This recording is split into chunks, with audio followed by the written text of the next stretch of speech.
Welcome to the realm of mystery and intrigue. Welcome to Paranormal M. Subscribe now, turn on notifications. If you want to make me extra happy, hit the little thumbs up thing. Don't worry, it's not disrespectful.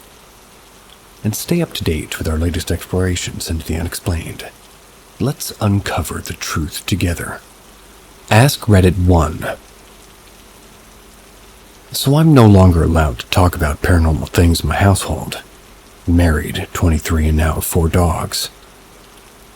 But I've had quite a few things happen to me growing up. Well, on July 4th in 2020, in Alaska, me and my wife and my buddy and his wife decided to go to the hot springs and rent a cabin. While there, we came on the subject of paranormal, and I explained the things that happened to me previously.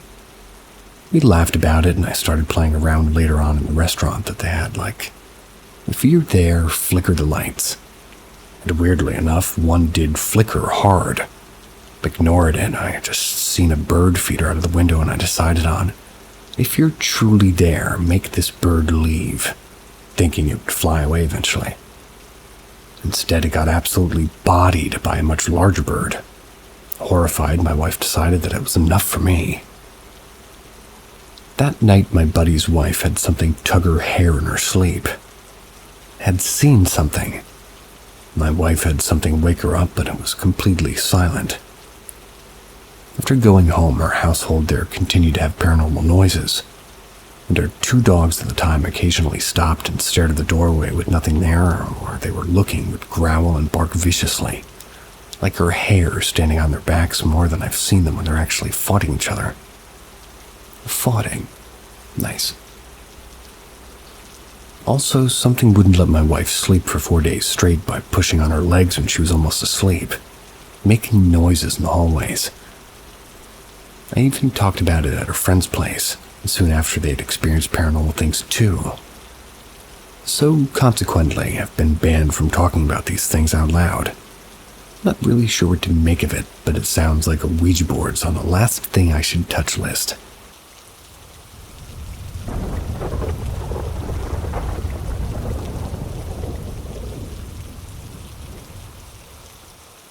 AskReddit 2.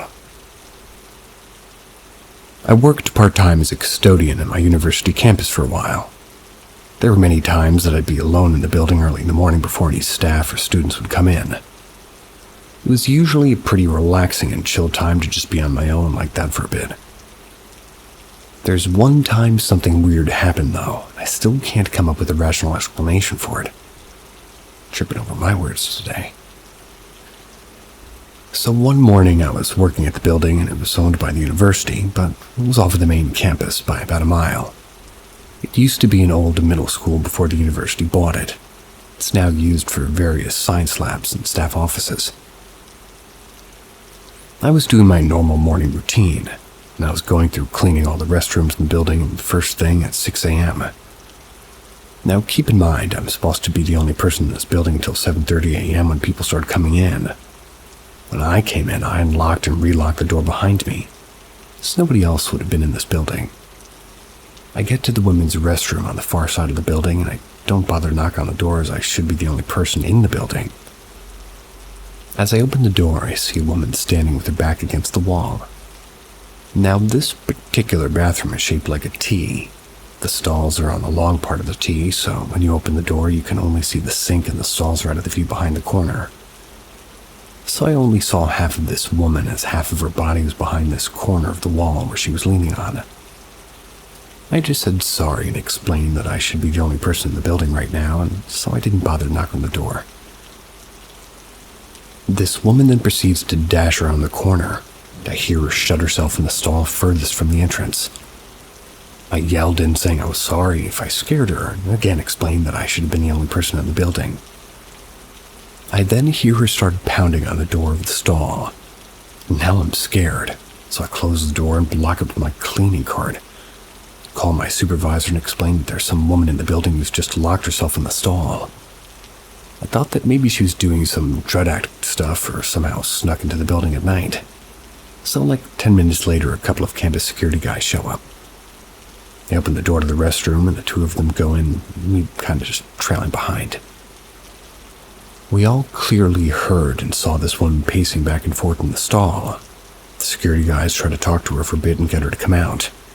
They got absolutely no response. Then they say that they're coming in and opening the door. All three of us were utterly speechless when the door to the stall opened and no one was there. Later, they checked the security footage for the previous night. Didn't see anybody enter the building. I don't believe in anything supernatural, but I still can't explain this. I worked in this same building before and after this incident probably 30 plus times. Never experienced anything weird like this again.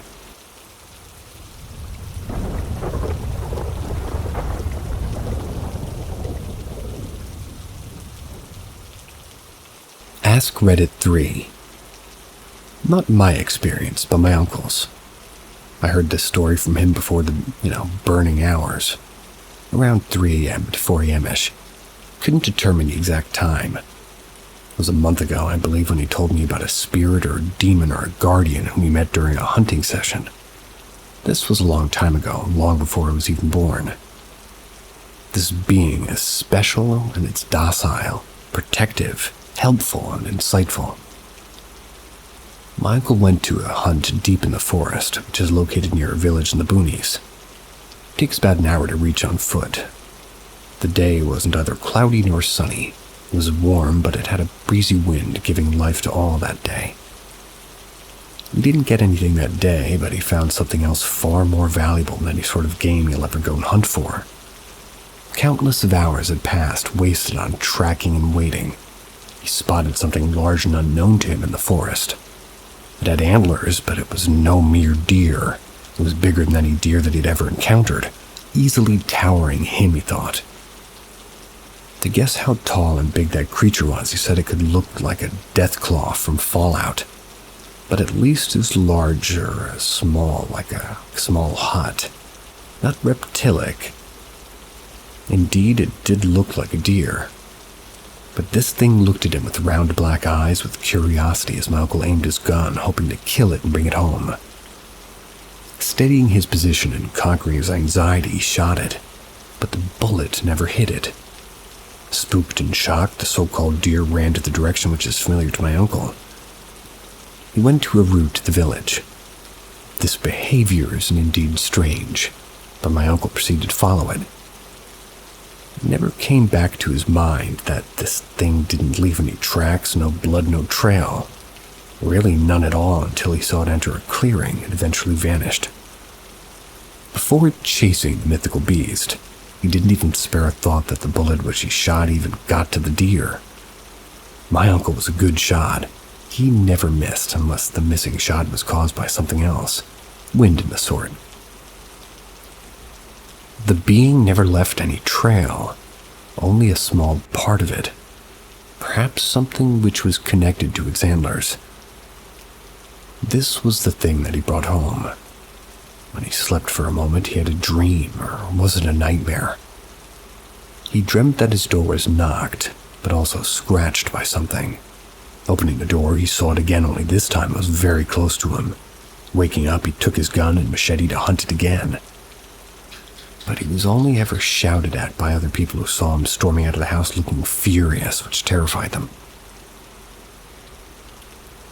Realizing that the thing he brought home was something supernatural and it links to, being to him, he took it and went to a local witch doctor.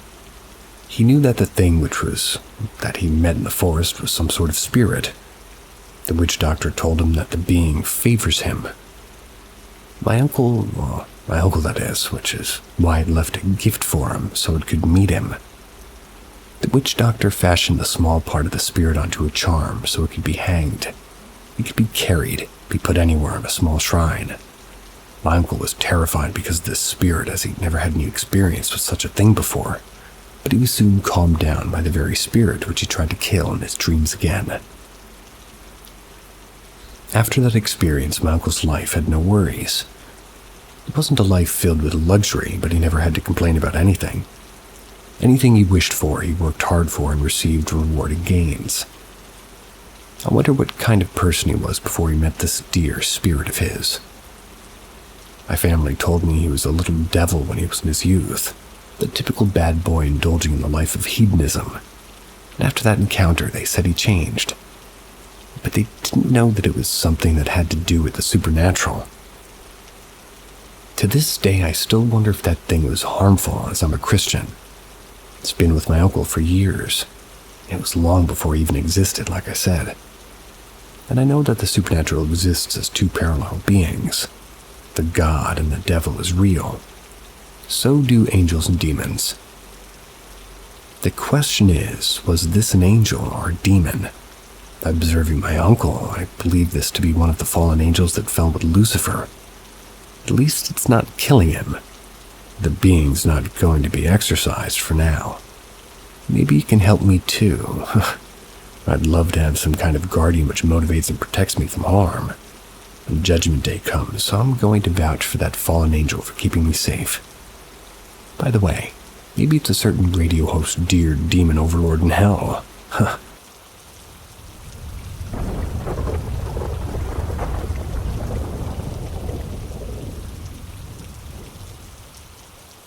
AskReddit 4. Once when I was 7 or 8, I woke up feeling thirsty, like I did often. I went towards the kitchen, but I noticed a red dot from a toaster wasn't there as usual. And in its place was the silhouette of my grandpa. Call out to him, no response. Makes me kind of nervous. I slowly back up toward the bathroom containing a nightlight. Calling out to him once or twice more, walking backwards as he moves forwards, I notice the silhouette of my brother behind him. I call their names out to both of them to no response.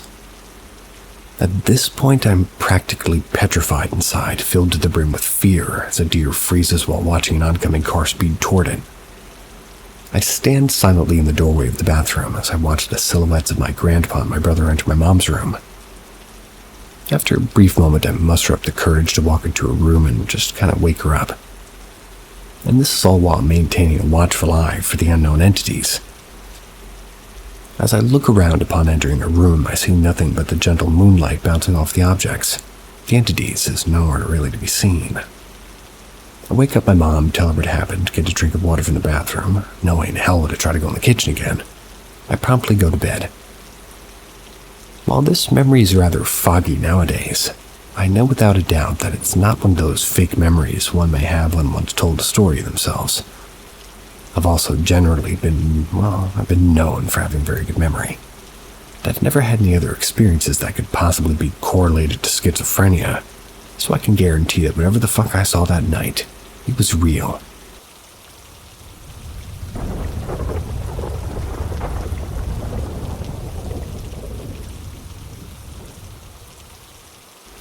AskReddit 5. My house has been haunted for as long as I can remember. Anytime I sage the house, the activity will stop. Give it 6 months and it'll start again. And as a test, about a year ago, I noticed the activity was starting again. I grew curious and decided not to sage to see what would happen. And well, for the first 2 or 3 weeks, it was the usual. Something falling from a place that it shouldn't be favorable or really be able to fall from, and bangs on the walls, strange shadows, feelings of being watched. But then it started picking up. The first time I noticed it picking up was when I was in a Zoom session for one of my classes for college. I had my dog in the room with me. Now keep in mind, my brother's asleep in the other room, and beside him, I'm the only one inside the house. So my dog's asleep next to me, and then he wakes up almost instantly, and he's pissed. He's standing in an attack position. He's growling at my door. I kept the door closed because I didn't want the cool air getting out. So I quietly get out of my seat, grab a bat, and put a knife in my pocket. I approach the door with my dog next to me, and similar to me, he's moving slowly with the steps, making sure no sound was, the only sound was coming from, growling.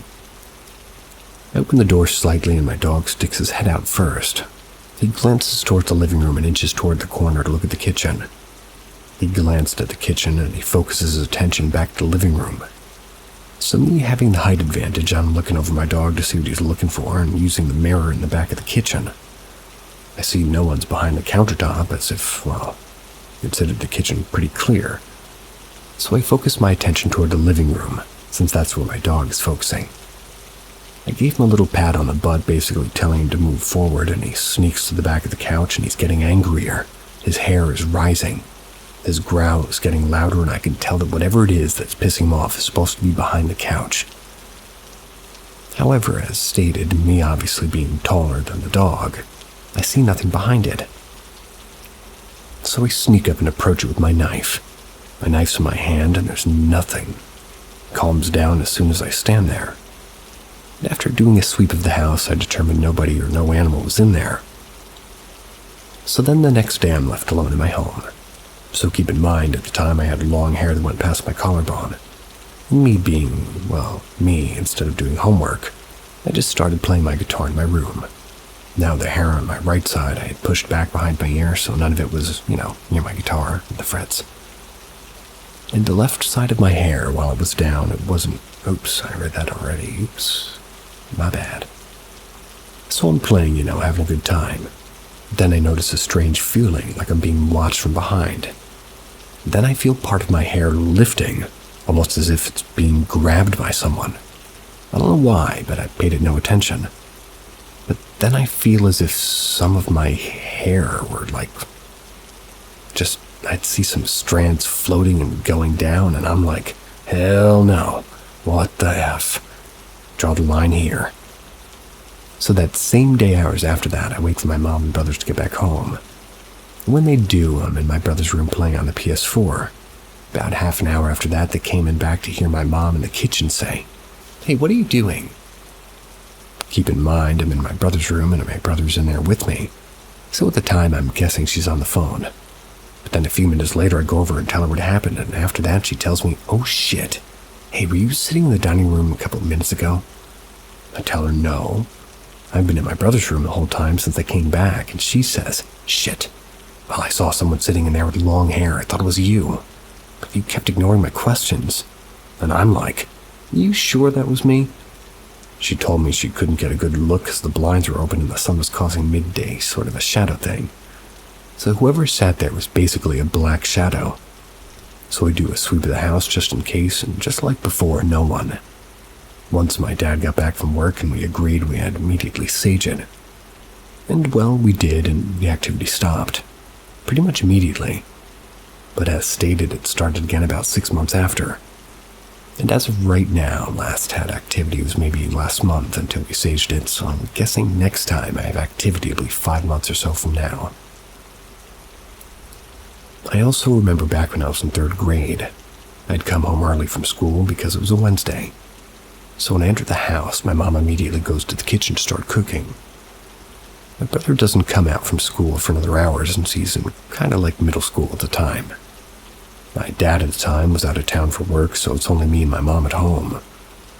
When I opened the door to my room, the drawer I had next to my door, which is around 5 feet, couldn't even reach up there at the time, it had a crucifix on top of it. Keep in mind, it's nowhere near the edge of this drawer, it's like more toward the center. So as soon as I opened the door, I turned on the light. I don't know why, but I never took a step in the room, stood outside of it. The same crucifix I mentioned somehow moves right in front of me.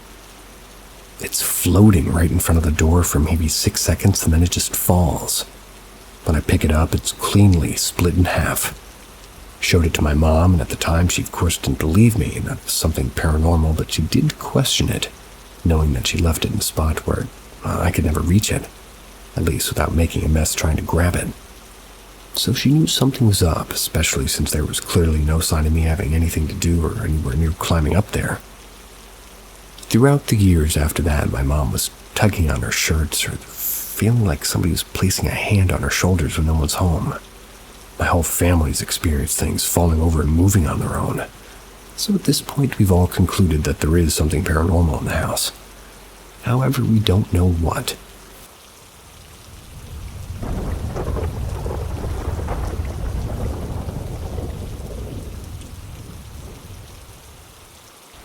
AskReddit 6. This probably isn't as scary as most of the replies here, but when I was about 8 or 9, I started seeing these almost humanoid shadows, but they'd be on all fours. I remembered starting due to some story a friend told me. As I grew up, I always chalked it up to me being a naive kid that believed the stupid story. But when I moved into my current house 5 years ago, a few months after we moved in, I started to have nightmares. most of which ended with me being able to see nothing but black and feeling a heavy weight on my chest, like someone sat on it. This was the most frequent nightmare out of all of them. And one time after I woke up, it was like 6:30 a.m. and I opened my door to go get a glass of water. And on the stairs, I saw that same shadow creature. All I could properly make out of it was that it had long arms and legs. It was still on all fours, and I could sort of make out the shape of a head, but no face. The shadow stayed there for about 4, maybe 5 seconds before it just seemed to evaporate. I don't really have a word to describe it. Now I've always been a skeptical person, and I just thought it was my brain still calming from the nightmare. I kept seeing the creature on the stairs every few days. It would keep slowly inching closer up the stairs. Then it hopped to my 12th birthday party, and me and a couple of friends played with that Charlie game. Never heard of it. We asked the general questions until I think I asked something like, "Are you here to harm us?" And in all honesty, I was just trying to make people scared. Anyways, it spun into yes, and my friend M, like him, he freaked out and just shut the game down. Now, I literally know nothing about ghosts, and I really don't believe that game, but I'm not sure if us not saying goodbye to the ghost led to the following event. Me and M were laying in the living room just speaking when the door slammed shut, had a lot of force. After the initial shock, I went and checked the windows, all of which were shut. And as I went to check downstairs, the same shadow creature was there, but only for a split second, then it was gone again. Turns out the kitchen window was open, but the draft wasn't nearly strong enough to shut the door, especially with as much force that it shut with. I'm not saying that the game had anything to do with the shadow creature, just that they happened at the same time. At the time of writing this, I'm 16, and this happened of like a shadow creature still happens, really. Still no clue what it is, still no clue how that door slammed by itself. Like I said, I'm a skeptic, so I really don't want to believe in things like ghosts, but man, it's starting to become convincing.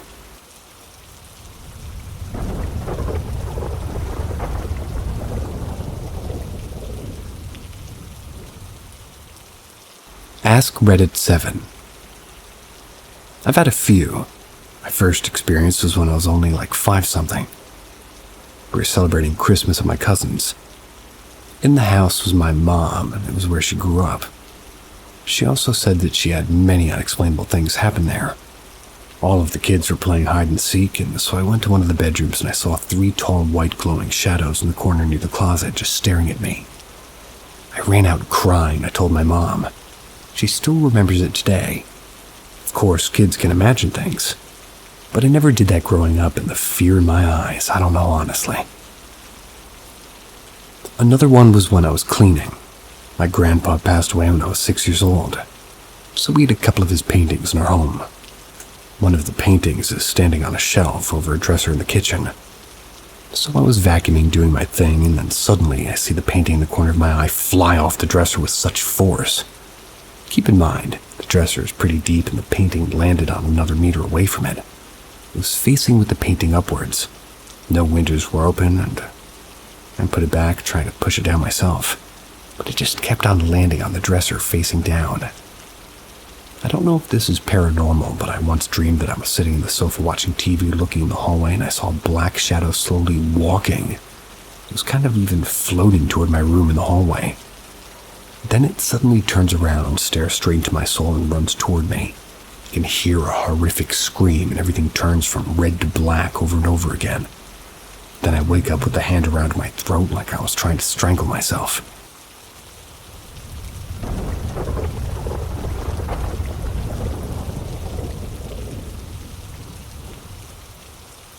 AskReddit 8. I've always been a night owl. You know, staying up late and so on. So there I was in my bedroom one night, aged 14 or 15 maybe. I was sitting up with the lamp on and probably reading some role-playing game or other. The house was quiet, because the only other people in it, my folks, had been in bed for a good hour or 3, and like I said, a night owl. Their room was right across the hallway from mine, so if they'd had any reason to leave it, I would have heard it. and I was used to listening for them because I was a teenage boy, get me? Ew. Not to mention the leftover PTSD that made me hyper-vigilant.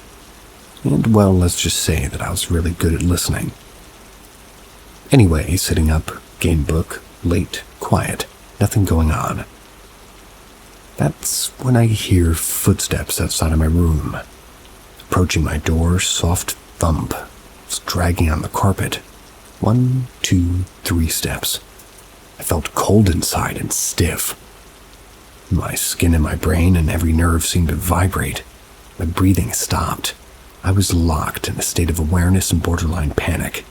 And that's when I heard it. Like a dentist's drill. Sharp, fast, high-pitched machine sound. Something spinning and in my mind's eye shining in the dark. It lasted, and I can't tell you how many heartbeats because I don't think my heart was even beating. Maybe 3 seconds. Then silence. I've never turned off a light so fast. That was in 1998 or 89, and to this day I cannot explain what the hell it was. An auditory hallucination? Maybe. Well, I don't think so. Never had one before or since, so...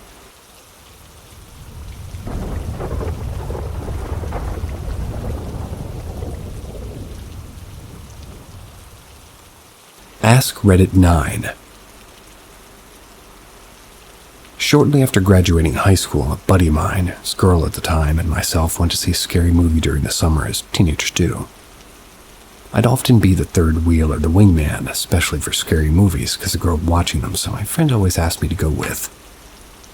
Yes was the answer every time, because he'd pay for my ticket and snacks when I got to see the latest horror movie, being the best friend ever because I couldn't afford crap. I feel you. After we leave the theater and get back to his house, we crash, and he says he needs to have a chat with the girl for a few minutes before she drives herself home. I said sure and went inside to wait for him to see if he felt like staying up to play video games, keeping the lights off, waiting in the dark because his parents were already sleeping at the time. Ended up passing out at the kitchen table waiting for him to come inside. I woke up to my shoulder being grabbed and shook. It was like when a teacher wakes you up after falling asleep in class. Turned around saying, "Oh, hey bro, sorry." Only for nobody to be there, and the lights still being off. Sat in the living room after that with the TV on and one of the lamps on until he eventually came in 20 or so minutes. Normally I don't get scared or uneasy about paranormal things, let alone really believe. But that is the only time I would consider something happened and I can't explain it. Part of me thinks the movie got to me as, a little bit as an explain-away answer. Yet it's the first thing that ever comes to mind when asked about this subject.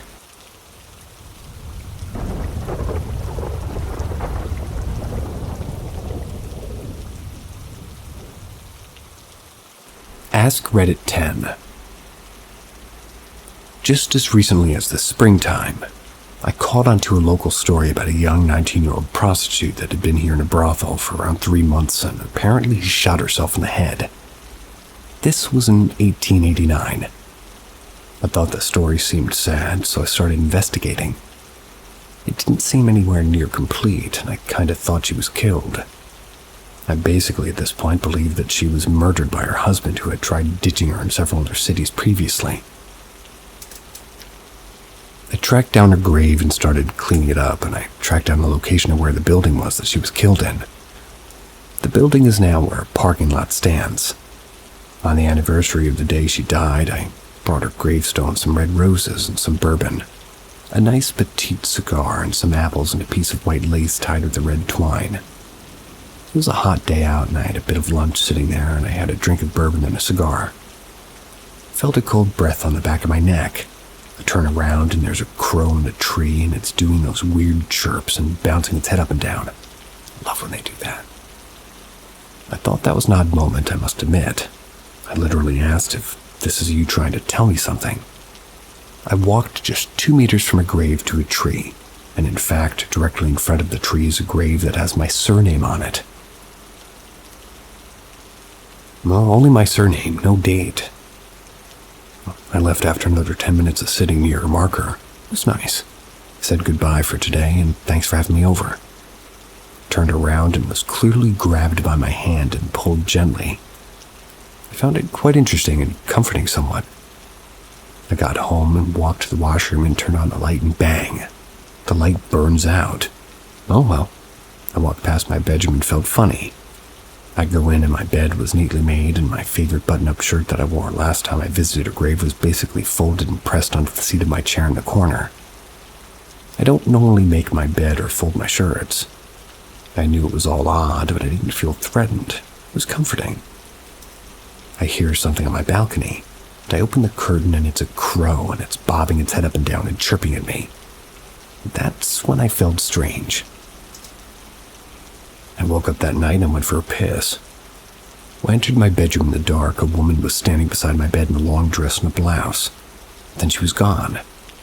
I was a little nervous, so I walk into the living room and she's sitting at the table in my chair. She was in the dark facing me and stroking her long braid.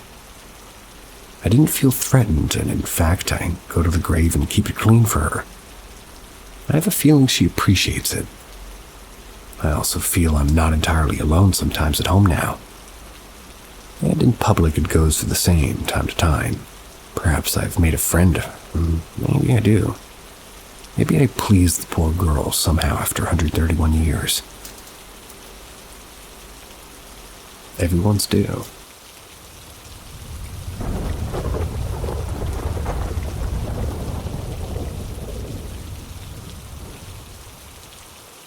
AskReddit 11.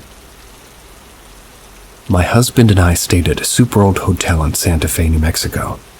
At the time, I didn't really believe in paranormal things or ghosts, mainly because nothing had ever happened to me. The old room we were staying in had this decorative wooden chair that had a slanted seat. I took note of the slant because I wound up putting my computer back in this chair and felt comfortable doing so.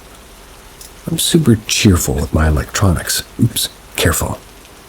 Opposite of my reading.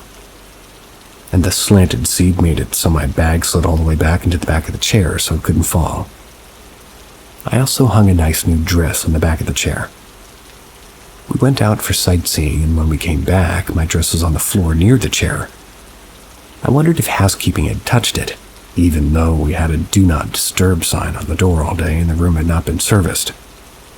Oh well, we ordered in some dinner and went to bed. My husband and I are laying in the bed in the dark talking, almost falling asleep, when suddenly we hear a super loud slam. It was so loud we shot awake and just turned on the light. There on the other side of the room, a good 10 or 15 feet from the chair, was my computer bag.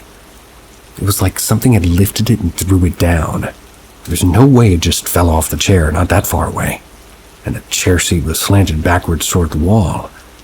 It would be hard for anything to just fall off it, especially forward and 15 feet away. And it was a slam to the ground. I was so terrified. My husband just shrugged like, guess this place is haunted like a lot of places in Santa Fe. Guess the ghost doesn't like stuff on this chair. I demanded we sleep with the light on. I didn't even have the courage to check if my computer was okay until the next day. The next morning, my husband asked the front desk if the hotel was known to be haunted, and the guy just laughed and said, "Oh, what, did you see the little girl?" I don't know why, but I need to know if the computer is okay. Tell me.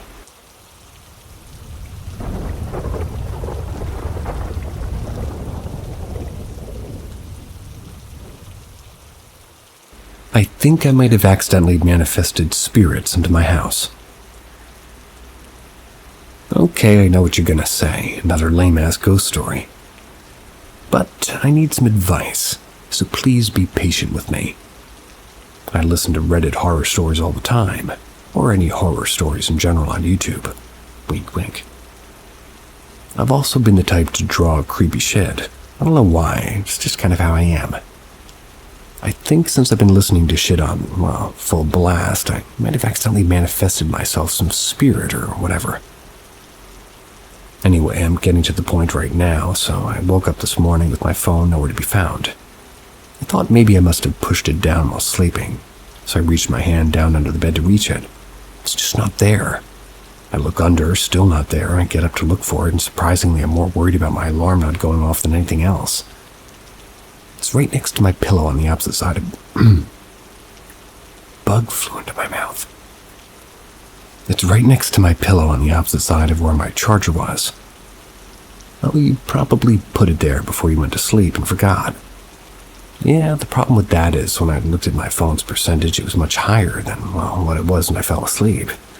So I know for a fact that it was charging. The way it was placed, it was so neatly. I just pushed it aside, texted my friend about it, and I shit you not, as I'm texting my friend's LED light turned on. By themselves. My remote is on a desk flat, bro. A bright blue. I get up to turn it off with the remote, but it won't budge. It just slowly fades and turns off. Weird shit, but I'm not scared. If anything, I'm curious. Also, I have to mention it's weird that when I went to look down my bed, my brain automatically imagined some motherfucker waiting for me underneath. Which is not the case with me. Yeah, I listen to paranormal shit, but I never get over paranoid or really paranoid at all, to be honest. My first instinct was to take down one specific drawer, and I don't give a fuck, man. Anyway, that's what I'm asking. Could it be trying to tell me something? A strong feeling that blue might mean something.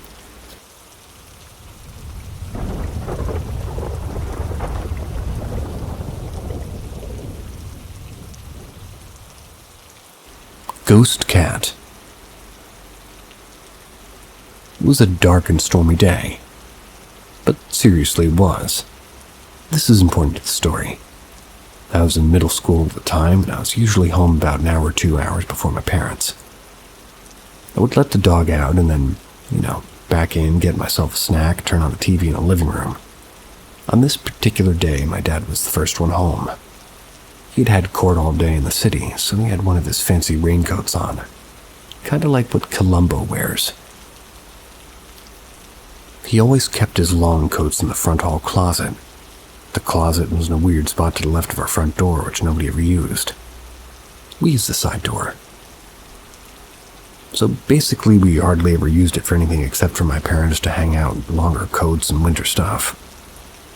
And it's important to mention that my dad came in through the side door because in order for my dad to get into the house, he, or anything entering with him, had to first be greeted by our German Shepherd.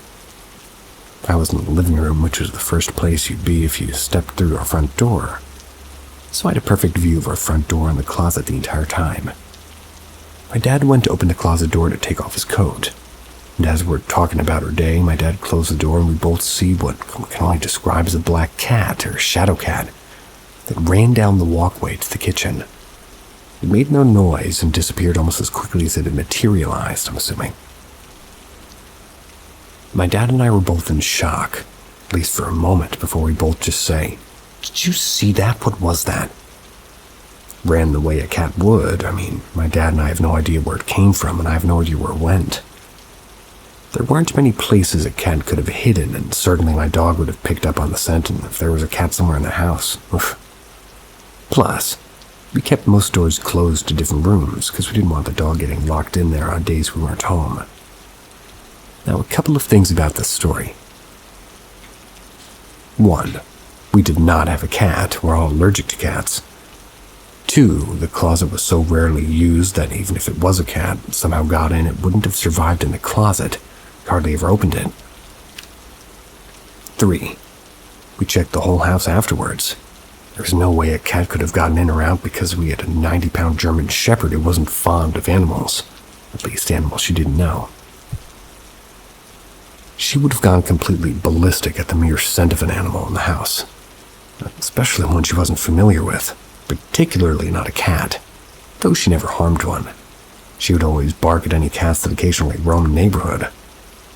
It moved and we had the general shape of a cat, but it was so quick that it didn't have any distinct features. So it simply looked like a black figure of a cat. My dad's kind of a skeptic, and even to this day, well, something that he couldn't explain. My dad and I are still trying to wrap our heads around what we saw, and we talk about it every once in a while. It's really weird, with genuinely no explanation.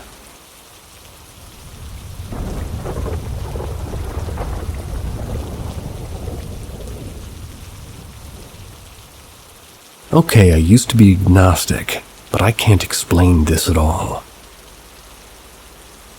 So I stayed at Kilkenny House O'Gorman's. That's in Kilkenny, Ireland for the last 9 days. Great place, very close to everything, great room and owner. And this place is haunted. So last Sunday morning at 3:30 a.m. I got up to pee as I do. Going back to sleep, I hear someone out of the common hallway. No footsteps, just things moving around. Tap got turned on and off, and I distinctly remember 10 knocks randomly on the wall. Then I heard noise downstairs in the bar area. No footsteps down the stairs either, and these stairs are very creaky. Then at about 4 a.m. it all stopped. I didn't go out and check any of this because I'm not messing with that stuff. Oh, and the only other person who was up the stairs with me was snoring away. So nothing for a few days. Then yesterday morning, Friday at 3:30 a.m. again I get up to pee and I try to go back to sleep. I hear a door down the hallway unlock and open. The only other person upstairs was snoring away again. I once again hear things being moved around. No footsteps. I then hear an older woman calling out, "Hello, hello." And then noises downstairs in the bar. The door down the hall opened again and closed. Once again, I didn't go and check this out because, well, the ghost or whatever it was kept to itself. I figured I'm a visitor, so if it leaves me be, then I'll leave it be. Now, Kilkenny is considered one of the most haunted places out there. Lovely city. Actually, I was going to move there. I dare any skeptic or agnostic to spend a week in this hotel and explain to me what the hell happened, because I was honestly not expecting this. Just happy whatever it was left me be.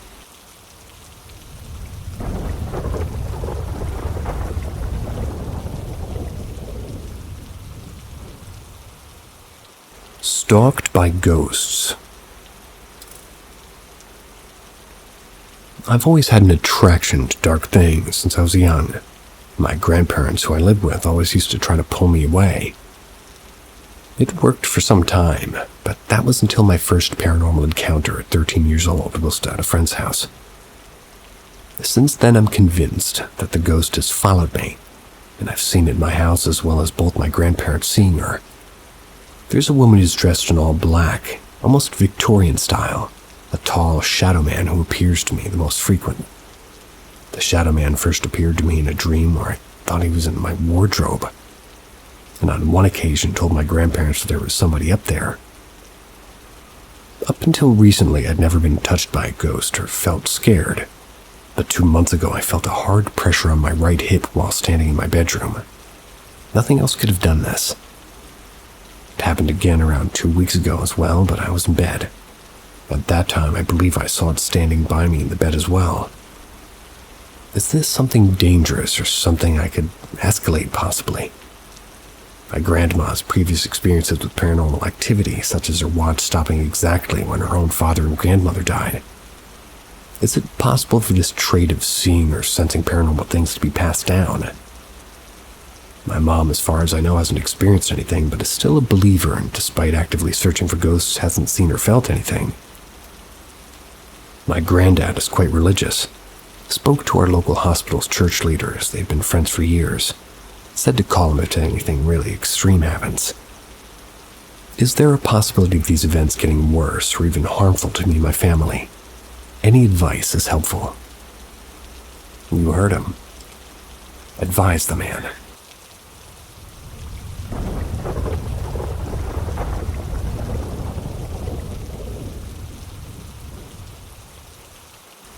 Ghosts in my car.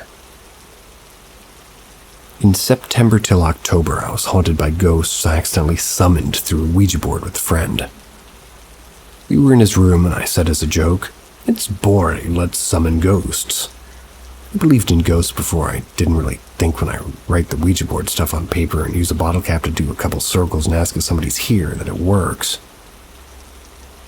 So after that, nothing crazy happened. A couple of weeks later, I was alone at home. It was about 12 a.m. when I saw that somebody tried to open my door from the outside, which is locked. It was very, very, very slow, like somebody tried to come in very quietly. I said, really confused, "Mom?" Then the door handle went up slowly, and then it went down. When I opened the door and I searched the apartment, nothing was there. A couple of days later, I heard 3 bangs on the same door when I was using the vacuum. Nobody there again. Slowly after this, I started hearing whispers.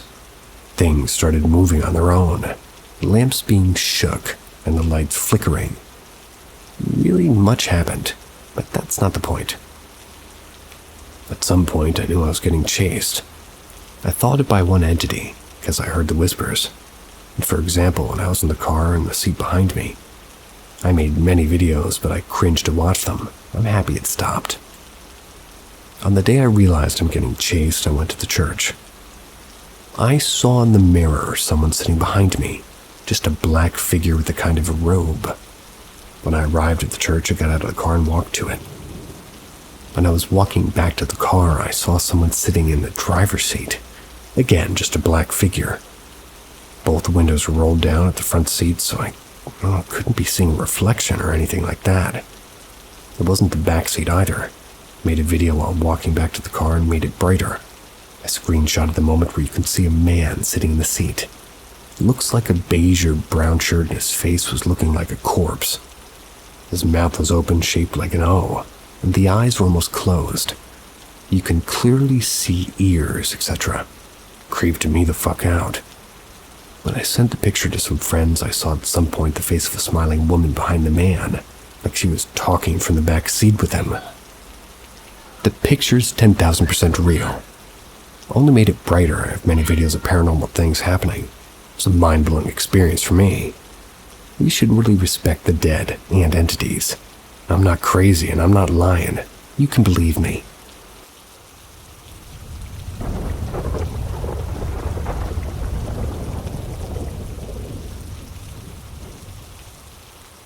Santa sightings. The man in red. Aliens. Tulpa. Or something else.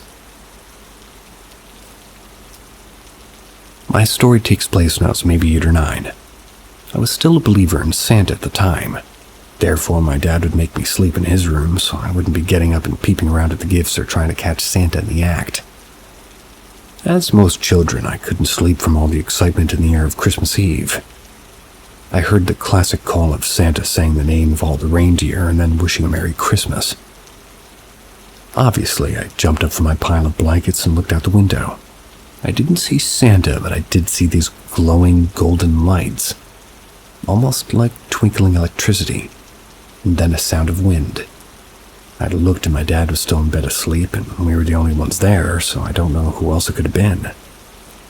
I don't remember anything else that night.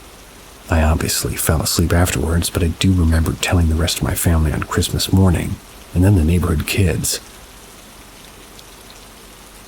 At age 13, obviously, when I knew the truth about Santa, I had a strange experience where I was still up at midnight, heard my door open, quickly pulled the blankets over my head and pretended to be asleep. Then I felt a tug at the blanket, but I kept my eyes closed the whole time. I had not heard any footsteps, but I felt like it was Santa.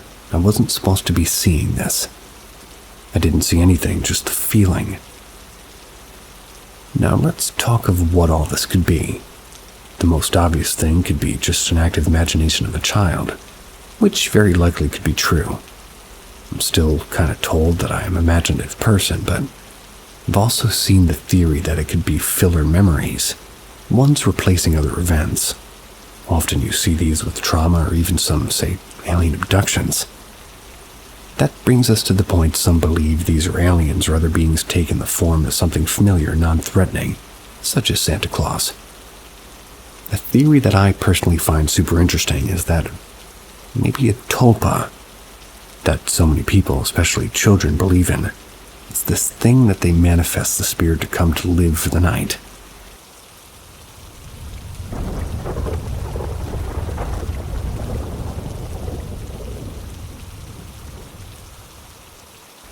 Paranormal or normal?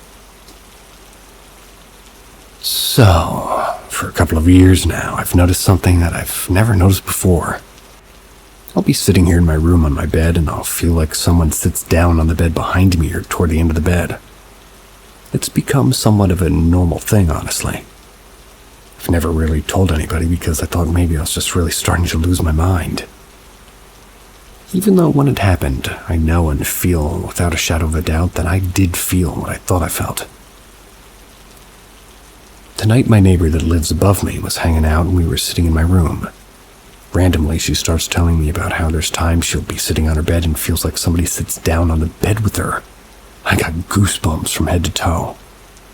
The fucked up thing is, my Spirit Talker app on my Android has said her name 2 nights in a row. I don't believe in coincidences. I've always felt like there's a child spirit that walks or runs through my hallway quite often. I've never been scared of him, and I'm not the only one that's seen him. So is it really a spirit in my hallway? Have they decided to sit with me? Is it my sissy that was killed 3 years ago? Or is it someone or something else? Has anyone ever experienced this phantom feeling of someone sitting down on your bed when you're the only one around? Oh yeah.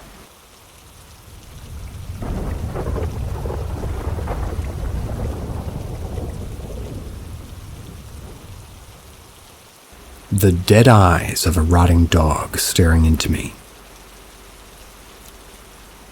First, you should know that I do not believe in things easily. My first answer to anything is to go by science and logic. But this situation has been very hard for me to explain. When I was 14, more or less, I lived in some land far away from town with my parents. They had bought this land with some of their friends. They could all have a place to live on. This is in the mountains, and the woods here are not as huge and thick as typical woods of the movies. Various thorny bushes and isolated trees were more the thing. The thing about this land is that there was a house already built, but it had seen better days. The house was not tall, kind of buried in the ground, and looked from the top it could be like a T. It had a main hallway into the side of it, 4 rooms all connected to each other. The house had no windows or doors. The floors were just cement. Made it the perfect spot to skate. So given the context of the place, let's get into it. I was playing with my younger sister and one of her friends there. The game was that I was a bartender, and they would do the drive-through thing and ask for a drink, and I would give them water. I stepped outside to do something, and I stayed in that room, and I was bartending. This room had an S window, so the hallway, so that's why it was perfect. So I start to get impatient and walk in circles, and I smell it. The well-known smell of rotting flesh. Now, this doesn't scare me. I was raised in that land, and dead animals were pretty common and interesting. So I decide to investigate, and I step into the next room. That's where the smell appeared to come from. I start investigating. I stick my head through the window, go outside, and nothing. The smell was inside. Maybe it's a dead bat, I think. Kind of getting excited about finding it. Weird. So I step in the other room next to it, and then I spot it. To my right into the corner, there was a dog, a German Shepherd mix. It was laying on the floor, gutted. Its head was resting against the corner in such a way that it was upright. And the eyes of it were looking at me. Not in an open-eyed because I'm dead kind of way. I felt it stare at me. Maybe it was the shock of what I saw, or maybe it was something else. But the first thing that came to my mind was, run now. Went outside screaming, told my sister what I saw, and she must have heard the fear in my voice.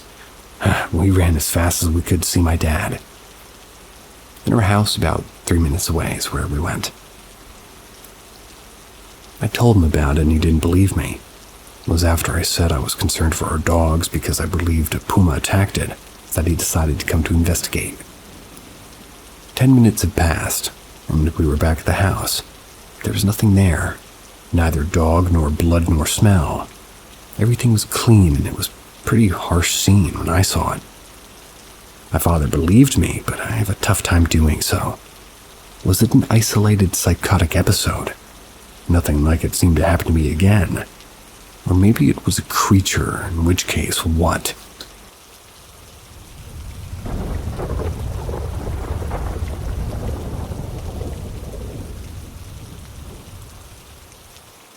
Has anyone had this imaginary friend before?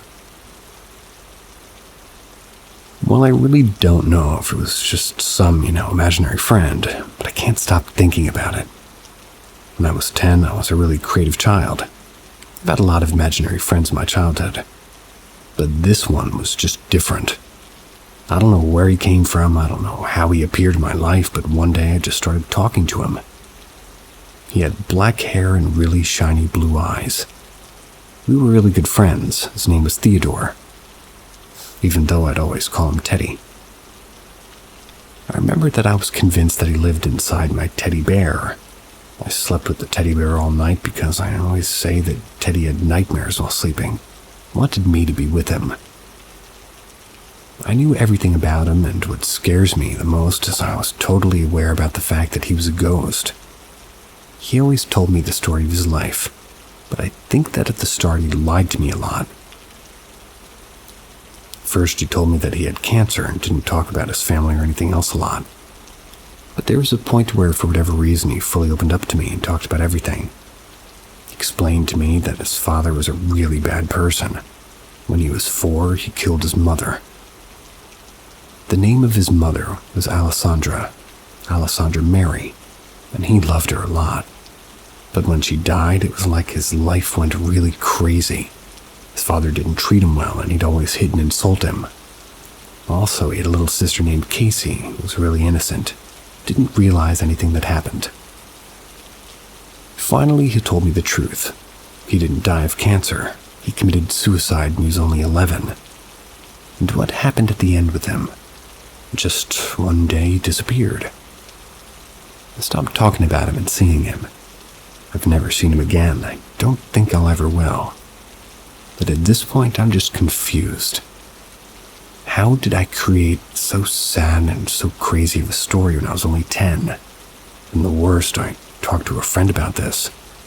She told me that she also remembered seeing a kid really similar to Theodore when she was a little kid too. If any one of you guys can explain me something, or if you've seen something similar to this, I'd appreciate if you'd tell me. Also, if anybody needs more information, I know everything about Theodore, and you can ask me whatever you want. He also told me when I was a kid that he lived in Fort Madison, Iowa, USA, which is strange because I live in Spain. When I was a kid, I didn't even know about the existence of that city.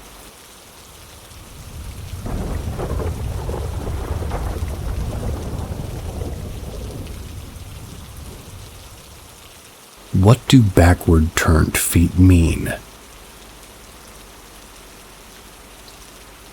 A few years back, I encountered something that lasted a few seconds, but honestly, it effed me up.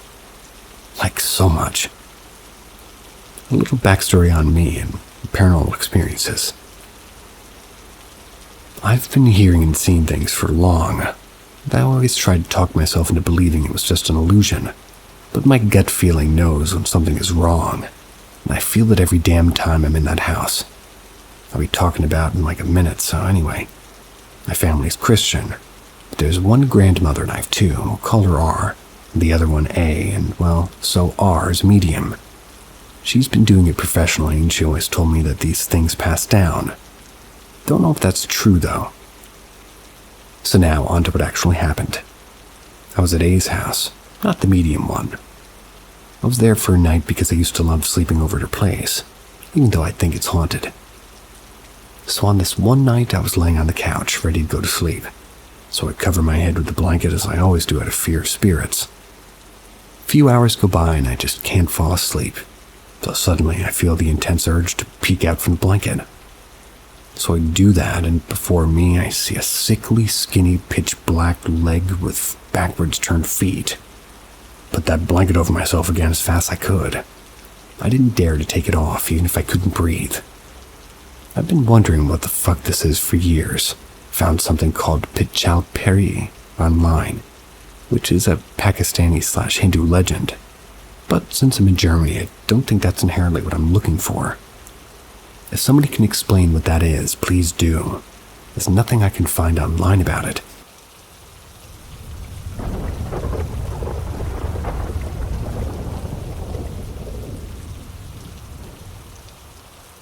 The Limbo Boy.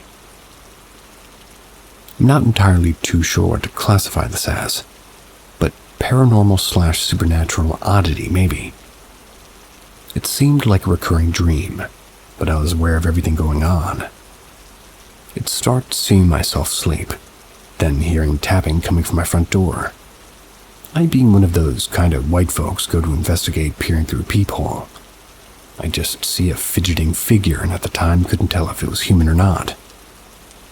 I hear screaming and open my door, and once the door is open, I see my apartment hallway, but slightly off, darker and a bit askew. Then at the ensemble of the hallway, I see the figure again. This time it's bent in half, bending backwards, like it's doing a limbo. I can now see it's a humanoid thing and it looks masculine. I walk closer to it and it fidgets, then kind of runs away, all the while gesturing for me to follow. The next night, same thing. Tapping, scream. And then there where I go off to the end of the hall. The figure appears to be outside now, talking to what appears to be a cat. I've got to see this through and figure what the fuck's going on. Elevator doesn't work, so stairs it is. Dark of night, hear a howl of a cat. Go around building to see the figure, no cat. Immediately my mind goes to that kid in the Grudge movie. Standing there just watching this thing and it fidgets again and then it looks at me. It looks as if it's gonna limbo its way into my soul. I was startled awake. Final night so far. Outside, dark of night, figure still staring at me. It begins to move faster and faster until it gets right in front of me and asks, "Want to play?" I go on to explain a game of limbo. I win, you join me as a crooked man and we visit others. If you win, you leave freely and be left alone. No time to decide if I'm playing or not. I hear music and I assume the game's begun. Then nothing. I'm back in my bed asleep, waiting for my alarm to go off. Like I said, I'm not sure what to categorize this as, but it was strange and a little bit terrifying.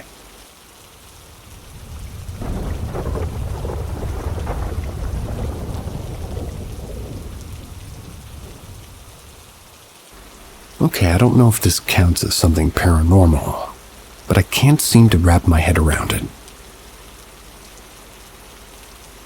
Today I was unloading the dishwasher. The silverware had to be exact in the drawer directly to the right of the dishwasher. I dropped a fork, or what I remember to be a fork, and I heard it bounce on the tile floor to my right. I know this for a fact because somebody was watching a movie maybe 15 feet away, facing away from me in the living room. I didn't want to disturb them. I didn't immediately pick up the fork because I had more in my hand to put away and thought it had fallen out of sight underneath the silverware drawer. I didn't see it anywhere at a quick glance, and the tile ended about 2 feet to my right, so it had to have been under the drawer. Before I got a chance to pick it up, my grandpa just came in the room from my left, the opposite direction from where I dropped the fork. He asked me what I did with the fork. He later described to me that he was curious because he thought I might have been lazy and put the fork in the drawer without rinsing it off first. I then told him I hadn't picked it up yet, so I went to pick it up. Couldn't seem to find it. Couldn't seem to find it anywhere. I checked in each upper drawer, lower cupboard, in the empty dishwasher, sink, living room, near the kitchen, every underthing, blah, blah, blah, blah, blah. I also ruled out my grandma, or grandpa even, playing a trick on me as a factor because there was a dog chewing on her new bone about 5 feet to my right in the living room. When I dropped the fork, I made a mental note not to let her or the other dog near the fork, so they wouldn't pick it up and lose it. This ruled out my grandpa getting a hold of the fork because I was making sure nothing came close to my right side near the fork. Also, just to mention, it's highly unlikely either of the dogs would be interested in the fork falling while they were chewing on their new bones. I also know that I didn't just wash the fork and put it away and forget. This is because my hands were dry, and I only used another fork that I planned to wash along with that fallen fork to itch my dry hand. I couldn't have washed my hand recently. I'm sure the fork will turn up sometime somewhere in plain sight, but I've searched that small area very thoroughly for a good 10 minutes in total, and I'm stumped.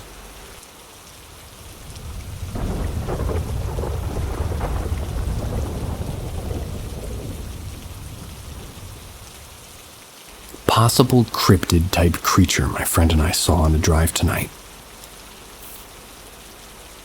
Me and my friend Cass decided to go on a drive about an hour ago. There was some spot I'd been looking at going to at night. It was secluded and a good spot to smoke in general. Around him we started talking about if he noted that he started smelling something sweet, cherries, and a hint of cigar. Sounds like a black and mild.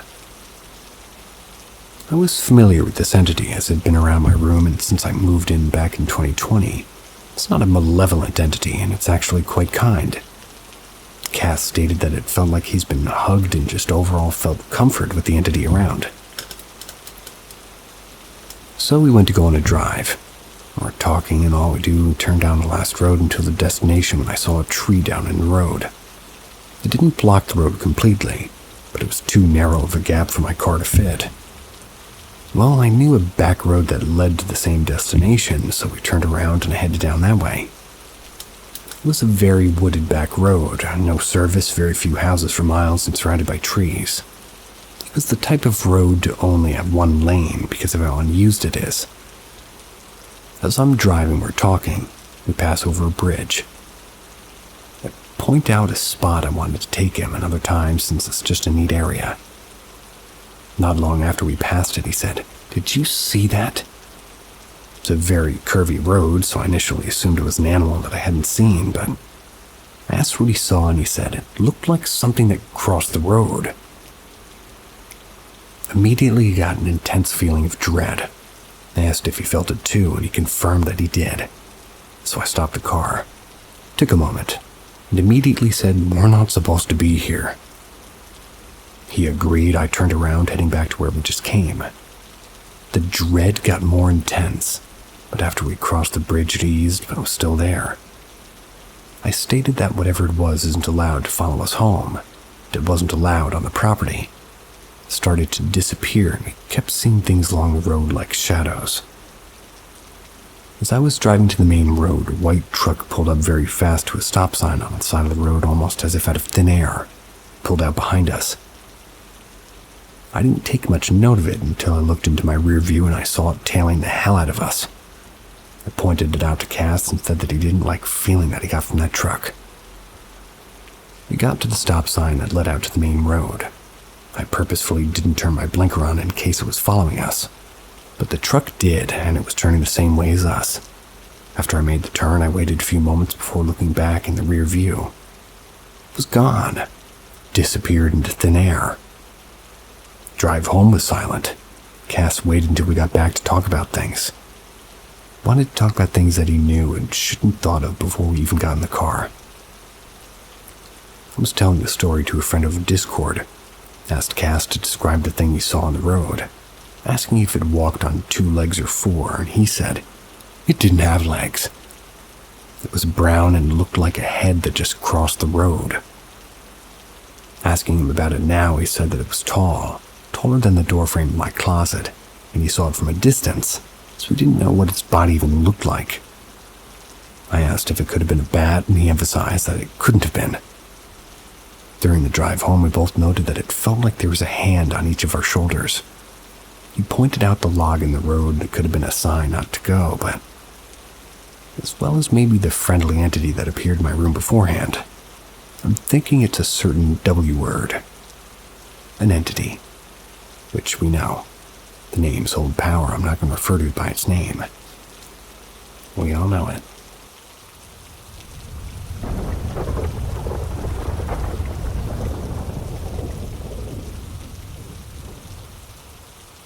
A strange occurrence with a closed caption TV. I want to see if anybody else has ever had a strange experience with closed captions on TV.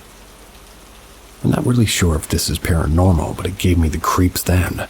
When it happened, I still think about it every now and then. When I was about 15 years old, around 1998, I was up late one night by myself. Back then, I had recently discovered closed caption on TV, so I always had it turned on, just for the heck of it, even though the volume was turned up too. It was probably around 1 or 2 o'clock in the morning. I was watching some kind of spooky-ish true information show on TLC or Discovery Channel. Can't remember which one.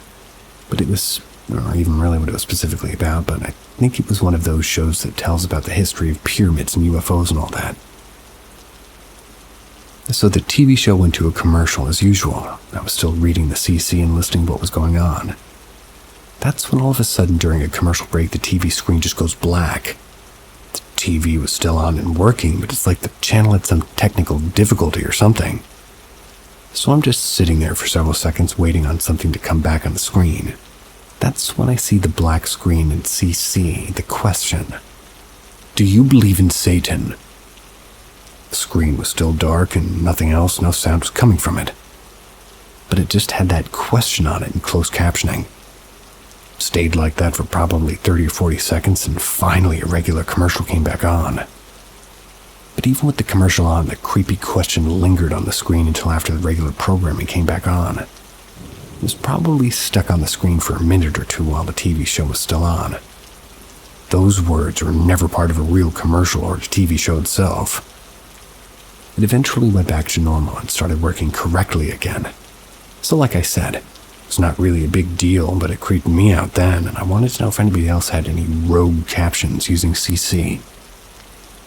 That would scare the heck out of me. See you guys tomorrow. Thank you.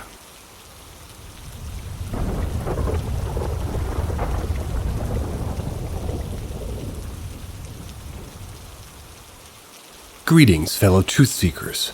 Welcome to Paranormal M, your portal to the mysterious and unexplained. Subscribe and turn on notifications to embark on a journey throughout the realms of the unknown. We promise to keep you on the edge of your seat with our latest perplexing, non-AI tales. Do you believe in Fae? About 2 years ago, we had some odd occurrences at our home. It was around late September, early October. That was as the leaves were changing color and you can really feel autumn in the air. If you live in the Midwest or live in a place that has seasonal changes, the fall air smells different. We were decorating for Halloween, so things got moved around a bit in the front lawn to make room for the decor. Didn't think much of anything until things started to go missing at home. A few weeks prior to decorating, I purchased a set of Bluetooth earbuds that I use on a daily basis. I carried them in my pocket when I went out. After decorating, I went out to the local Target to pick up some groceries and some additional string lights.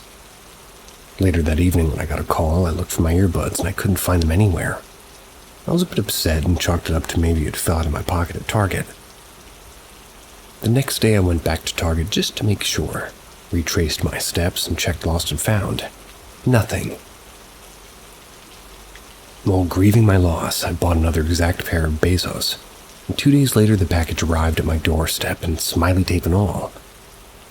All is well again in our little world until a few days later when I was preparing our dinner. We wanted to do Korean barbecue at home.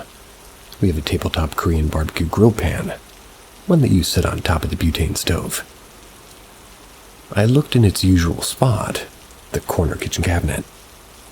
And for the love of all things tasty, I hated the corner cabinet. Yeah. That's where appliances and old pans are sent to live out their days in the dark, web-filled corners, and, well, rarely thought and really didn't visit it until we just so happened to be in the neighborhood. The grill pan wasn't there. Took everything out of the corner cabinet. Wasn't there. I even had my wife lend a pair of eyes. She went as far as crawling into the Dominion armed with her cell phone and flashlight to see if we can rescue the grill pan from the depths. But no luck, it was lost, forever in the darkness. As my wife resurfaced from the corner cabinet and I wrapped up reminiscing old times with my tamago pan and old fondue set, dinner was a bust that night. 2 items missing back to back. Could it be a coincidence? My wife and I spoke and she mentioned that recently she saw a TikTok about Fae and how they can be mischievous. Of course, TikTok to the rescue.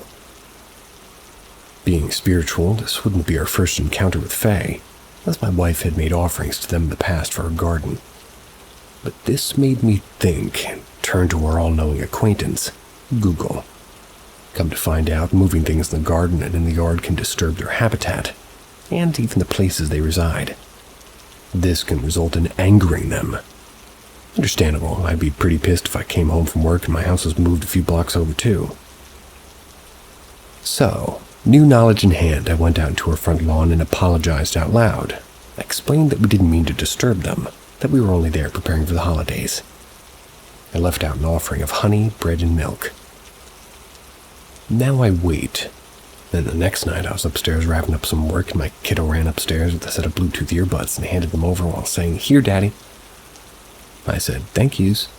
Didn't think anything of it, and when I set them down at my desk, I realized that my new pair of Bluetooth earbuds were already on my desk. I ran downstairs, asked my wife and kiddo if they'd found it. My kiddo responded. No, they were sitting right there, right on the edge of the coffee table. Eyes wide, I explained it to my wife. Those were my missing pair of earbuds that I lost a little over a week ago. We were both speechless. As we cleared off the coffee table looking for earbuds, the night went missing. But later on that night, while my wife took a bath and I was preparing dinner, I decided to visit my friend in Tamagopan. I contoured my way into the corner cabinet, phone in hand, pull out the pan, and guess what was sitting there? The Korean grill pan that was missing, only 24 hours earlier. We couldn't explain how both of the missing items just showed back up, but I told my wife that I'd apologized out loud the day before and took out an offering. Sometimes, just because we can't explain it, doesn't mean they do not exist.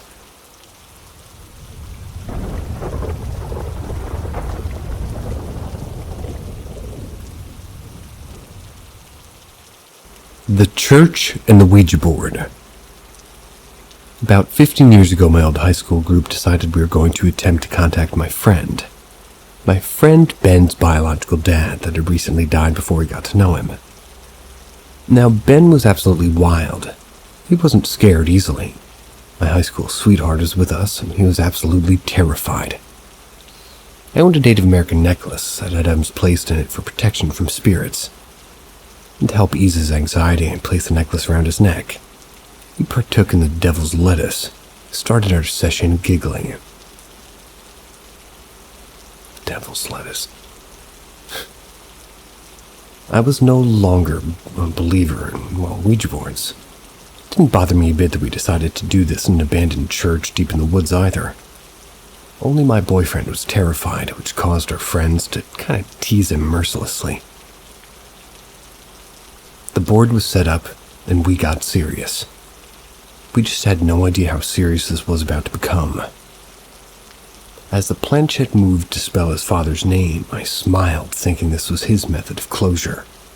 He was clearly doing it because he had refused to share the name beforehand. But looking into his eyes, I saw something that I've never seen etched into his face. It was fear. Can't remember how it all went down, but suddenly the board was spinning and I said murder.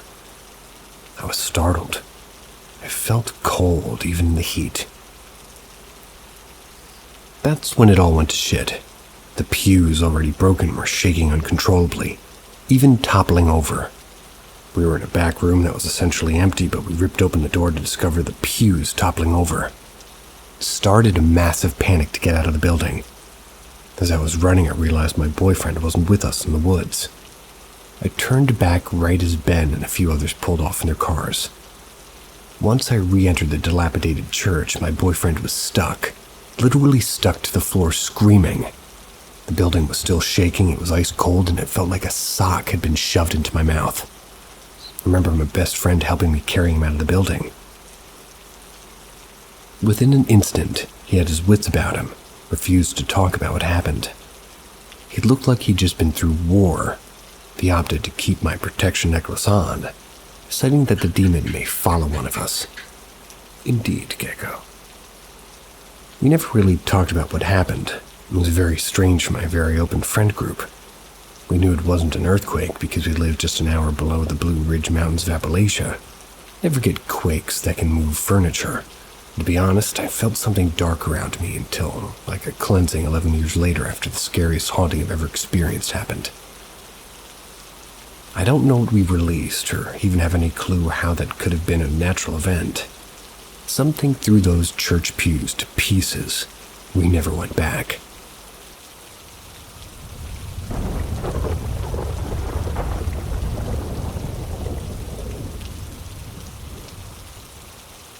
My life was saved by a ghost. My boyfriend of 5 years has crushed on me for probably 12 or 13 years. He was 2 grades below me and was a bad boy. Well, I was popular and in all the honors college level classes, so I wasn't aware he existed until I met him at my dad's business about 7 years ago. He apparently talked about me being his dream girl and was teased that it would never happen. That's why I mentioned this. That's cute. So in 2009, he and my best friend, I'll call him Josh, were getting into pills due to Josh's grandfather being an amputee and unable to properly attend or understand hiding the medications, thus leaving large amounts of methadone, Klonopin, hydrocodone, and such lying around. This was before the opiate crisis that's affected my generation deeply in the last 15 years. 2 days before Christmas, 2009, Josh overdosed in the bedroom that my boyfriend's currently staying in. It's a long story, but we moved back to our respective families because we were laid off during the pandemic and we were in a bad wreck, losing the extra car. The room has never felt spooky, never anything strange about it, but I've had a few pranks pulled on me that we believe Josh does to basically congratulate my boyfriend on being with the woman he waited for. I've woken up to sticky notes completely covering my body, my drinks poured on the floor, and random objects moved right where I'd exit the bed so I'd step on them first thing in the morning. I swear I've heard giggling. Each time I've angrily asked my boyfriend if he was messing with me, and I'm aware when he's lying, he always says no. We'd like to think that Josh is playing practical jokes, something that he was known for. But this is nothing compared to what Josh did for me in 2017. It wasn't a prank, it saved my life.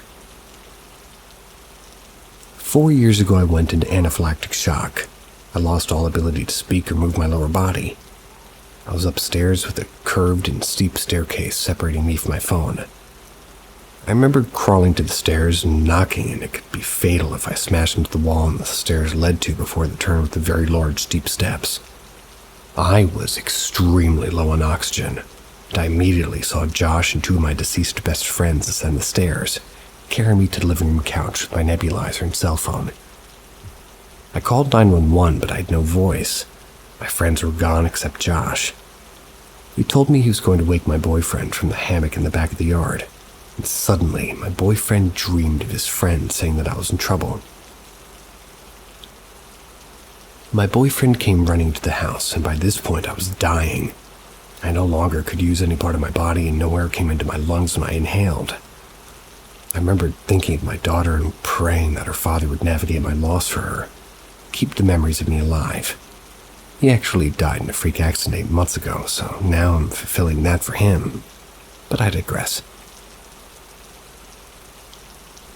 I struggled to remain conscious, but I was fading.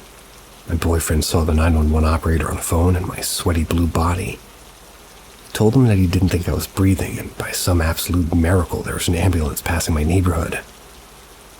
The hospital and dispatch were 30 minutes away. This coincidence, plus my boyfriend's sudden premonition that I was hurt, saved my life. Josh and those EMT saved my life. I remember the EMT asking my boyfriend if I had overdosed. I hadn't, and I thought of how Josh had died. I was blabbering on about dead people saving me after a large amount of epinephrine, so no wonder they thought I was high. The doctors and EMT were baffled at how I managed to get down those stairs or even stay alive long enough to get help. I had one bruise on my leg that was tiny. That was it. The worst headache I ever had, though. Turns out I'm allergic to the latex and spray paint. I just told them that I slid down the stairs, but it's not how I remember it. Weird thing is, I never met Josh when he was alive. I don't know how I recognized him or hallucinated him, but he looked exactly like the picture I was shown. I've had a lot of paranormal encounters, but my run-in with Josh saved my life, and he never even knew me.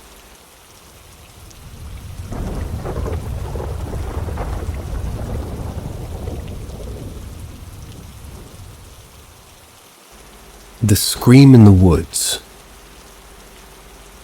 Close to 10:30 p.m., me and my friends decide that we'll go to the playground. It was just our go-to hangout spot.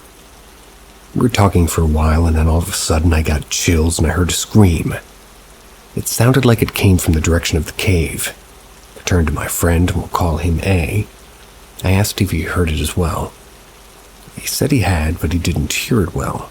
My other friend, we'll call him R, told me that A was just probably, just somebody's car tires, not to worry. So now, slightly more on edge, we continued our conversations. About 15 minutes later, we all just stopped talking and got chills at the exact same time. A feeling of complete dread and blatant wrongness shot through at all of us, really. R started walking towards the woods to get out. I yelled and I said that we needed to go the long way and stay in the light. We ran along the school building, and when we get close to the parking lot's up a hill adjacent to the playground next to the woods, we decided to stop running and take a breather. Again, we got the wrong feeling that something was wrong. Then all of a sudden, the crickets and tree frogs stopped chirping. Whatever it was screamed again. But this time it sounded like it was right next to the playground. All of us heard it and we agreed it didn't sound human or like any of the animals in the area. It made it feel like ice shot through your veins. I ran to my car and hopped in. I locked the doors as soon as I could. So I tried to start the car. Didn't start right away, I had to try twice. Never had this issue before. Once the car started and we drove away, the school zone light outside the parking lot started flashing red. We drove away and made it into town, and the lights in the courthouse went out. We were very spooked. Decided to just go to A's house. I still don't know what it was that we heard, but it was definitely setting me on edge because the car and the lights acted weird. I think it manipulated them too. Whatever it was just wasn't good.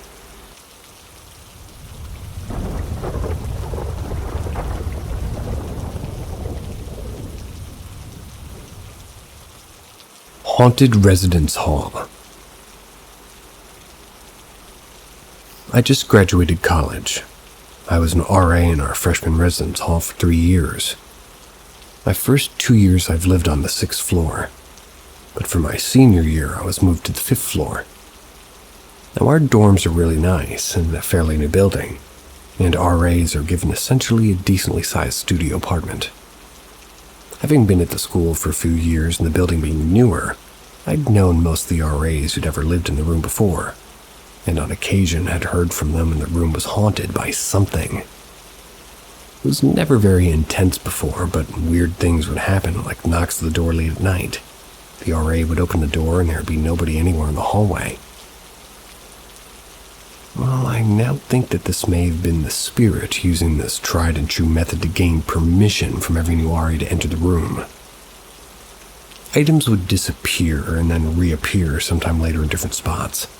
Bathroom door would lock by itself, and sometimes cabinet doors would open. I'd never experienced it before moving into the room, but after I got settled, all this happened very frequently. Just like how my voice disappears. So later on, my friends and I would start to see shadows manifesting briefly as well. It wasn't fun to deal with on top of a stressful senior year, COVID and all. LOL.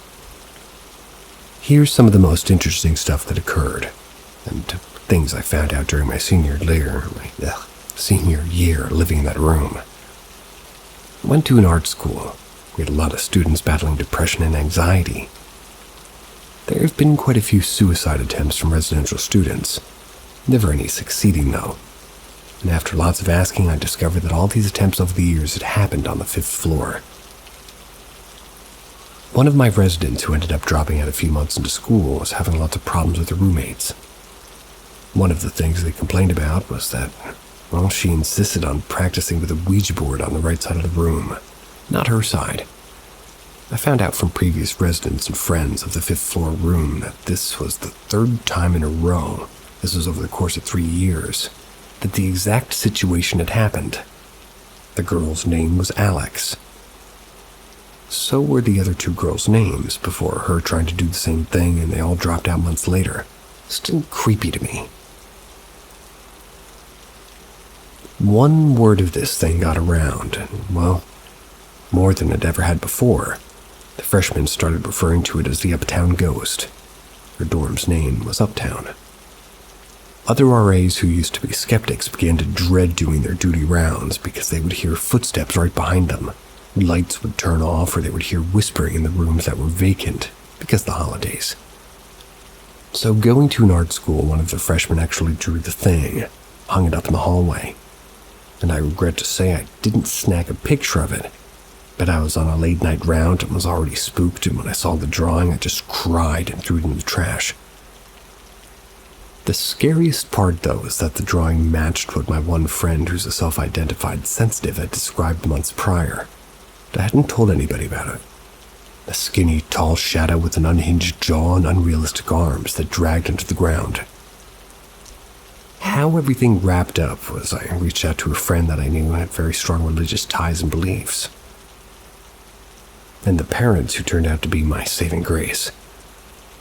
They didn't refer to themselves as such, but I essentially equate them to Ed and Lorraine Warren. Her mom claimed to be able to see spirits, and her father claimed to be able to hear the word of God. The experience of them cleansing my room was itself something I'll never forget, and for good reasons. They claimed there was a spiritual residue in my room from years of activity that had most likely collected near the ceiling. I hate thinking about that. They told me they cleansed my room and, more importantly, gave me the power to banish the spirit from my presence, which proved true as the second semester rolled out and everybody else continued to experience things, but I never did again. During the cleansing, while my friend's mom was praying over me, her dad suddenly said, "There you are," toward the doorway, and told me to defend my living space as my own. Still gives me chills to this day. The new RA who lives in that room now, one of my old residents, still texts me to this day saying that after I moved out, the spirit moved right back into the 5th floor RA room. She experiences everything I did when I first lived there. Overall, I do kind of blame myself for giving the thing so much attention and therefore power throughout the months I lived there. But I also attribute its overwhelming activity and my presence to my spirituality or religious beliefs. I still don't know what exactly it was or how it got into such a new building, but it's always interesting to hear other people's opinions on it. And it feels good to know that in the end, I overcame it.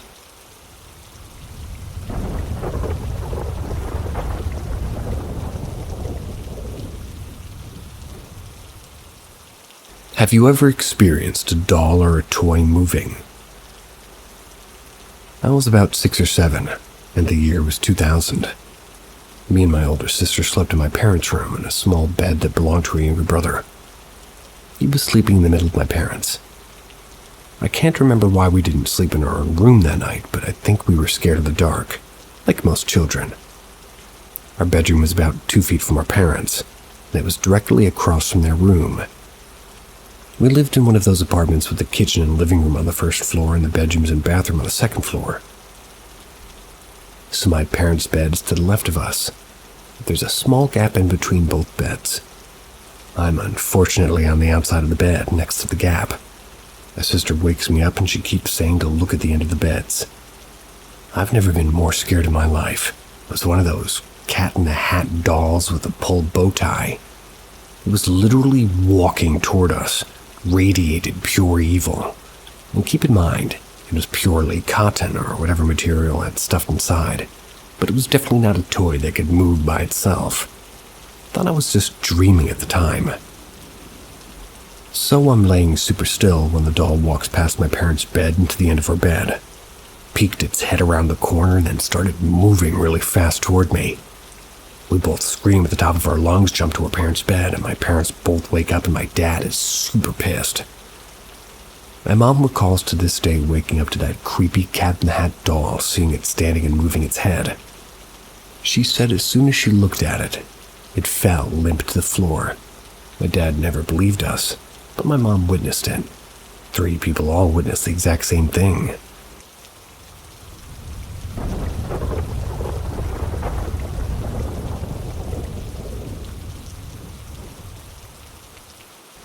Evil presence at a sleepover. This story takes place in 2017. It isn't a very eventful story as far as paranormal encounters go, but I personally find those to be the most believable. I actually created an account just to share this, and I've written it all down. My then best friend, I'll call her Lex, and I were having a sleepover at my dad's house. I was 16 at the time, and her being 17. We often had sleepovers on Fridays where we would eat junk food, watch as much Netflix as possible, and have deep conversations. This night was no different, and so unremarkable that I've forgotten everything we did. That is, of course, until we were trying to fall asleep in my bed. I remember being completely exhausted, slowly but surely drifting off despite sharing a bed with someone. I was just on the brink of sleep when Lex got my attention. First, she simply asked if I was awake. I grunted in response, signaling her to continue. It should be said that I was quite literally a minute or two away from unconsciousness, so I didn't pick up on her tone of voice or think much of what she said next. "I'm going to use the bathroom downstairs," she told me, getting off the bed. This wasn't normal, her announcing that she would be slipping away to use the restroom, but I was just too out of it to be annoyed or curious. What's wrong with her using the bathroom? Not long after she left, probably no more than 10 seconds, it started happening. And again, I was on the precipice of sleep, so my mind wasn't racing with thoughts or in any state of freaking myself out. Nevertheless, I became filled with the feeling of impending danger out of absolutely nowhere. I was becoming very lucid very quickly as dread and anxiety overwhelmed me. I'd never felt this kind of acute fear before, nor seemingly out of nowhere. Now, wide awake, I opened my eyes and I stared at the wall less than a foot away from my face. As I slept facing away from the bedroom door, mind you, so my heart raced as I tried to understand the situation, but I didn't move. Something told me that moving would be a very bad idea. My room was pitch black, so that didn't help matters. All I could think about was how scared I was and how I hoped Lex would return soon. I can guess that a few minutes pass like this when suddenly the bed dips on the side I'm not occupying, as if somebody was getting onto it.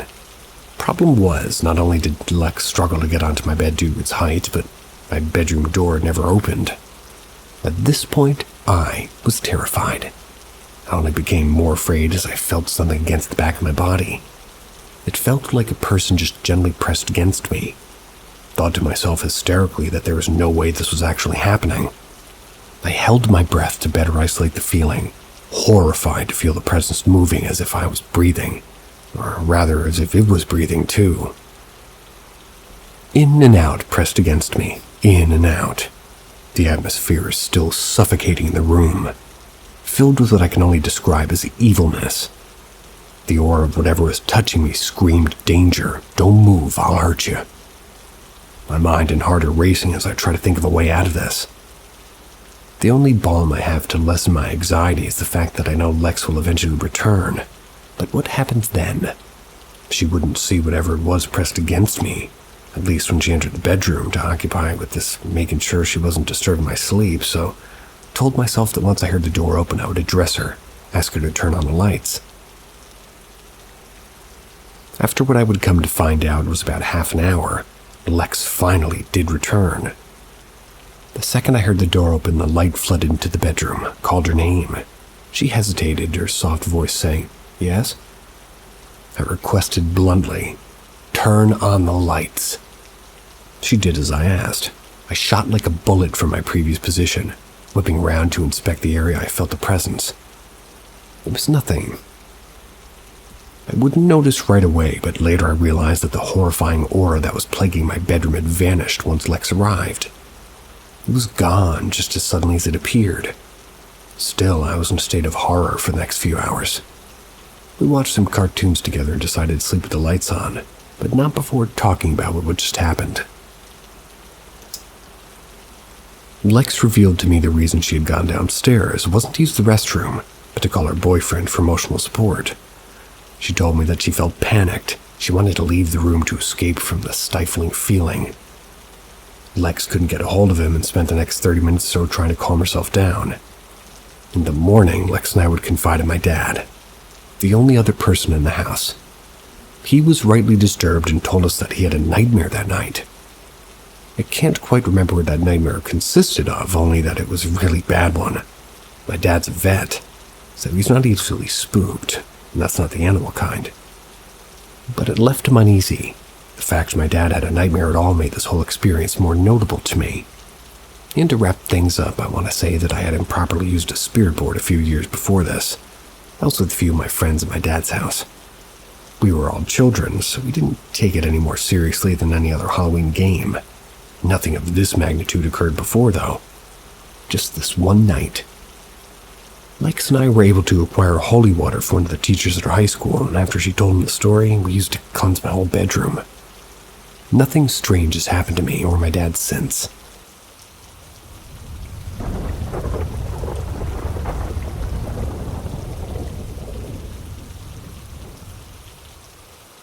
Whatever was at my home has followed me to my mother's house. I'm currently going through divorce, and about 2 months ago I voluntarily left my home to my soon-to-be ex-wife and our 3 kids. That was until we had come to an agreement on a living situation. She doesn't have family in our state, and I do. We had many things happen over there. Shadows dashing in the hall, phantom voices coming from rooms no one was in, and even a shadow of what looked like a little girl jumping out of the bed in the middle of the night. These occurred on a weekly basis. I even had 3 paranormal investigators go to my home, and we all saw the little girl dart behind the island in the kitchen. Here at my mom's, I stay in my childhood bedroom that's adjacent to the bathroom with the barn door. The barn door doesn't roll. A few times at night from the corner of my eye, I could see something moving back and forth in the bathroom. Got to the point where I just set up a curtain so I didn't have to see in there. My sister, who also lives with my mother, has 2 small dogs. At times, they both tense up and stare at absolutely nothing and begin to bark. One night, we were watching TV in the living room and they both jumped off the couch and seemed to be following someone who wasn't there. They go into a bedroom. We hear a small bang and they start barking and run back to the couch. My mom wrote it off as them following a fly, and I think it was different. Last night I went to bed around 10. I'm a light sleeper, so I heard commotion around 3:30 in the bathroom and woke up. I figured it was one of the dogs playing in the bathroom as they have free reign of the house. Well, when they're making noise, we just call out their names and they run out of the room. I did this 3 times and they never came out. In the 4th call out, my sister who sleeps down the hall yells out, "They're here in my bed." I feel my body turn white and I just stared at the curtain. There's still commotion in the bathroom, but I clearly heard someone pacing barefoot on the tile floor. Out of nowhere it stops and I just wait for somebody to come out until 7 a.m. where the sun starts to brighten the room and I fall back asleep.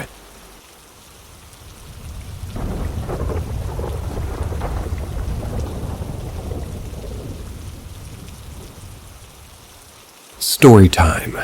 True. When I was in middle school, I was 11. Came home from checking my grades online at my friend's house.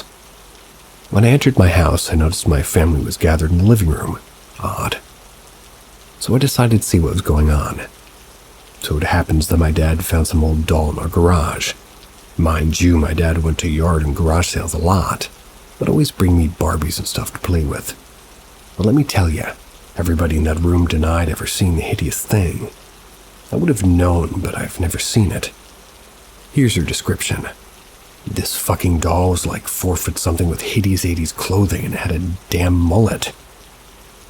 Okay, so we were all like, fuck that, and threw it in the garage again so my grandma could take it to some kid in Mexico. Well, when the time came for my grandma to go, we live in Colorado and she was on her way to Mexico. She was in New Mexico and she got in a bad car accident. She fucked up her spine. And everything that they had was either lost, damaged, or in some bags. That goddamn doll was 100% okay. I brought the damn thing back and my grandma was on bed rest for a solid 3 months. She said she would hear footsteps at night, and I would too. When my brother and I were watching TV, our blender would turn on and our TV would go out. This happened more than once, by the way. Well, one day I was pissed. I got the doll and I went to throw it away at our local park. Dumb choice, I know. Our house wasn't rid of paranormal shit. One night I precisely went to bed at 11:15 and woke up at around 1 a.m. feeling dizzy and sick as hell. I was sweating so bad, felt everything just turning, and something choked me so hard I lost my breath, but let go. I sat up and I remember yelling so loud for so long because nobody could hear me. I felt the floorboards moving under me and I couldn't get up. Finally, my brother heard and tried to open the door and it was locked. I never lock my doors, by the way. Especially then. It took him like 5 minutes till he could get inside, and he said my face was so white it looked like I was dead. Well, my mom was like, "What the fuck's going on?" I told her. She freaked out, and well, the next day she took me to a healer to cleanse my hand. Healer's advice. Because I'd touched something that someone my age shouldn't have handled. She knew there was some negative shit on that doll and forbid me to go to the park where I threw it, because it could mean something really bad would happen. Well, my dumbass went to the park like half a year after and there was no doll. I was swinging with my friend when he saw over the lake that there it fucking was. Its head out was looking dead straight at us. Fuck that. That year we lost our house and had to relocate. Started having bad suicidal thoughts after that. I've always wondered if that thing latched onto me, if that's why I always saw a bunch of crap. I just wanted to share this with the world. Maybe it's not like Chucky, but possessed dolls are a real deal.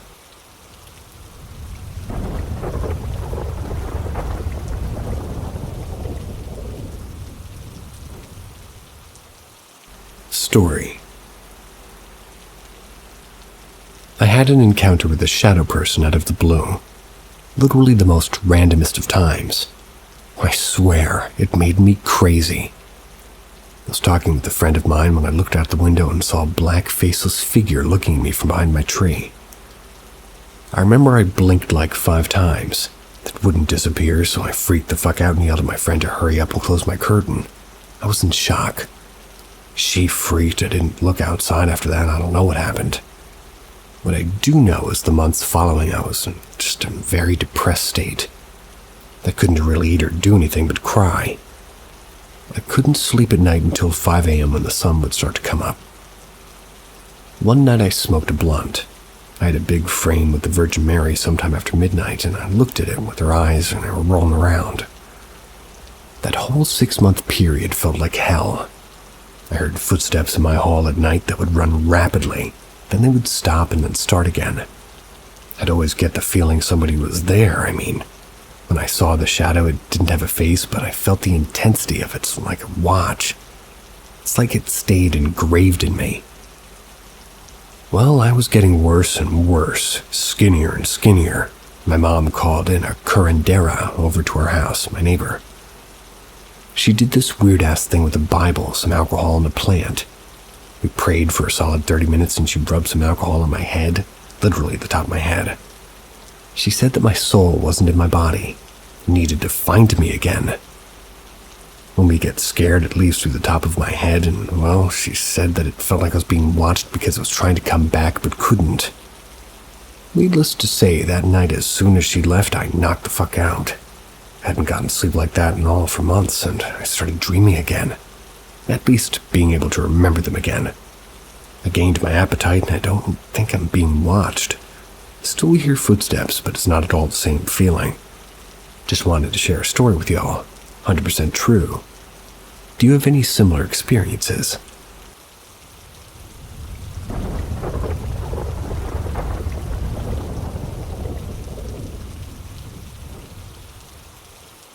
Premonition. I don't know if this is the right place for this, but it's fairly weird. I'm new to this, so bear with me. Alright. About 2 weeks ago on Thursday, 7:25, that night I had a dream. Can't really make anything of it now, but I remember very clear images still. I woke up and I was like, WTF? See, I censored myself, or I censored them. I remember seeing somebody inside. A body, not specific, dead. Looks to have drowned, lying face down on some rocks. I don't remember anything else, and I don't know if I dreamt up a scenario, I don't know. Well, when I have dreams like that, it's always very emotional. Got a very big headache specifically on the right side of my head. Went about my day, I'm a barista. went to work. I was cleaning some tables and I saw a newspaper. Holy expletive. The dead body was right expletive there.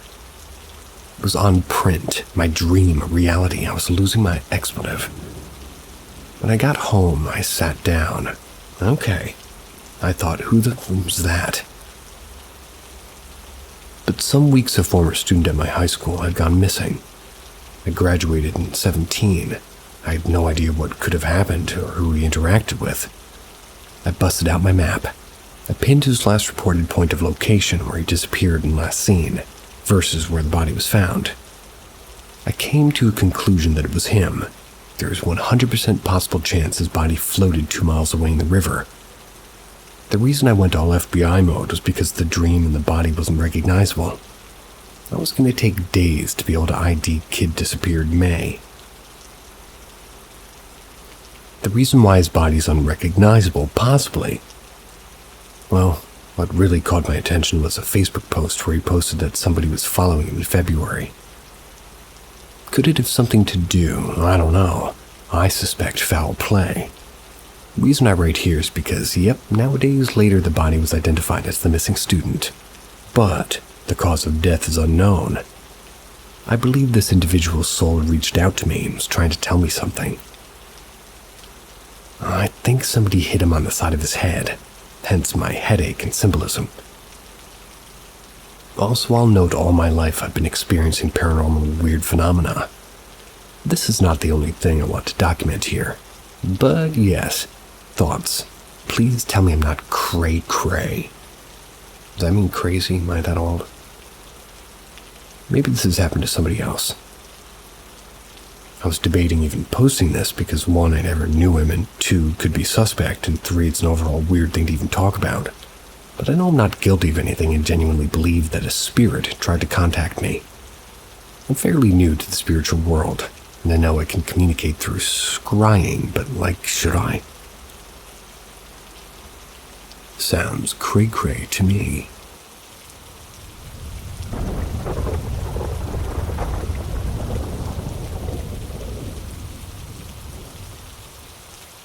Toddler talking to people who are not there at night.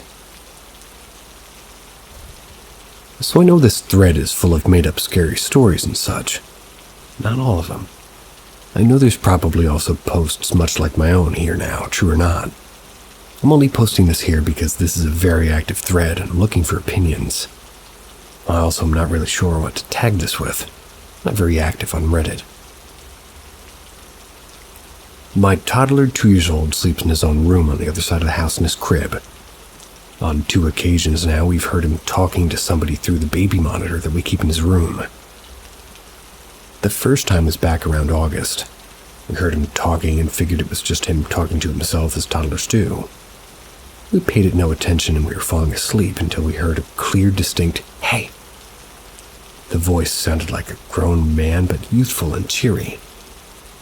Me and my girlfriend both heard it and sat up at the same time. I grabbed my pistol and immediately headed to his room to inspect. Nope, no one was there. I checked the surrounding rooms to find the same.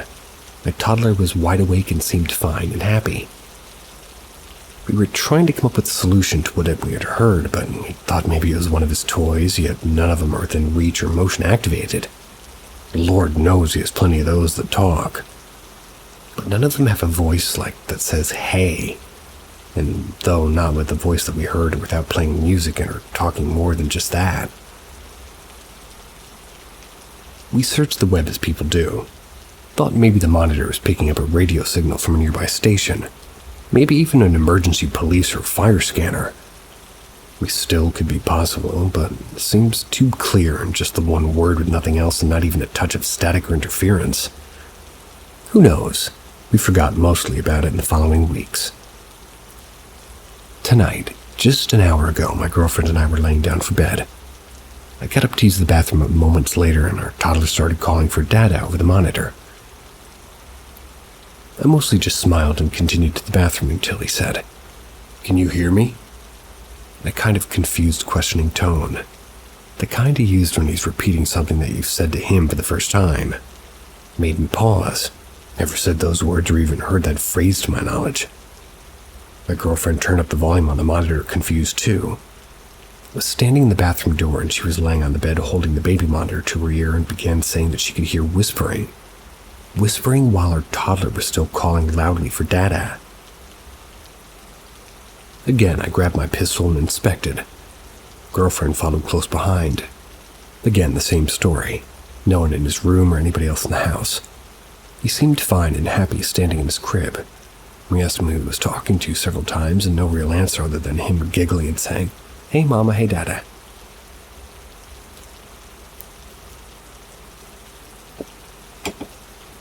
I went to the bathroom as I was going before. While in there, I heard our toddler say Tony to my girlfriend. She said he had put his finger to his lips like he was telling her to shush when he said it. He's never done that before. Tony was his great uncle who died years before his birth and before me and my girlfriend even got together. His house used to be right beside where our current one is. I say our house, but we live in a trailer, which is only 2 years old, and we moved here 2 years ago. We don't talk about Tony. I wouldn't have much to say, being as how I've never met him. He passed away in the hospital, but I've heard the stories of spirits sticking to the land or the house they lived in. Also the stories of children seeing people who've passed away. Has anybody else experienced this sort of thing with their children? And is it something I should be concerned about?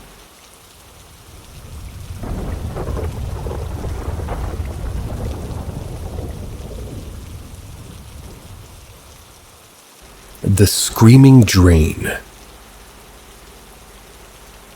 One night as I was laying in bed, I suddenly heard a strange noise coming from my bathroom. It sounded like a distant scream, but I knew I was alone in the house. I tried to ignore it at first, but the noise persisted and grew louder.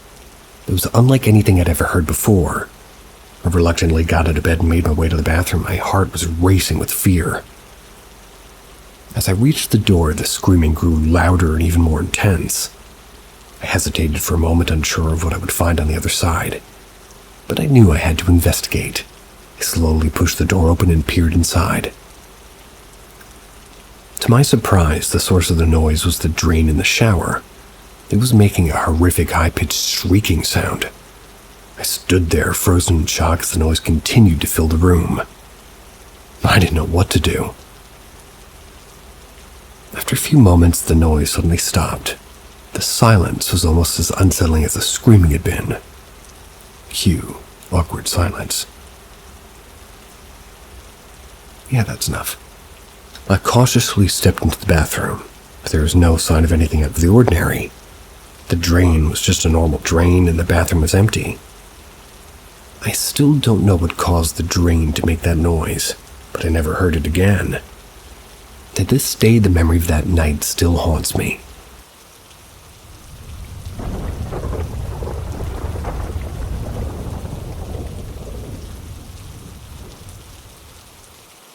Weird experience during camping trip. One day I was going on a camping trip with friends.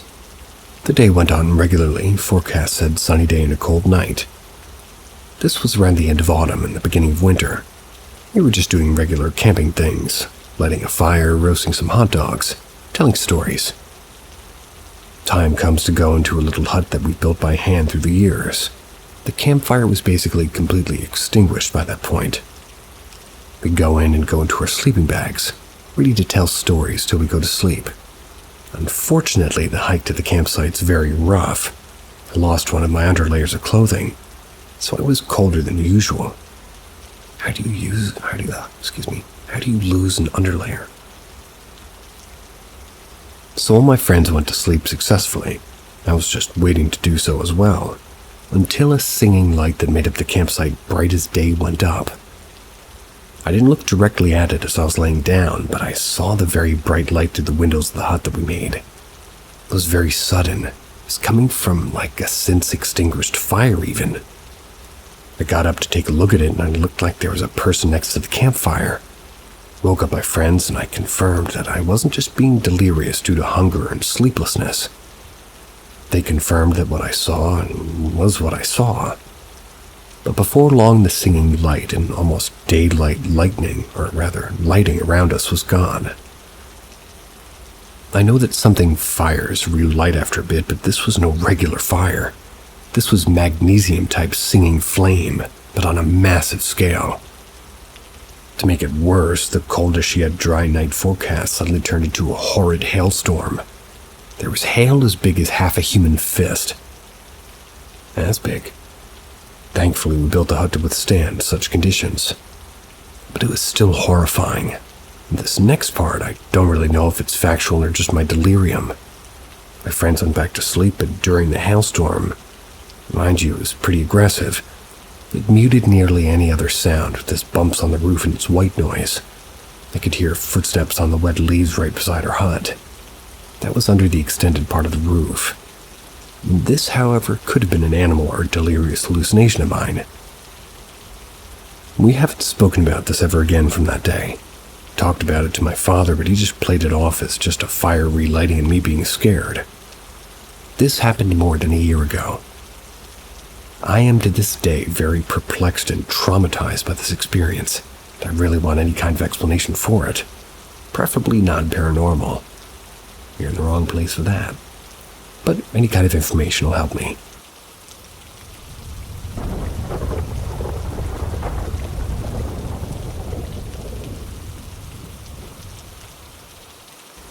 I've sleepwalked, seen and heard demonic spirits, out-of-body experience, and body scratches.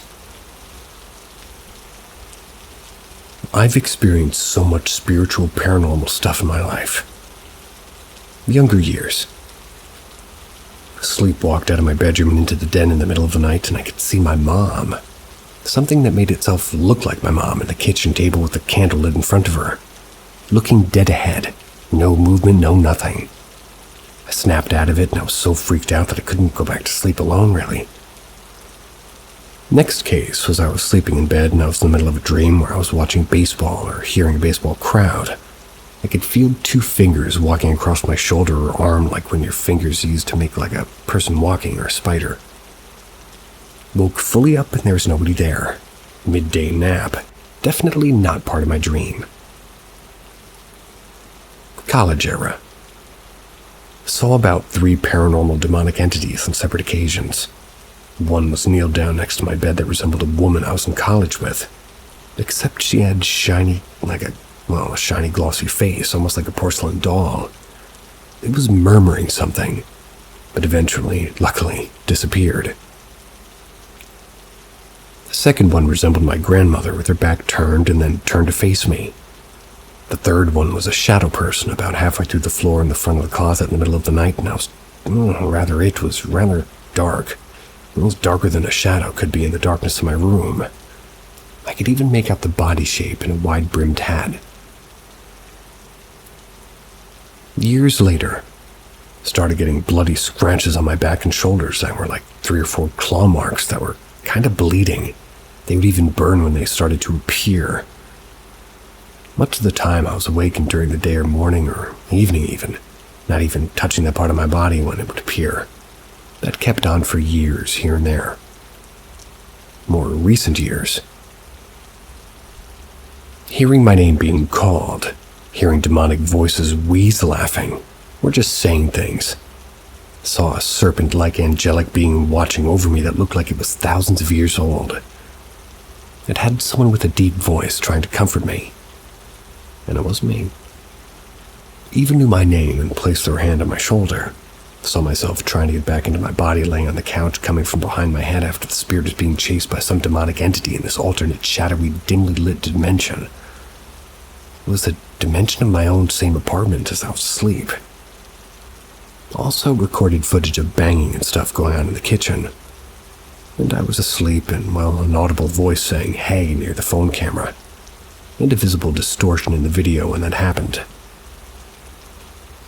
Also sleepwalked into my bathroom, drew an image of patterns all over the mirror using water from the faucet.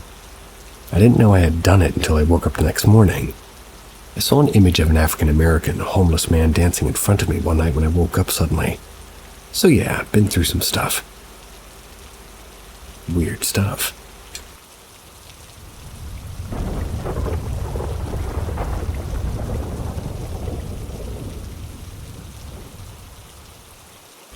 Sleep paralysis, forced out of my body, maybe astral projecting. I have quite a few experiences with sleep paralysis, starting when I was around 14. At the time, there were other disturbing paranormal experiences happening in my home around me specifically. The dreams vary, but the common occurrence is I'm out of my body and I can see my physical body asleep in bed, but I'm either being held back or being dragged away from my physical body when all I'm trying to do is get back into it. This always has a dark and evil feeling to it too, but I've never really seen anything else there. This has been reoccurring periodically since I was 14. Normally when I'm in a very weak and emotional psychological state. I'm now 26, by the way. Lately I've been having experiences similar to these other things, but slightly different. The best way I can describe it is it's like I'm lucid dreaming, but not really. I don't really have control over the dream and what I'm doing, but it's like I'm conscious and I know I'm dreaming. I know it's a bad dream and have the same feeling as my sleep paralysis experiences. I know I need to wake up and kind of just feel like I'm in danger. Try hard to wake up and after persisting, usually I can force myself to wake up by trying to scream. For this next part, I should include my stepmom considers herself a spiritual person. When I had the first experience, she taught me how to protect myself, praying, using a certain phrase, asking for protection and imagining a white light around myself. I'm skeptical of this working, but it gives me some peace of mind, so I do it. Last night I had a dream, and like I described, I could tell I was dreaming. The dream wasn't anything too bad or good, it was just random, but it had a dark and evil feeling to it. I knew I needed to wake up. I tried hard to wake up, but I couldn't. And while still asleep, I started saying my protection prayer and imagining the white light encasing myself. When I started my protection prayer, I felt something I've never experienced. It felt like something pulling out of my body to the left of me. This scared me so badly I tried to move in the opposite direction and I wasn't dreaming anymore. I was in my room in my bed and I tried to get out of bed to the right of me, but couldn't move properly. I just kind of started to roll out of the bed and scream. This is when I woke up completely laying flat in bed. These experiences terrify me and make me feel like I'm very vulnerable and under attack. Has anyone experienced anything similar?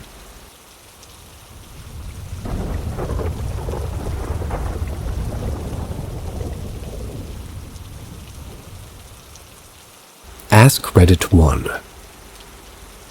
I'll do the backstory first. Our rental home and a house across the street are the oldest on our block. I want to say both are built before 1910. My neighbors were two older Vietnam veterans. I'd always had paranormal experiences in their home, but nothing scary.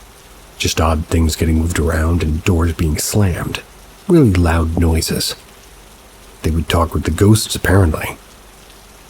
The guy who actually owned the house died of cancer. His best friend was forced to move because he couldn't afford to buy it, sadly. The owner's asshole kids sold it to a developer and they tore the place down. My renter works from home, which is across the street from the torn down one. He has her desk right next to the front door. So for several months after the house was torn down, she'd be working in the front door and would be closed.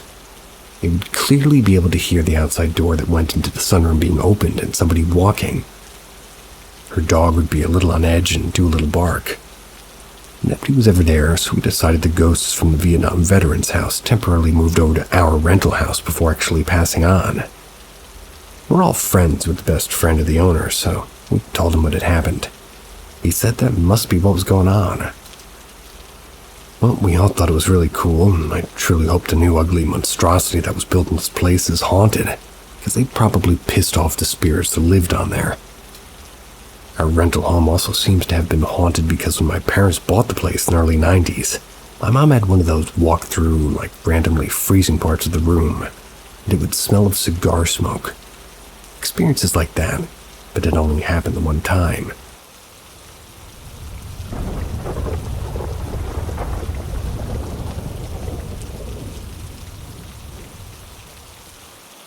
AskReddit 2.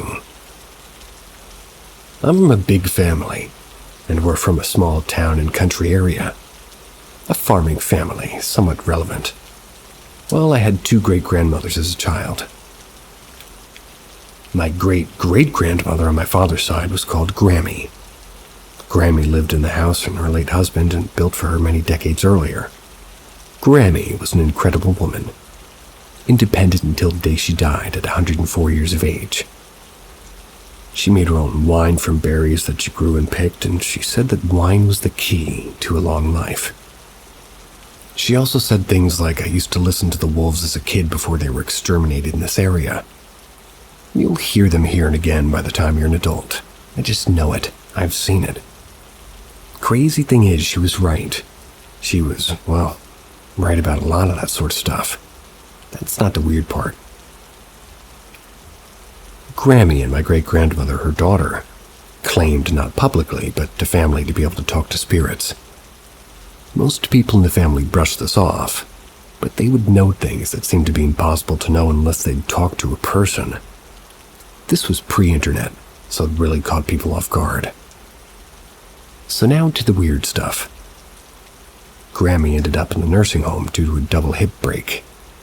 She really took a turn for the worse that week. I was still pretty young, but I remember my dad, who worked ridiculously long hours, spending all his time he would have slept, keeping her company instead. One night he came home and he said Grammy was in good spirits. I went like a short while later, and now I've always dreamed incredibly real lucid dreams, but that night I dreamed I was outside riding big wheels with my sister. Bonus points if you remember big wheels. Bonus points received. My dad's truck pulled into a very long country driveway at a very high rate of speed. He was beyond upset. He was saying Grammy had passed away just after the night before, the night before he left. I woke up feeling so confused. It seemed so real. Later that day, my sister asked me to ride big wheels, and all of a sudden my dad's truck pulls in, coming in hot. He jumped out of the truck, and I could tell that he'd been crying, something he just didn't do. He called us inside. Shortly later, he explained Grammy had passed away, and I spoke up saying, "Well, just after you left last night, right?" My dad looked like he'd seen a ghost. Couldn't understand how a small child knew that or would even guess that. Well, to this day, I've never told him about the dream. The thing is, my dream matched word for what my dad said up to the point I said something. So weird. A week later, the family was going through the house. I'd lived writing at a young age, or probably she loved. My brother had gone down to the old basement to see a desk that my grandma used to write at. I went down there to find him, but all I saw through the dusty light provided by the small window was the desk. Half the room was lit poorly, the other half darker than night. As I was wondering where my brother was, a small toy tractor rolled out from the darkness. I recoiled in fear and said my brother's name, and that's not funny. From the top of the stairs, I heard my brother ask, "What's not funny?" I ran, and I never entered that house again. Years later, I was 17. My great-grandfather, my dad's mother's father, was dying in a horrible, painful death due to extensive cancer. I went to see him one night. He was no longer able to really talk, but everyone was hugging him, telling him that they loved him, and he was getting worse. When I hugged him, I said, "I love you, Grandpa." And he whispered in my ear, "I love you too." It sent chills down my spine as I couldn't even remember his wife's name. I turned so white. People asked if I needed to sit down. I just left. I couldn't understand what just happened. That night I dreamt of he and I sitting in my grandparents' house like we always did for get-togethers. He looked at me from his chair and said, "You know I'm dying, right?" I said, "No, Grandpa, the treatment worked. You'll be fine." He said, "No, I'm dying as we speak." I woke up and I was just sweating in bed. It was around 2 a.m. and that morning my dad wasn't gone for work. He was home. It wasn't normal. I was eating cereal at the dinner table when he walked up and grabbed my shoulder from behind. I glanced up and his face said everything. He looked down at me and said in a breaking voice, He's gone. He passed about 2 a.m. Broke my heart. Over the next 2 years, my great-grandmother, Grammy's daughter, began to go downhill. I'd try to visit when I could, but I lived almost 2 hours away. I remember the last time I saw her, I walked into the house expecting to see her in the kitchen. I could hear her talking to somebody. It sounded like 2 distinctly different voices. One I recognized being my great-grandmother, and the other I couldn't place. I didn't see any other cars in her driveway, so I was super confused. I called out, "Hey, Grandma." She said, "Come on in, I'm just talking to a friend." Confused, I walked into the living room and saw only my grandmother. No TV was on, no radio, just her in her chair with a smile on her face. So we began to talk, and I said, "You must have been watching TV or on the phone when I got here." "No, I was just talking to an old friend. I do that these days. I get lonely here, and so they visit." I kinda shook it off and went to her basement to grab something. As I was down there, I clearly heard her say, "Yeah, that's my grandson. He's so nice to visit. He's downstairs." Then I got the chills as I heard what clearly sounded like somebody walking down the stairs. But no one was there. That's when my grandma, her daughter, explained that she and Grammy claimed to talk to spirits. I had seen and experienced enough weirdness over the years to start to believe it. A few months later, I had one of those dreams, and this time it was my great-grandma. Back in her living room, but this time I was walking to the living room and I saw them. I saw the people she was talking to. They all seemed so happy. No one seemed to even acknowledge me being there. They were saying that they were so happy to see her again, and it freaked me out. The next day, I got a call from my dad. I could tell he was shaky. He said, "Great-grandma passed away." I asked how. She was a larger woman, and she was getting an EMS-assisted lift to go to the hospital, and, well, they dropped her. Her heart stopped, and they couldn't get her to come back. It was a horrible accident, but it was her time. It clicked in my head that the reason that she could see them in the dream was because she was also dead. They were no longer voices of old friends, but they were really there. And thinking about it still makes me feel weird. See ya.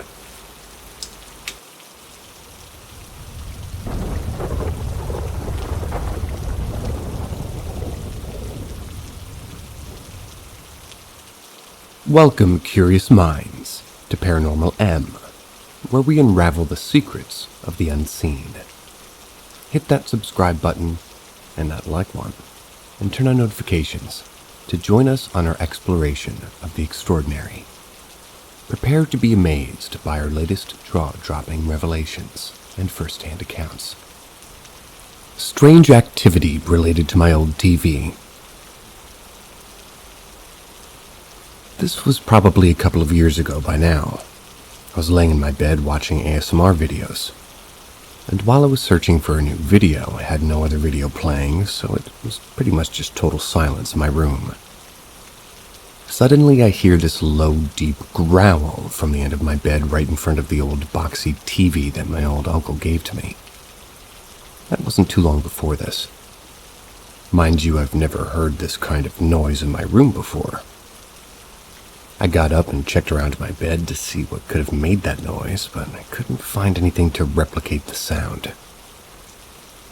At this point, I had a pet rat, but she had never made a noise even similar to that in any way, so... Not even when she was playing with her toys, I started to panic. But just a little since I've had strange experiences before. I texted my boyfriend, and he, of course, didn't believe me. I quickly got over it. A couple of weeks later, I had a boyfriend over for the night, and, well, I was sitting next to my bed. But at the foot of it, basically right next to the spot I heard the growl last time, I had a blanket over my head like a hood, so my peripherals were blocked, but my hearing was slightly muffled. We were just having a late-night conversation about the paranormal at the time, and that's when suddenly I heard the low, deep growl. It was right in my ear. And I mean, it was pretty loud for having muffled hearing. At first, I thought that even though it sounded very vocal, maybe my boyfriend ripped a good one. It was resonating through the mattress.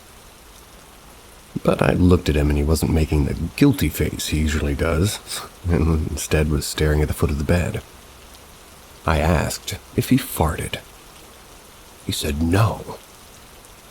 I immediately took the blanket off and asked if he heard it too, and he said yes.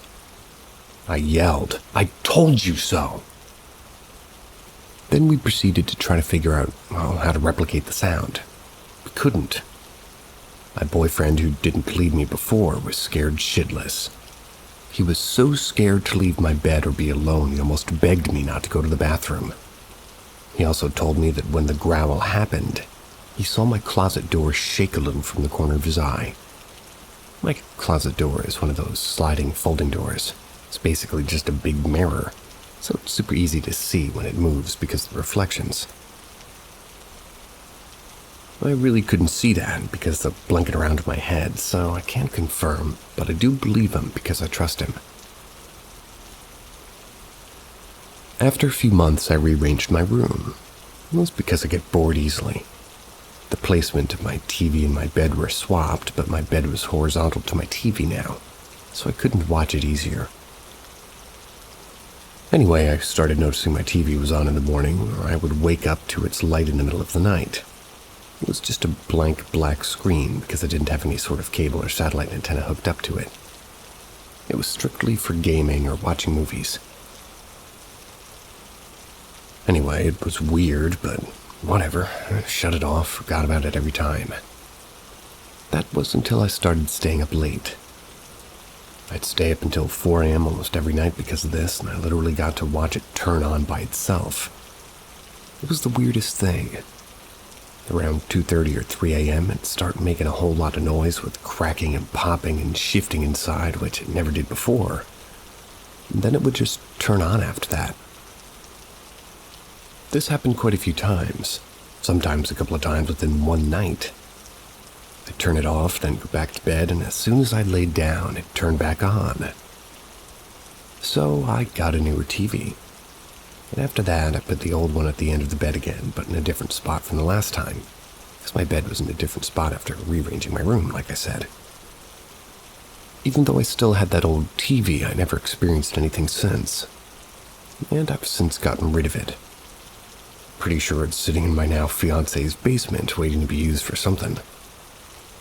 Anyway, ever since then, I've never heard the growl again, and my current TV doesn't turn on by itself. The growls really spooked me because, I know that growling usually means something demonic, and that's not a fun thing to experience in real life. But it never escalated from that, so I'm not sure if it was demonic. The first time it happened, I went downstairs, told my mom, and she had the audacity to ask if I'd been using a Ouija board. I'm not that dumb. I'm also aware that the TV turning on by itself could just be because it's old. I personally feel that the timing of it wasn't just a coincidence, especially when it turned on at around 3 a.m. every single time it happened.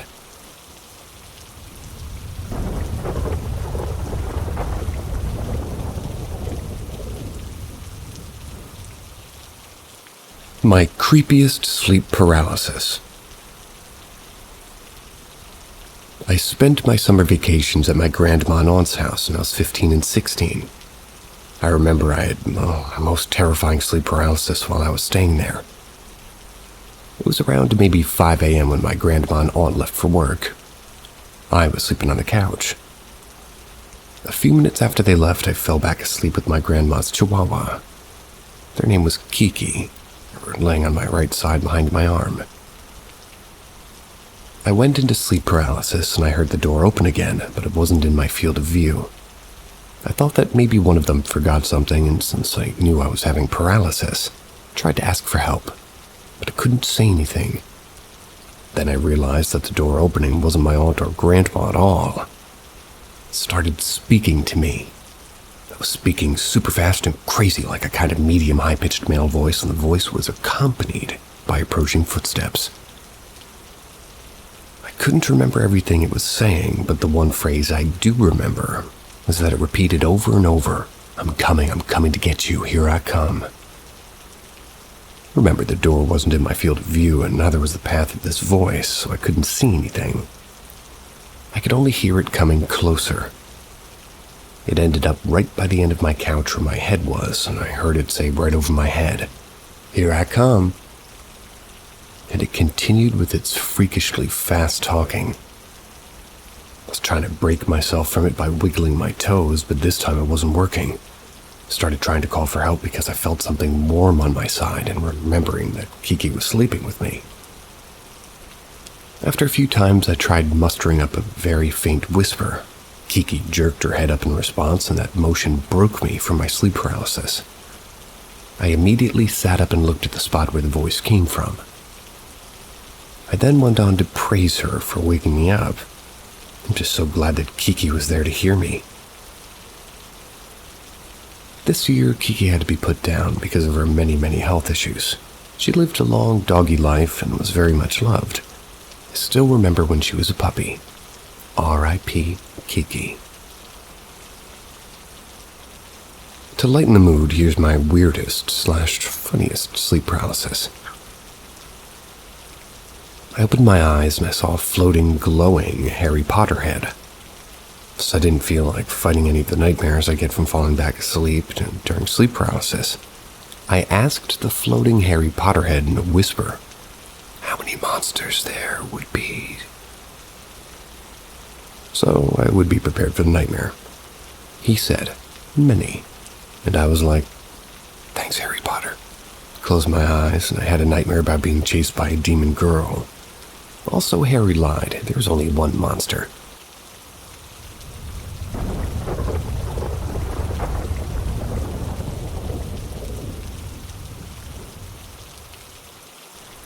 Unusual knocking.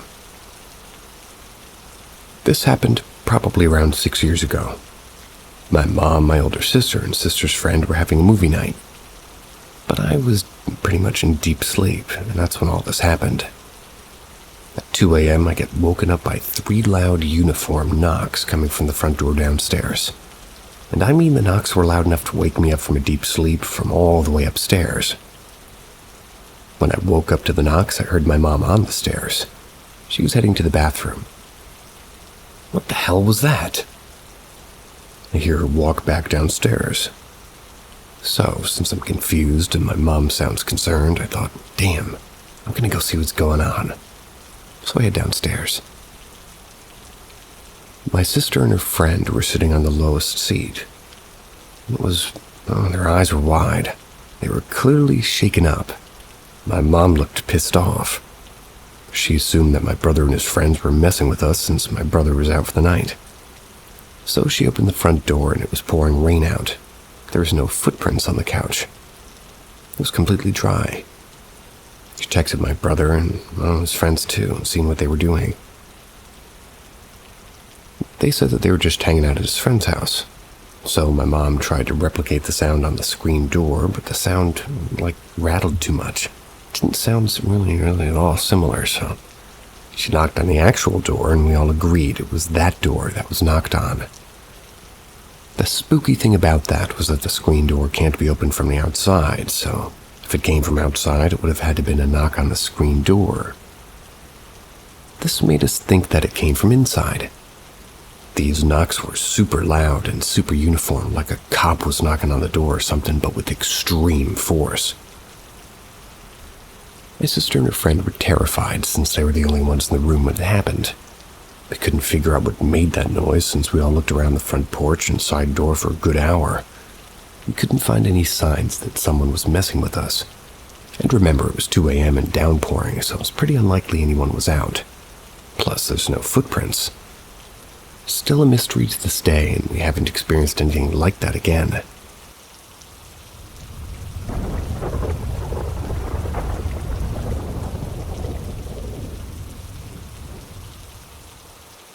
Looking for people's thoughts. So my dad died from cancer in February 2021. The day I went to see him, he was extremely sick. A couple of days prior, my aunt called in to inform me that my dad's condition had taken a sudden turn for the worst. I needed to make the 4-hour trip to see him as soon as possible. So I did. It was the first time I'd seen him in 2 years, that he couldn't stand on his own and could barely even speak. After spending the day with him and my stepmother, my wife and I had to head home. I told my dad I'd be back in the next week on my day off. On our way home, I got a call from my stepmother. She was telling me that my dad was being rushed to the hospital because he had tried to stand up on his own 4 times and had fallen all 4 times. A couple of hours later, she called me again. She had to say that his blood pressure was dropping, and the doctor told her to get to the hospital immediately. So I knew what was coming later, and I had already made peace with the fact that my dad was going to die very soon, so I wasn't overly emotional. You're allowed to be. That being said, later at night I was sitting at home and had this sudden overwhelming feeling of grief. I was fighting back tears, and, well, not 2 seconds later my stepmother called me to inform me that my father had just taken his last breath. That was less than a minute prior to her calling me. I'm convinced that that sudden feeling of grief I felt was my dad telling me he was gone, and I was wondering what everybody else, seeing what everybody else here thinks. As a side note, for some time after his death, nearly every night I'd have a different dream. My dad was in all of them. And in the dreams, I knew that he had died, so it always confused me. He never really said much in the dreams, other than a few things I can't remember. He mostly just followed me around throughout the dreams, not saying much. I have no idea what to think of that, but those dreams have since stopped. But I had them for just over a year.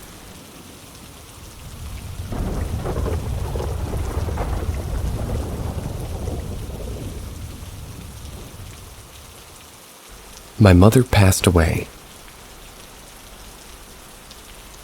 I am 24. It's been 8 months since my mother's died. She had committed suicide. I hate to say it, but I knew it was going to happen. I just didn't think it would be as soon as it was. She was 44 and her identical twin had done the same 10 years prior. It was a rough time. And that was for a long time. They both suffered with mental illness and things called pseudo-seizures, also known as psychogenic non-epileptic seizures. So they weren't only identical in looks, they were identical in health. When my aunt passed away in 2009, I had a nightmare the night before. Something didn't feel right. I knew my aunt wanted us to drive to get her 2 hours away because she was suicidal and the hospital was taking her seriously. But we couldn't afford to.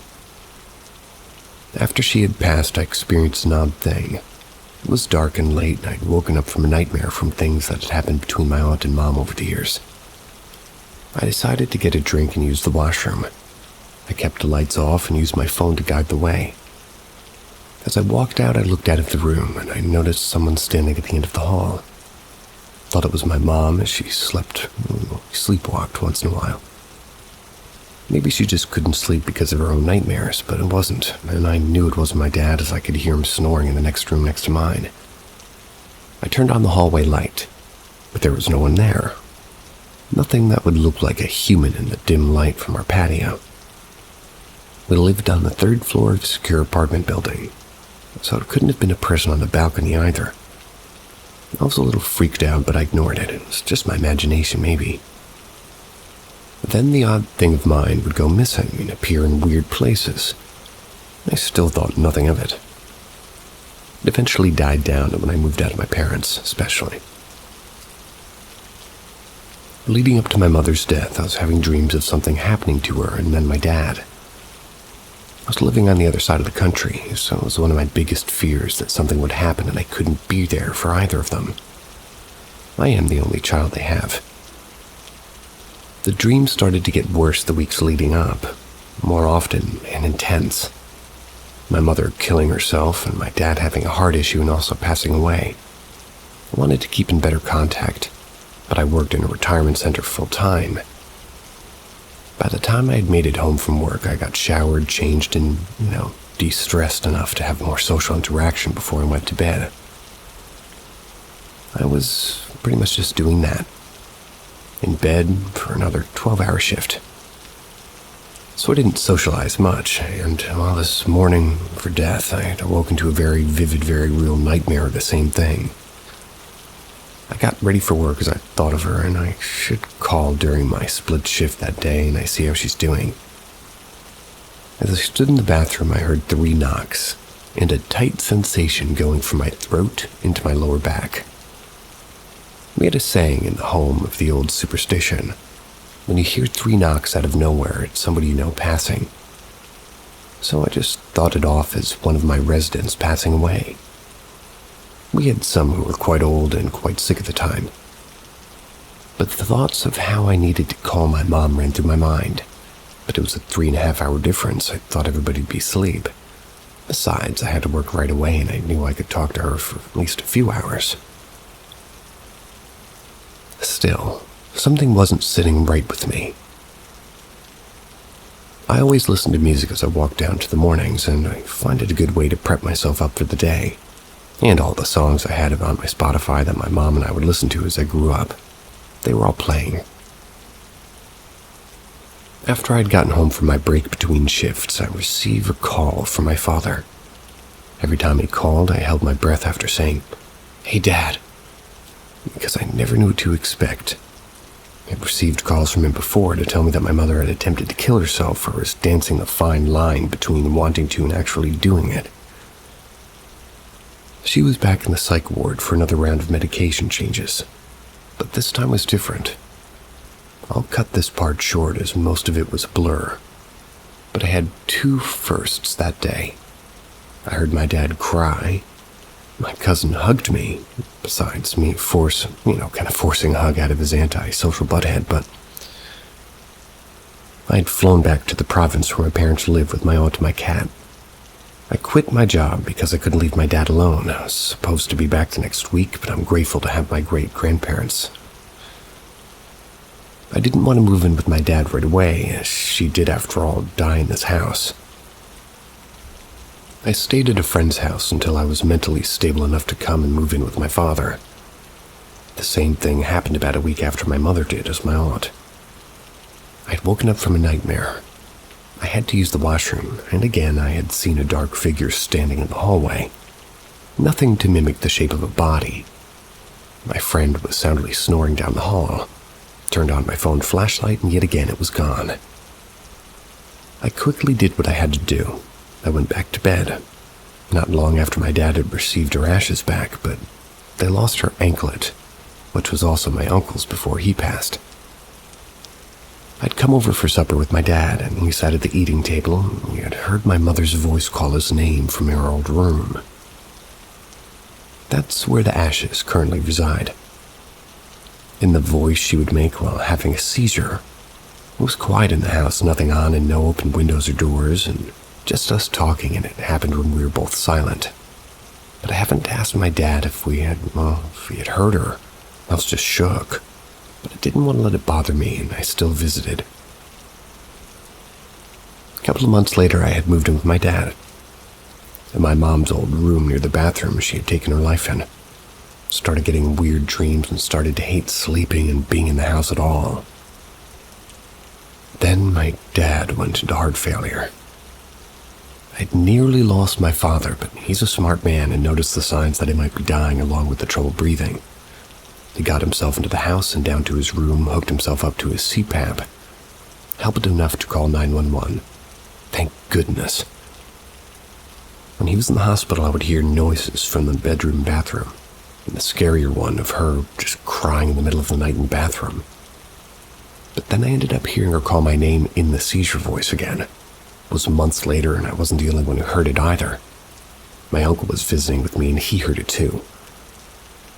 Since then, things have been going missing and reappearing in weird places.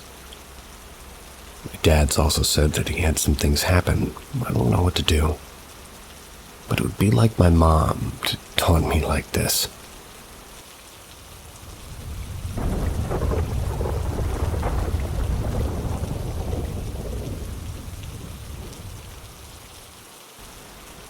Predictive dream / premonition. The following true story happened to me when I was a sophomore in high school. This was during the fall of '91. Began with a dark dream. I don't recall everything from the dream, but I remember an image of a bridge. I also remember an image, that of a baseball field. There was also fire, and I woke up with a bad feeling. Several days later, I was laying in bed awake. That's when a date popped into my head almost as if somebody had said it. It felt connected to the dream, so I concluded that something bad would happen around this date.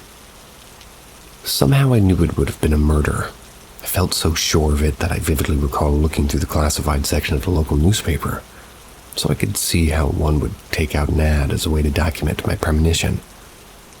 Now, to give some context on how rare this event would be, I grew up in an upper-middle-class suburb with a low crime rate, and prior to this, there had been, haven't been a murder in a decade or so.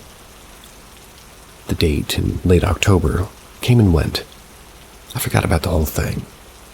A couple of weeks later, November 7th, I went home because of a half-day at school. My mother worked from home as a reporter for a big city newspaper. She was gone when I arrived, but it was pretty unusual. And when she got back, she told me there was a murder in town. They called me on it to cover it. She explained where it was, and to my amazement, the house was almost exactly equidistant from a baseball field and a bridge, just as in my dream. I was a couple weeks off in my prediction, but like I said before, such events were so rare that, to predict a murder, let alone in general the location within a couple of weeks is something. I didn't and still don't know what to make of it. Could be a coincidence.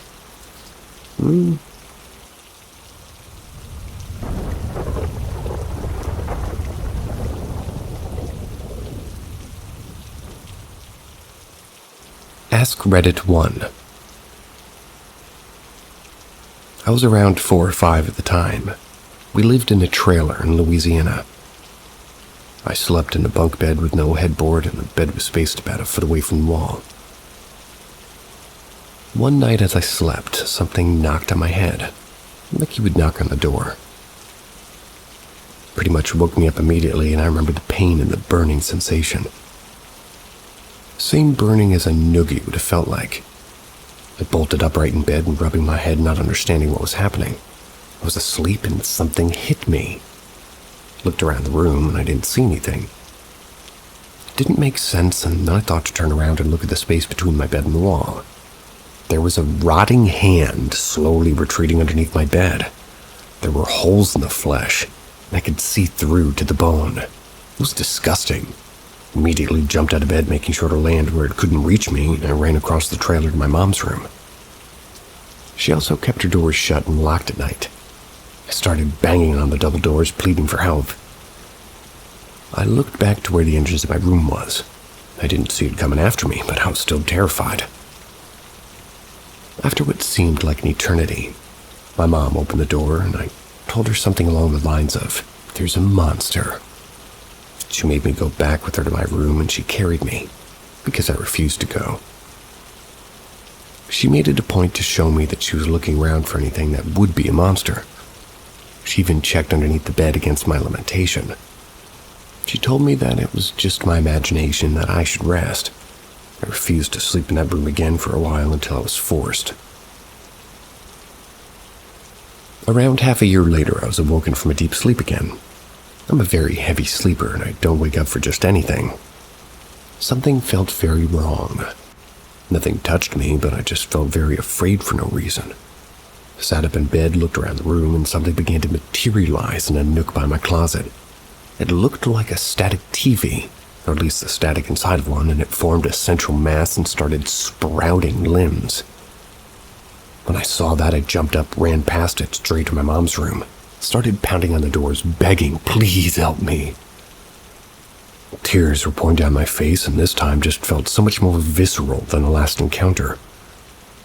As I pounded away at the doors, I turned around, looked down the trailer to the entrance of my room. This thing peeked out at me, went back into the darkness. Came out again, watched me from the doorway. Went back into my room one more time, then came back into the entrance of my room, looking right at me. It had no face, no details. There was just a body made out of what looked to be TV static. I still knew it was watching me like a starving bear. It wanted me, and with such furiosity I could feel it in my bones. Nice bear analogy. It started moving toward me in a fashion that made it seem like it was on a conveyor belt. The closer it got, the faster it got. The louder and more desperate my lamentation grew. Got so close I turned around from banging against the doors to putting my back against the door to face it. It got to within a couple of inches from my face, and that's when my mom opened the door and I fell back, and as I fell I watched this thing pop like a bubble in front of me. It was there and then gone. My mom tried to explain it away, like, well, the other time, still tries to do that to this day. She will never be able to convince me that I didn't experience pure evil and terror at the time of my life. I used to feel as though my whole bed was spinning as I tried to sleep at times. I was plagued by terrible nightmares. And before you say my experiences were nightmares or sleep hypnosis, you can't move while you're under the effects of sleep hypnosis, so how then was I able to jump up and run away each time? How could I be awake, move around, and get help if I was dreaming? I couldn't have, and this is the one thing that convinced me. Screwed that one up, me. I couldn't have, and this is one thing that convinces me I had a brush with something you never want to come into contact with.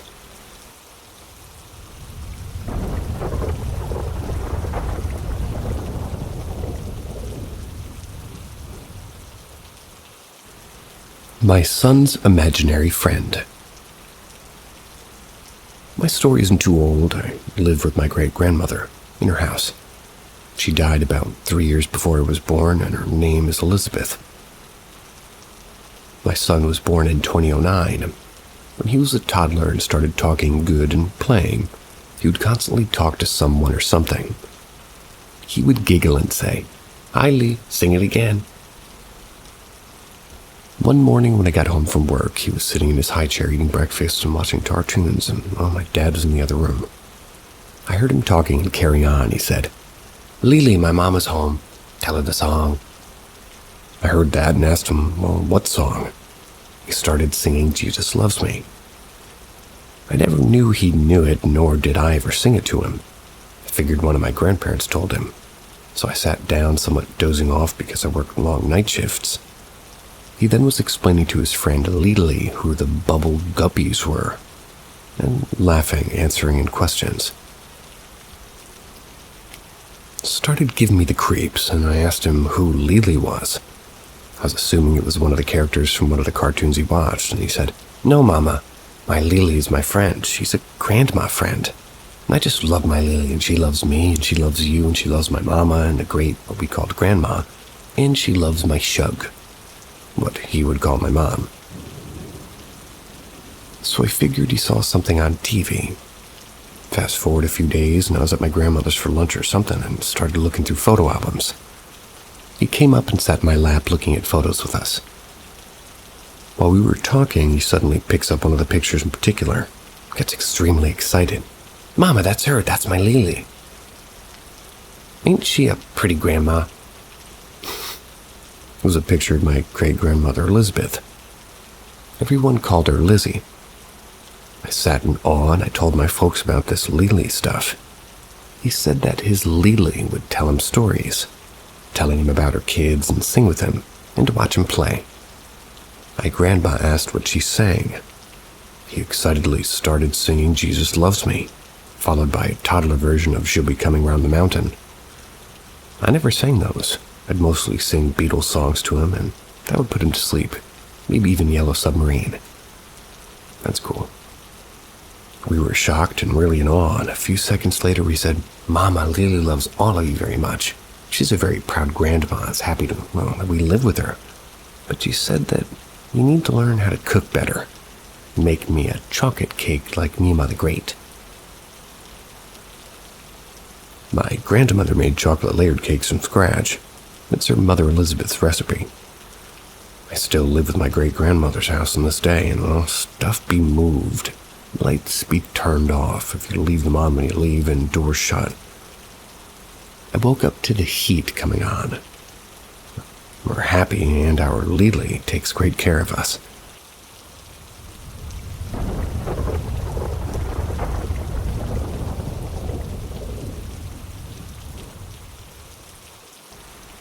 It was something that he took to the grave. When I was younger, we had this family friend named Joe. We called him Debinock. Okay. He was awesome, one of those uncles who would spoil the shit out of you. He became sick one day, passed away when I was at school. I was in maybe 5th or 6th grade, so I didn't really know what was going on at the time, but he was diabetic. And like my dad too, but Joe was worse. One of the last times that I'd seen him was at my parents' place. They got home from school, and he was pale and seemed drowsy, silent. My dad told me he was sick and that he had something for me. It was a $5 bill. Before I got home and started to become aware of Joe's conditions, my dad told me that he was seeing people that weren't there. Like, people that have already passed away, loved ones, like standing around in the living room, present. His condition grew dire. He couldn't leave his house or even get up to leave his bed. But his wife Naomi was taking good care of him. She had told us a story a few nights before his death. They had a horrifying experience. She gets ready for bed and falls asleep next to her husband. She eventually wakes up to somebody screaming her name. The bed's empty. Naomi realizes that the screaming is coming from the front door, and it's in Joe's voice. He's shouting the words, "Naomi, get the fuck out here and see this!" She jumps out of bed as fast as she could, and she races toward the front door. As she's halfway, she can hear a glass smash, followed by these loud, heavy footsteps stomping off and down the footsteps. She approaches the door, and Joe is shaking with a shocked expression pointing off into the darkness. Naomi sees this shadowy figure bolting fast. It bolted into the field not far away from their house. She was chilled to the bone, but was able to bring her husband back inside. It was peculiar. Joe was incapable of leaving his own bed, but was able to somehow in the middle of the night make it to the front porch with a glass of water for fresh air. And that's where he was met by whatever that thing was. He never told anybody what he had seen. The scary thing is he passed away while standing in that exact same spot.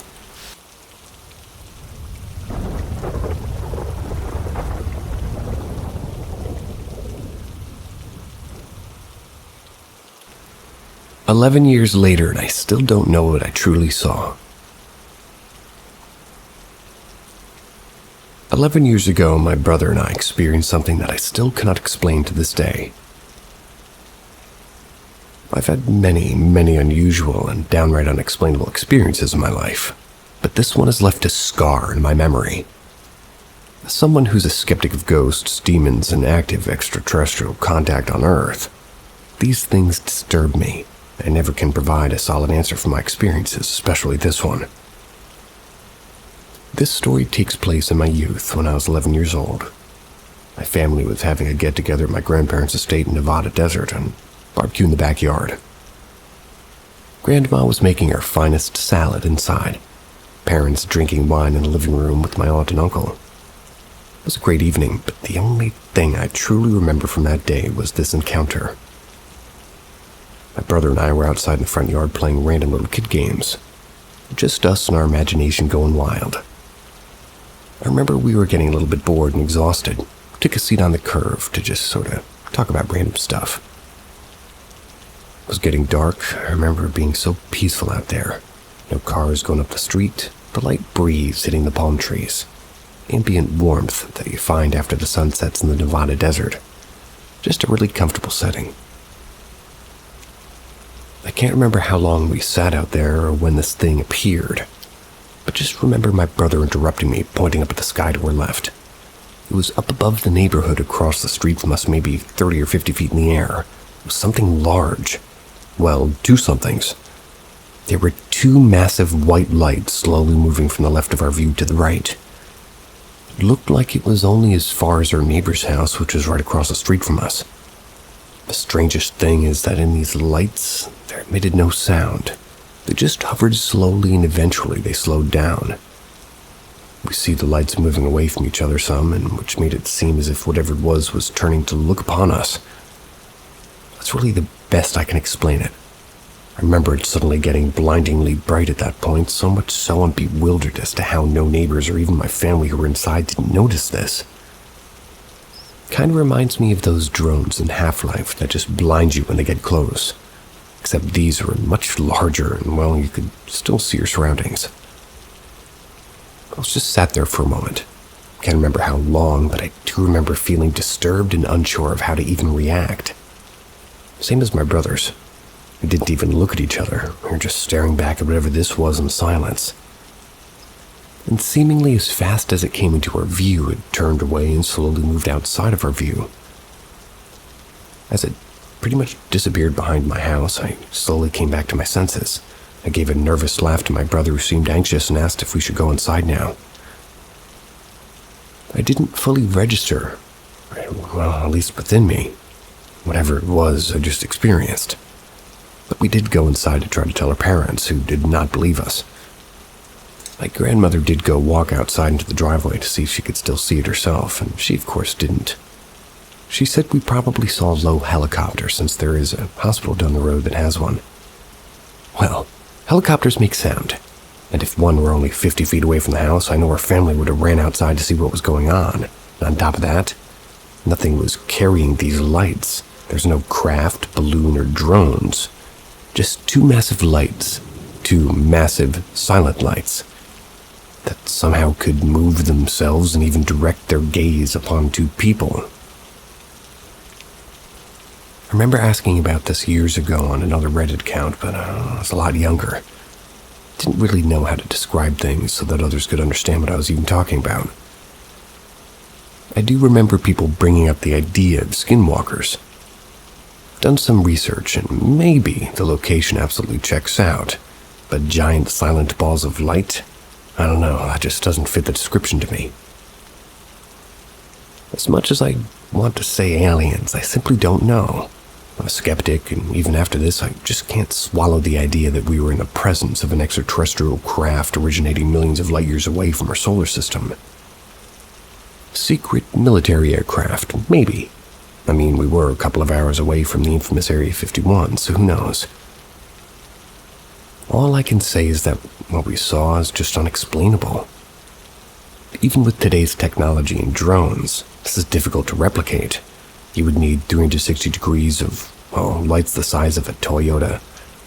Two drones capable of lifting them, remaining absolutely quiet for like an eighth of a block away and staying in perfect synchronization to appear as one singular craft. And for what? Why? Why a random neighborhood? Why go through that effort to begin with? I do remember seeing a YouTube video that was taken not too far away from where my grandparents' place was and looked almost identical to what we experienced. I was like 14 when I found that out, though. And for the best of me, I believe I tried. I can't find that video anymore. I always used to describe what we saw, and it frustrates me. I didn't save that link somewhere.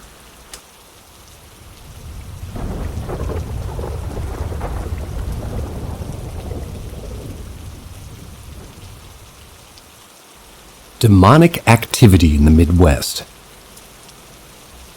This will probably be lengthy, but I just feel I need to share this living nightmare we lived for a while now.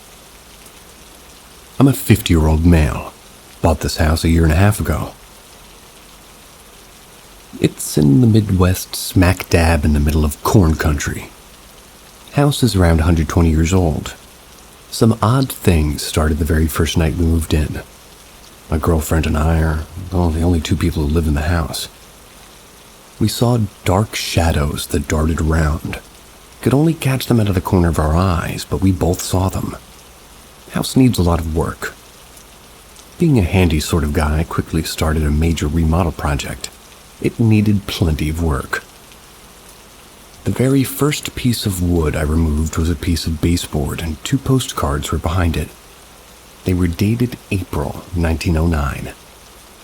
As I continued with the work, activity ramped up. I don't know if I got burned out with it or something else was to blame, but I just lost all my energy and drive to keep working on it. Fast forward to approximately 6 months ago. I started getting strange ringing in my ears. I would describe it in more of a frequency, like a sound, almost like a dial-up modem, became non-stop. My girlfriend started getting, pretty much the same thing soon after. And hers also became non-stop. To this day, we both continue to be afflicted with this. It's maddening, no end, it never stops. Last year, sometime, I had bought a full-spectrum camera to try to capture really whatever is going on with the shadows. I set it up once on a tripod and was set to motion activated. It went off a few times within 20 minutes, but I couldn't see anything on the recording. Spooked me and I packed it up and didn't try it again for probably 8 months. This is where things get interesting. About a month and a half ago, I dug out the camera. I also got a spirit box app on the phone. Totally skeptical, but I was desperate for answers for those frequency noises. I'll obsess about things until I can learn enough to fix it. It's just my nature to be analytical. The next 2 weeks was pure terror. My camera was recording orbs coming out of the walls and floor. And when I say orbs, I'm talking hundreds, like coming from a fire hose. The Spirit Box app talked constantly. Time of day didn't matter, and it was intelligent in nature. The things it told me, oh my God. I was addicted to listening and talking to them. They were pretty much non-stop new spirits talking about local unsolved murders, missing children, and seemed to have knowledge that should be impossible. They also would tell me what I'm doing, like verifying that they're watching me at all times. They also foretold future events, which actually came true. And then it attached to me. I've never been so scared in my life. My whole body felt electrified. My hair stood on end. I had goosebumps. My pupils were fully dilated and my irises, what you could see of them, were blue. And I have brown eyes. Weird things were happening when I walked into a room. Popping noises everywhere. Things moving by themselves. Candles boiling. And the flame at 90-degree angles. Marks on my body, burns, bites, scratches.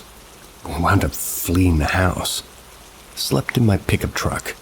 19 degrees outside. We stayed gone for about 3 weeks. Everything electrical multifunctioned around me. If I held my phone, it would flash off and on, and I could hear demonic screaming and growling through my phone and my car stereo, even when the power was off. In short, my life took a downward spiral. I'm trying to regain a foothold. It's attached to my girlfriend for short times and a couple of others who visited the house. I've had the house blessed a couple of times, but almost every church wanted nothing to do with it. So a friend of me and my girlfriend took on trying to rid the house of these entities ourselves. There has been success, but there's still stuff here. Sorry for the long-winded story, but I've left so much out. This isn't about looking for recognition or fame. It's actually looking for help. And just needing to tell people. Family and friends just say it's nonsense. We are not and have never been crazy, but it's totally understandable how something like this could do it.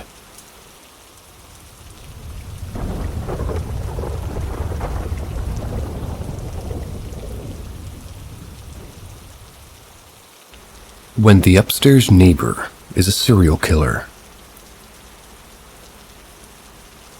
I saw a spirit in the home of some members of my coven. That's when we were hanging out last night. I don't usually see spirits, so I said something to them. We cast a circle, did some divination, pendulum and cards, and found a lot about him. We've had our suspicions for a while that the upstairs neighbor's involved in trafficking. He likes to take young native girls home that are seen for a few days and then they're just gone forever. It's the bad side of town in a very rural state, right next to the reservation. We found the spirit's identity in a missing persons list from a city a few hours away. When we called his name, the energy became more focused and we were able to communicate with him via pendulum. That and the cards gave us an idea of when he died and how. And now all the spirit's rage is pointed upstairs.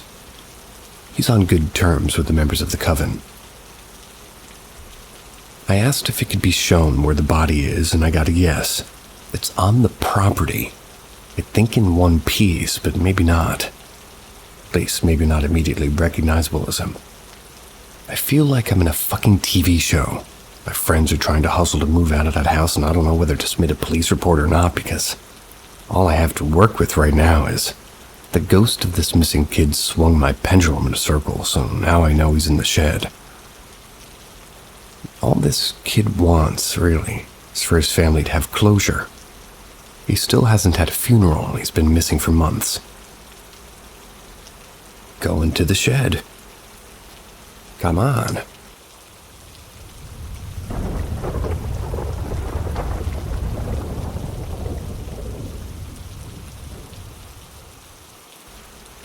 AskReddit 2. Descriptions fall pathetically short of reality and what can be put into words. This experience might sound new agey or superficial. It doesn't really sound special at all, but maybe it's only banal, but the following is a bit long. Nevertheless, I remember once taking a walk in a city while listening to music. I don't know if it was because I had a good night's sleep or if I was feeling somewhat drowsy, paradoxically. Nevertheless, in an instant from being a regular dude walking, the world disappeared. It wasn't darkness, and I think it may be the opposite of meditation, but I felt pure consciousness. It was as if my body disappeared completely and all I was, and just experiencing that moment. It was weird. Not an empty, no nothing kind of a thing, but a flow of uninterrupted thoughts floating. The world receded. I could tell there subconsciously that there was something there, but it felt like whatever was out there was like a very thin sheet of paper.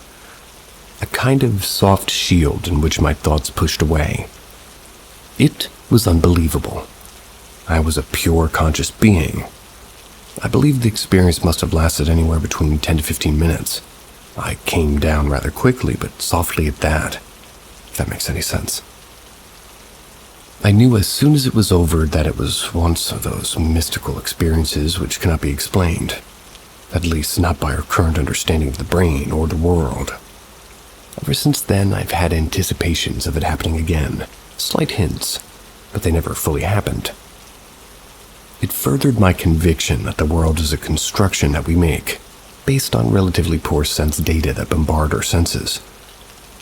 I don't think the word paranormal is helpful, it's all natural stuff. But natural investigation of the serious kind is not capable of rendering this intelligible.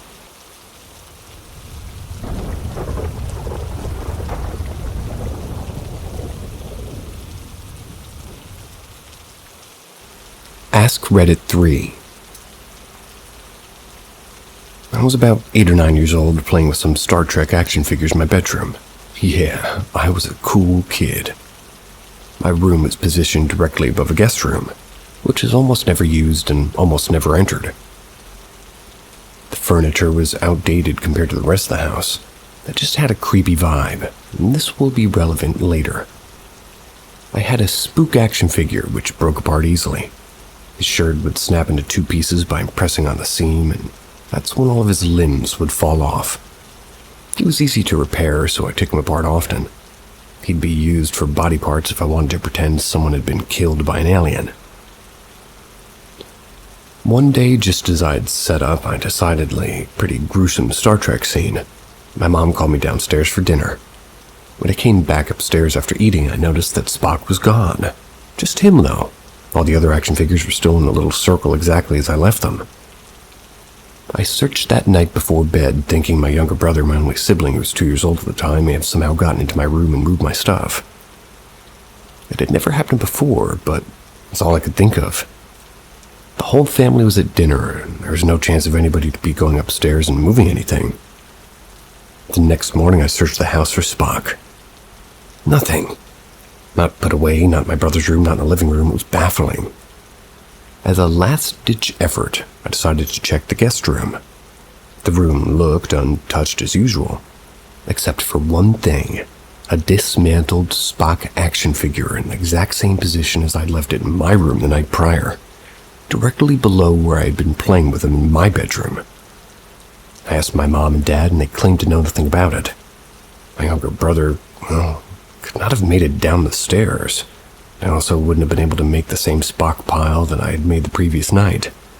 It was as if my toy had just translated a few feet in the Z direction right across through the floor. Z-axis.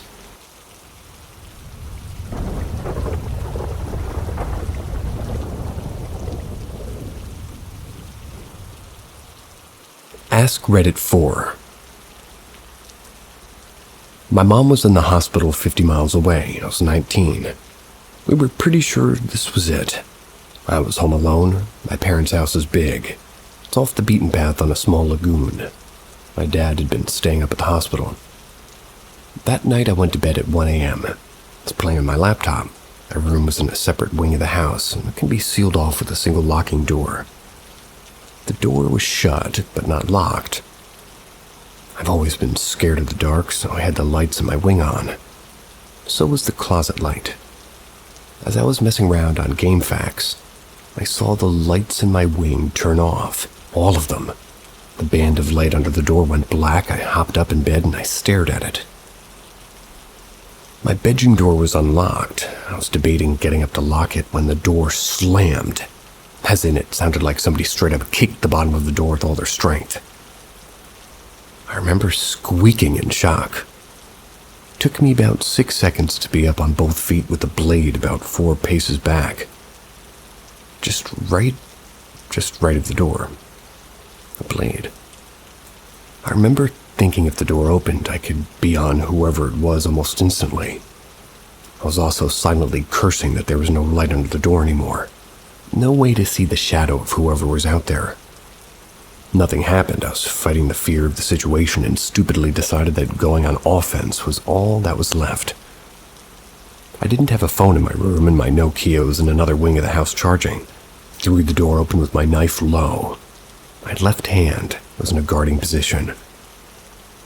There was no one there. I tossed the hallway light switch on, and there was no one in my wing. There was no one in the house. The burglar alarm was still on, and confused, I turned on the main house lights, sealed the wing off, and locking the door.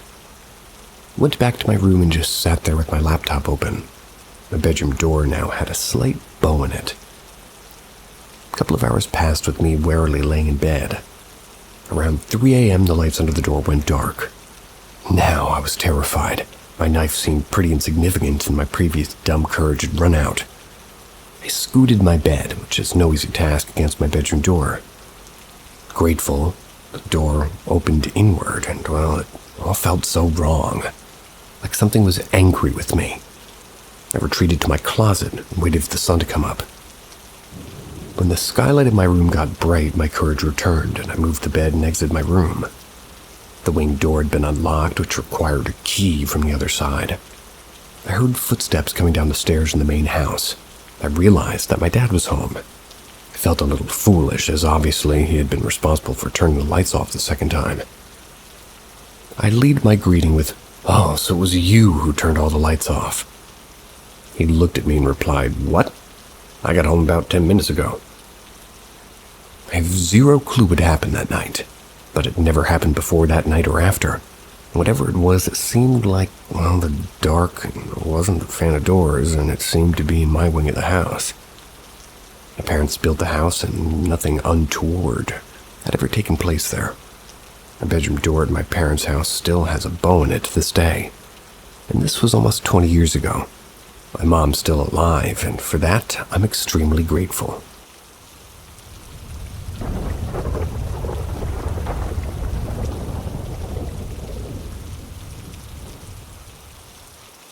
AskReddit 5. So this happened about 4 years ago, and I still can't explain it myself. Happened on a summer night, and I was on my room chatting with my girlfriend via Skype. And for context, I live on the second floor. My parents' apartment has 3 rooms, and my dad was sleeping in my parents' bedroom. Sleeping on it. My room is the one right next to the main door. My mom was out with her friend for a night walk. At some point, I needed to take a pee. I told my girlfriend, "Hang on a minute, I'll be right back." So there I was going to the bathroom when I heard footsteps coming from the main door. The sounds someone makes when they're going upstairs. I figured it might be my mom, and I checked through the hole in the door, and I don't know how it's called in English, but you get the point. Peephole. When I looked, I saw a little girl, seemed to be about 10 years old, standing on the stairs looking at me. The image wasn't clear because it was dark, which is hard to explain since the stairs have moving detection lights, and the lights should have been on. I was able to see the girl still, because the lights coming through the windows from outside the block, but it was still dark. I looked at the girl for 2 seconds, which seemed like 5 minutes, ran back in my room and told my girlfriend about it. She told me I looked like I saw a ghost. I was really terrified. I didn't want to pee that night at all, so not until my dad woke up and he went too. Another thing hard to explain is that on my block there's no teen girls. Why would a random girl that doesn't live there just stand there on the stairways in complete darkness? Again, I was able to see her because the lights outside the block that were coming in on the windows and the stairways. And here comes the creepiest part. In the apartment next to ours lived an old lady. She had only one daughter that never visited her, no grandchildren. She was very close to our family and she always gave us pies and these kind of attentions. And that was only to find out the day after I saw the supposed girl that this lady was dead for 3 days already. I immediately made a correction, or correlation probably, thinking maybe the little girl was the old lady trying to send a message or something. It also confirms that it was not my mind playing games, since I did not know the event that the old lady was dead when the event happened.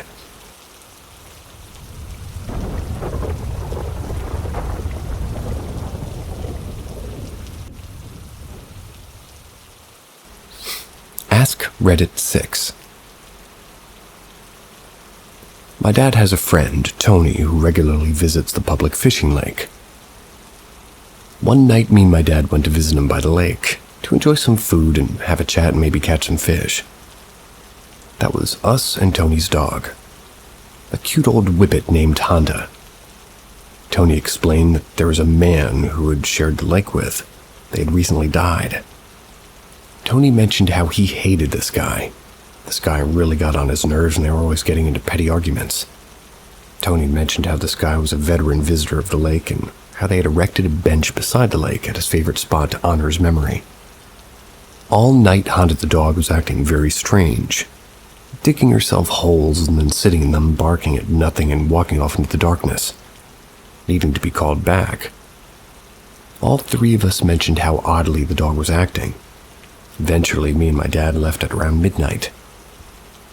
The next day, my dad told me that Tony pretty much phoned him, explaining how Honda had begun to stare at this dead man's memorial bench. Despite Tony calling her over, pulling her away on the lead, she refused to do anything else but stare at it. She would stare without moving a muscle. Tony said, "No one's going to believe this." And therefore, he took a photograph with his phone. My dad proceeds to show me the photo that Tony sent him. It was a picture of Honda in the foreground pointing at a bench, and upon the seat of the bench was a dead man's fishing rod in a faint green hue, just like the Scooby-Doo ghosts. I've tried to find this picture, but it was years ago and probably lost. I would never believe this unless I hadn't seen for myself how odd the dog was acting. Animals can't fake it. My dog does all the time, usually for treats.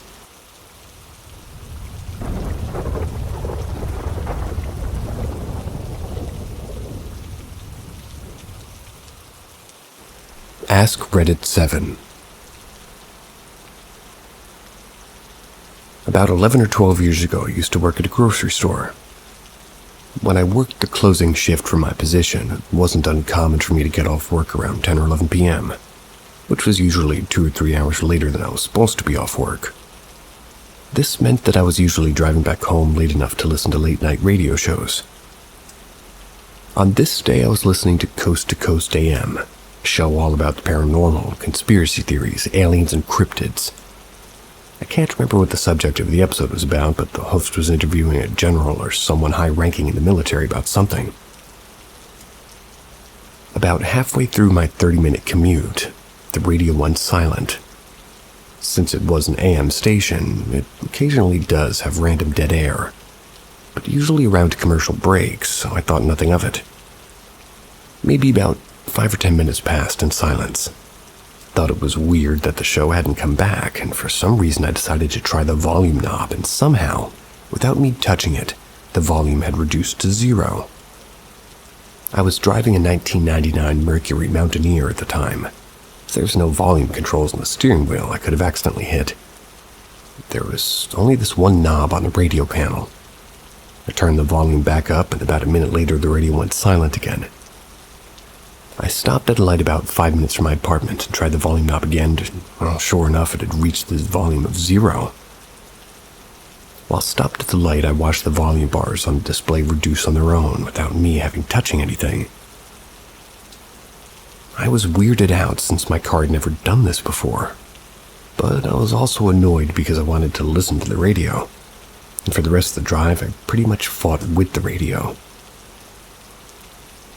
I would try to reduce the volume, and I would turn it back up, and one hand on the wheel, the other on the volume knob, taking it up one increment at a time each time the volume started to drop.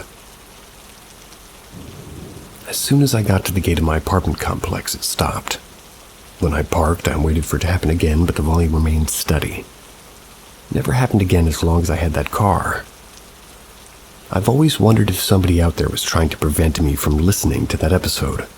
I've tried to go back in Coast to Coast's archives on their website to figure out what episode it was, but never had any luck. Sometimes we don't have luck, sometimes we've got a lot. Sometimes we have even luck. That's the one I'm pretty much betting everything on. See ya.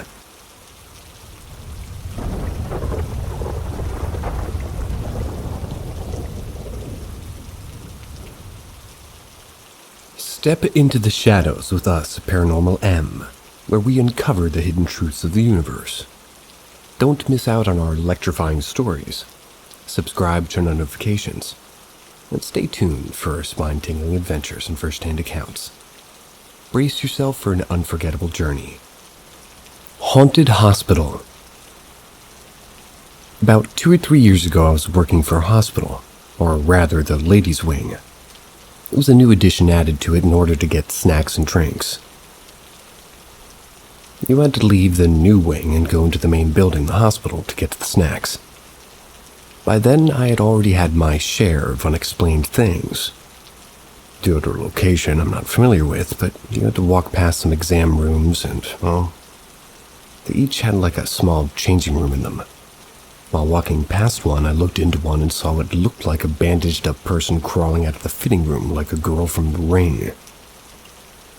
At the new hospital, the new building right next to the old main hospital, you had to walk up 3 floors with the face of the hospital being nothing but glass. I saw myself in the reflection and I jokingly said, "Hey, I'm just here for some snacks. I don't mean to disturb anybody, but please don't follow me. I just want some snacks." As soon as I said that, I looked back at my reflection and I saw a tall black shadow walking up behind me. I turned around, looked down the stairs, and there was no one. I looked back at the glass and there was just myself. A few months later, I quit, and I still think about this when I hear other people share their hospital stories. Another time, I was taking out the trash during the day when I saw what looked like a black shadow. Like when a cloud goes by, only it was the size of a grocery cart. I just saw it dart behind the car, and a few seconds later some nurses came with a body and loaded them up into an ambulance. I never work for or at or near a hospital ever again, no sir.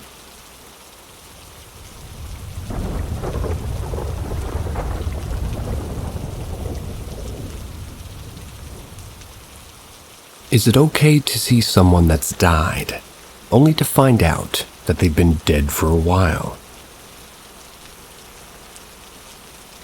After high school, I got my first job working at a local strip mall in Coles. I always thought I saw Juanita. I'd walk in and she'd walk out, or I'd walk in and she'd be walking out and I'd turn around and go, "Oh hey, that's Juanita." She was my high school crush. It was always like that, and when I'd go in to see her, she was never there or a bunch of people got in the way. I don't know how long that happened, but a girl I went to school with came in one day and I told her that I saw Juanita. She smiled at me like I was crazy. That's when she told me that she died in a car crash on her way to school. We got into a fight, or I did, because she was going back to her old school. I wanted her to stay and I stormed out and I never spoke to her again. She died in 2004. I looked her up around 2014 or 2015. I found out that, she was laid to rest too. When I got there, the cemetery was huge. I just had a picture of her headstone. I got out of my car and I said, "Hey guys, I don't mean to walk on your graves, but I'm trying to find my sweetheart. Any chance you can tell me where she's at?" I think that talking to them as if they're still alive shows some respect, or that I'm not trying to harm anyone. I don't know what it was, but I felt like I can't explain it, but my eyes went toward this one stone and I only saw the back, and that was hers. She gave me this Bible workbook that was her handwriting. I only did one section when she gave it to me. I've lost all of her letters and some of her pictures. I cried and told her that I loved her, and after that I never saw her again. It's 2022, about to be 23. I haven't gone back. I don't know if that's paranormal or where to even post it, but everybody thinks I'm crazy when I tell this story.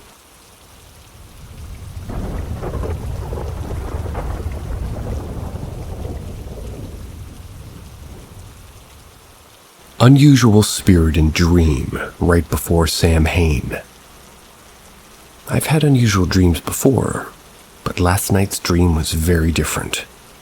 Most of it wasn't memorable. Ordinary day-to-day stuff in my home and for virtually the whole dream. There was this spirit of some sort that would linger near me. It spooked me a few times since it was quietly standing there and I would get startled when I turned and it would be right there and suddenly I noticed it was next to me. But it didn't give off any hostile vibes. Whenever I looked at it, even in surprise, it would just look back at me and nothing else. If I could put any words to the feelings it gave, it seemed a bit lonely and peaceful. Kinda stuck close throughout the whole dream.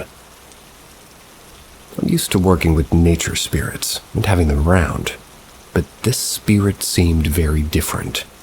The spirit had a lanky, tall shadow body with a broken skull floating around the face area. It had a red glowing heart in their chest.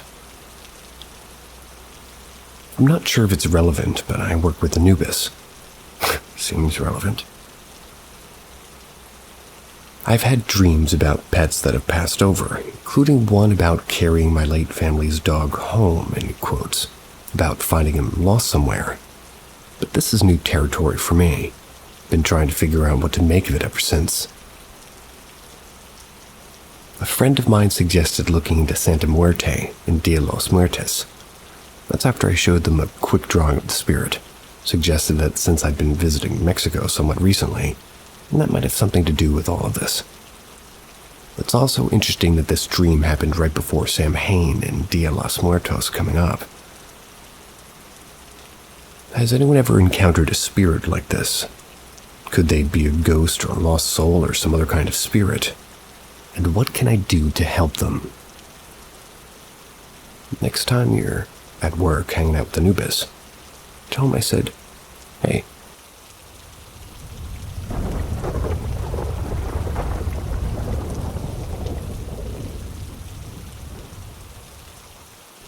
Black Orb of Mischief. This event happened when I was about 14 or 15 years old. I'd always been close to one of my brothers. We would hang out for the majority of the day. Since he was a kid, he always liked to play with fire in the backyard with papers and such, nothing big. One night we were in our bedroom. He started to play with his lighter while I was playing on the computer. All of a sudden he yelps with amazement. "Hey, check this out." What began to happen was the flame of the lighter began to liquefy and run down his hands as if it was burning. It would disappear as soon as it was about to hit the floor, and good thing too since we had carpet. Every time he lit the lighter, it would happen again and again. He asked me if I wanted to try. Although I was amazed, there was more fear of the unknown and denied his offer. A few minutes of playing with this liquid fire and all the lights in my house go out. Thought to myself, what a coincidence that the fire becomes to act differently and the lights go out. Shrugged it off, assumed my brother too. I asked him to turn on the lighter, but he says it won't. After a few minutes, we noticed a dark orb floating over our bed. Both of us amazed, gawking at the sight. Well, I assumed my brother was too. I asked him if he could see it. It was very odd since the whole house was pitch black, yet in the darkness there was a darker orb, and he shouted in the basement, "Yes!" The orb started to behave differently. It playfully began to bounce on where the bed was supposed to be. Bounced up and down, and we were enjoying the show, I guess. Suddenly, its trajectory began to change from up and down in a triangular circuit. From the bed, it would bounce to a wall. Then it would go to one of those old-school big fat TVs. Bed, wall, TV, bed, wall, TV. Like a triangle. I didn't know if any of it had been... Well, I don't know if any of you, rather, had done this, but when you hit one of those, old TVs hard with your fists, they make this huge, weird sound. Oh, yeah. Anyways, when the orb would hit the TV, it made that exact bloid kind of a sound. It kept doing this for a few minutes until it began to turn up the speed, faster and faster until the orb hit the TV. It made its last boom sound, and the orb had gone through the TV. We couldn't see it anymore. In that exact moment, a vase breaks in my mom's room. Her room is a few feet away from ours, and when the vase broke, or vase in the darkness, my mother and sister screamed. Shortly after the lights came back, I looked at my brother perplexed, wondering what had just happened and if, it was connected. We walked to our mother's room. The first thing we saw was the broken vase, dripping water. We picked up the mess and didn't tell our family because, they'd be too scared. And to this day, I don't know what that was. Why it played with us and where it went. Never happened again, and all I can say is when paranormal stuff happens, it's there and you can see it. Not in the corner of your eye. You can close and open your eyes and it still exists until it leaves. A lot of things happened in our lives until my brother moved out. I think it followed him since he kept reporting stuff in all the houses that we moved to. The next time I come across that word, vase, which one am I supposed to say? Put vase down and, phonetically spell out vase in the comments if I should say it like that, and phonetically spell out vase. It should be that way.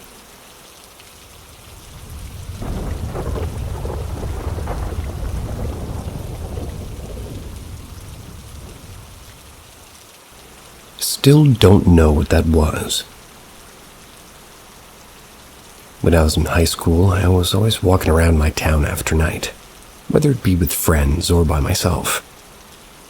I was supposed to be home around 9. I lived in a pretty small neighborhood where there was often a lot of sketchy people walking around at night, so I never took the same route home at the end of the night.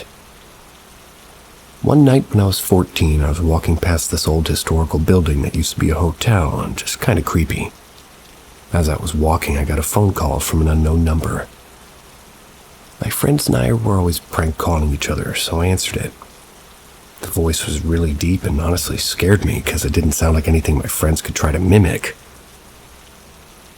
I figured it was a prank, so I was looking around as they're saying creepy stuff like I'm right behind you and I'm watching you. There was literally nobody there though. The cars are all just the ones that were always there for people who lived on the street, and it was a very open street and not a lot of places to hide behind if anybody could have been watching me without me seeing them. I hung up, kept walking, thinking it was one of my friends when I got another call. Just like before, a weird voice, but this time it was laughing. I was trying to figure out who it was, but I got annoyed, so I hung up again thinking one of my friends would be, owning up to it later. Then my phone rang again, but when I went to answer it, my phone wasn't ringing and it sounded like it was actually coming from the bush next to me, just too small for somebody to be hiding in. I didn't have one of the regular phone ringtones. It was a specific one I had bought, so I knew it was mine. I booked it and ran home. Texted all my friends telling them whoever it wasn't funny.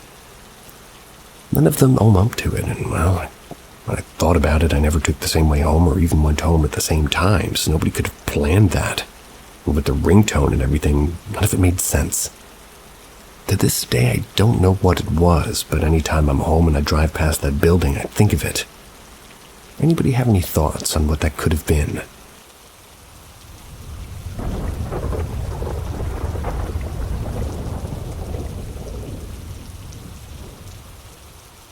The lady in the bathroom.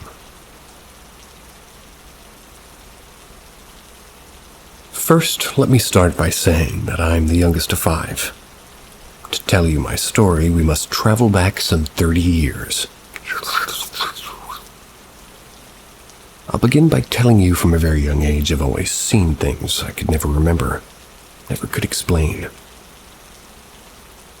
From things you catch out of the corners of your eyes to shadows, even shadow figures looking at me from around corners. And strangely, I don't ever remember being afraid, I guess, because I never felt in any harm or in any danger.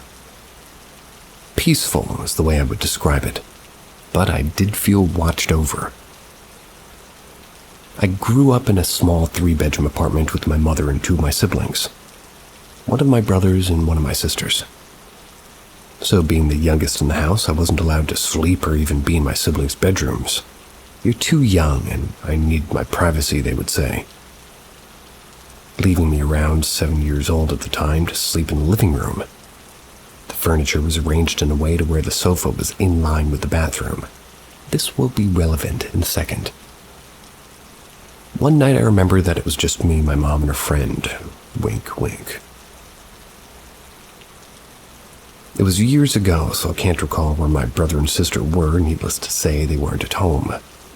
So now it's bedtime, and there's just the 3 of us. My mother and her friend are in a room, and while I'm on the sofa.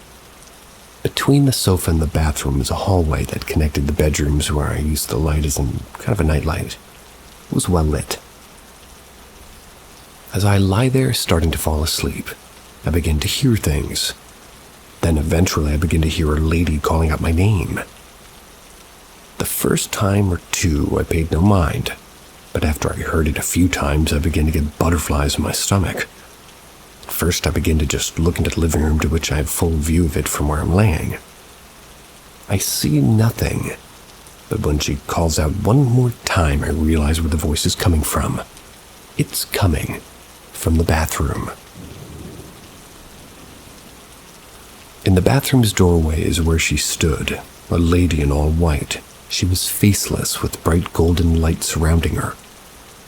She seemed to just be floating there while her white dress moved as if being blown by a slight breeze. There she was, her arms reaching out, calling out my name in a soft and pleasant voice.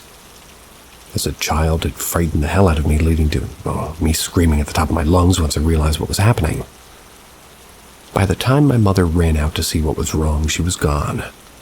Never seen her again after that, but occasionally I do hear the voice call out my name.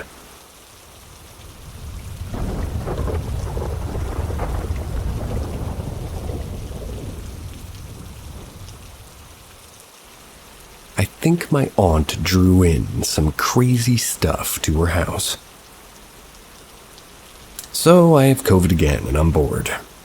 So I've decided to share a few instances of my creepiest experiences to keep me entertained. Here's one from about 10 years ago. I had rented a room for my aunt on 2 different occasions. She has her own house and it's just her and a bunch of dogs. She used to be a professional breeder, German Shepherds. We get along great and just hang out and talk about old times. She is a Wiccan, and I have an avid fascination with the occult. When I was about 20, I moved into the spare bedroom. She crated up a couple of her dogs in the bedroom upstairs because certain dogs couldn't be alone with others. So she could go out, grab a drink with her boyfriend. I decided I was going to start unpacking, set up my computer, etc. As I was sitting in my room at the end of the hall, directly underneath my aunt's room, from down the hall off the loft, I hear a low, rumbling, growling noise. I go up to check, and it's one of her dogs. was low to the ground and staring out the door intently growling. I'd never seen her do this before. Well, she perked up and I came around the corner and seemed relieved to see me. I gave her pets to calm her down and went back downstairs. Then she started doing it again, and after the third time I decided I would just ignore it for a bit. Then she started barking like crazy. So again, I run upstairs, calm her down, go back downstairs. Well, after a few times of low growling and then barking, eventually letting her out of the cage and hanging out with her a bit, I give up. It's been about an hour like this, about the amount of time my aunt's been gone. And finally I'm like, whatever, I'm just gonna let her growl and bark. I searched around the house and property at this point in case for intruders, and there's no one, nothing. So I'm setting up my computer, ignoring her increasing aggressiveness, and it's pretty much then that I think I hear two men just talking up in the loft. It's faint, but dramatic enough for me to once again go check. The voices fade as I come to the end of the hall and I pass underneath the loft. I go up and check anyways, calm down the dog, and nothing. Her father's in the crate next to her. It's also staring intently out of the room into the loft. He's being completely quiet though. This is uncharacteristic for him as well. He's usually the loud one. This happens again. The more I try to ignore it, the more I'm thinking there must be a radio on somewhere. This didn't make a lot of sense. We rarely had devices on unless we were using them, which was uncommon already, but sure enough, after searching the house top to bottom again, nothing. Finally, I'm frustrated. I go back to setting up my computer and unpacking, dead set I would ignore all noises. Must be in my head or something. I don't know, she's just upset because she's wondering where her person is or something.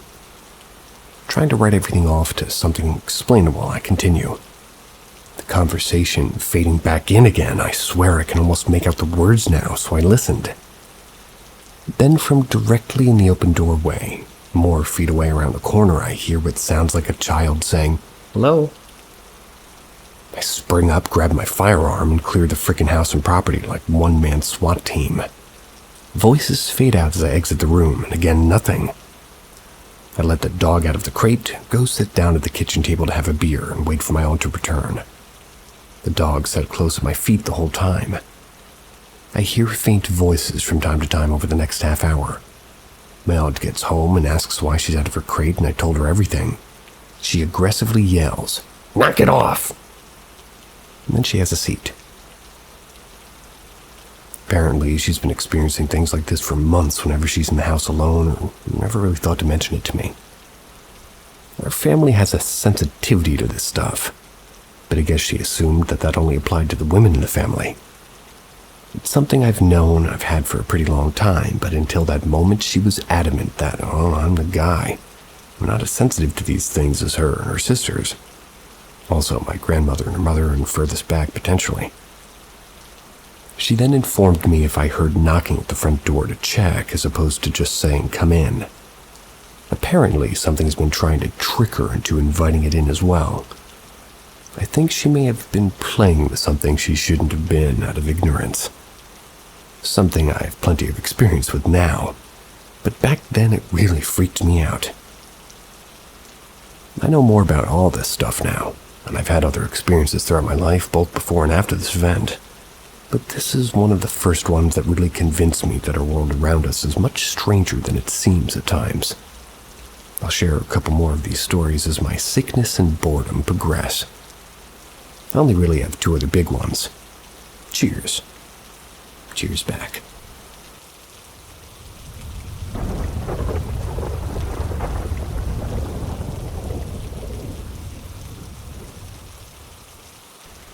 The last ghost I physically saw. An ex of mine had a cat. Important later. His name was Oliver. He was a cat that looked like Garfield. Whenever I went to her house, he was my cat. He had to sleep wherever I slept. I took care of him wherever I was at a place, and he loved me and was attached to me for some reason. Can explain, or rather, can someone please explain this phenomenon in the comment? Cat likes you. Well, Oliver had an excessive buildup of urinary crystals, and, well, she put him down. Fast forward a year later. I lived close to the TCU campus in Fort Worth, Texas. There was one house I didn't like walking by late at night when the house was unrented. I think it was because I was being watched by the entity that lived there. Whenever it was rented, though, it never watched me. So I knew some frat guys that lived there, and I would ask them about the ghost to no avail. 3 months into school year, and they left their doors unlocked and went to the bars. Someone broke in that night. They decided to move the next day. After they were moved into the new place, one of them asked me to go to the house at night to check for their laptop cord. Big mistake. There was a hallway to the bedroom that led into the kitchen, but before the kitchen was an entryway into the living room where French doors used to be. As I was walking through the hall to the kitchen, I felt something on my leg. It was a smoky white cat, and it started to disappear as it walked around to my leg. It also had an aura of warmth and love to it. I believe it was Oliver warning me. As soon as it disappeared, I felt from the living room an evil energy, and as I turned to look, I saw 2 red eyes and the feeling of it wanting me dead. Got the hell out of there. Oh, and his flippin' cord wasn't there, so I went there for nothing and got a good scare.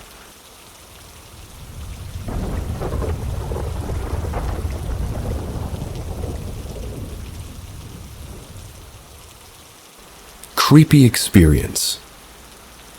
So here we go. I was around the age of 14 and 16. I was playing Grand Theft Auto online with some friends on the Xbox 360 when all of a sudden my internet cuts out. No big deal, I'll just wait and text my friends what's going on. Look at my phone, it's stuck on the time 1:47 a.m. I couldn't for the life of me figure out how to get it off of that screen. It was like it was frozen. I realized my TV and all sound just stopped, like nothing but me was making sound. I decided to go out into the living room to see if my stepdad at the time was on the couch and see if he was experiencing the same thing. He was asleep, which kind of scared me more because he always snores in his sleep. Scary snores. I didn't even hear him breathing. I kept poking him and asking him to wake up, and nothing. There was a single light on in the kitchen. Walked over to it and noticed out of everything it was the only thing moving. Flickered a few times. I started getting a very, very bad vibe. But like the idiot I was, I decided to go outside to see if anything else was weird. Everything outside was frozen in place. Animals, insects, cars. It was like I was the only one moving. I looked at the sky and it was like I could see everything in the sky, and I never really could see as many stars as before. I noticed one quote-unquote star. It wasn't moving, and it was like it was moving toward me. Just kept getting bigger and bigger as it came close, and still no sound. Fear took me over, and something inside me scream-runned inside. In my room, my heart was pounding. I tried turning off my light, but it wouldn't. Everything I tried, it wouldn't turn off. Then all of a sudden, what sounds like a generator goes off and everything is working back to normal. Water pump, probably. Me still freaking out, I look at my phone and immediately start calling my best friend, the friend that I was playing Grand Theft Auto with. I asked him how long I was gone. He was very confused and he said I was only gone for a few minutes. Freaked out, I still get a knock on my door and my stepdad comes in.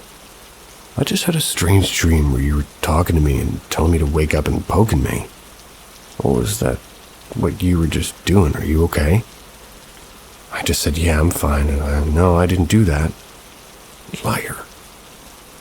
I was just freaked out, didn't know what to do, so I just said I'm going to go to bed. I couldn't sleep. Nothing made sense. Couldn't sleep for weeks after that. Never had it happen to me again, though, and I don't know what happened or if it was a dream, but it felt so real, and I still remember every little detail from that night.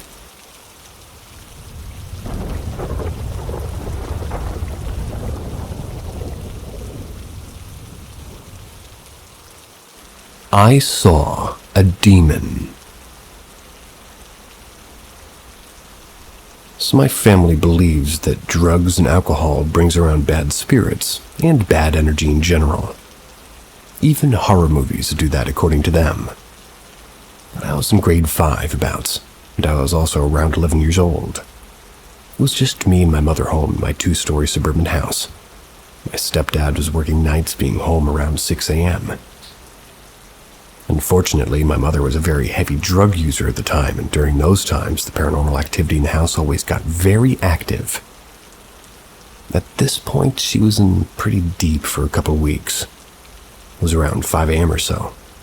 I was awake in the downstairs basement, watching TV on my phone, doing normal stuff, just hanging out. When all of a sudden, I heard my mom come running down the stairs quite quickly, abruptly stops at the bottom of the staircase. I was like, ? She then proceeded to say my name and run to the bathroom, basically asking me to run to the bathroom now.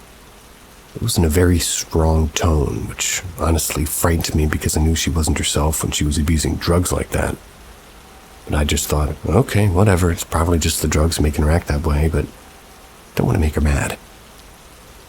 So even though I was quite frightened, I got up and started walking to the downstairs basement, which is located right across the bottom of the staircase. But as I was walking to the bathroom to her, I passed a wall where we had a huge horizontal mirror. And in the mirror on the other side of the room, I saw what we call the man in the gray suit. I've never looked at him with my own eyes. It's always been reflections. I just kept walking and acted like I didn't see him at all, and he was only in the corner of my eye that time. But he was there. From what I can recall, he was a very tall man, as tall as our ceiling, which is about 8 feet high. He wears a suit, I guess gray since it's in his name, but I can't exactly remember, to be honest. But I do know that he wears a suit. From what else I can recall, it's that he doesn't have a face at all, or even seen it at least. No one that's ever caught a glimpse of him has seen it. From what I can tell, he just likes to stand in corners and then disappear. My kind of guy. He has a very, very strong presence, and once you see him, you're immediately filled with fear.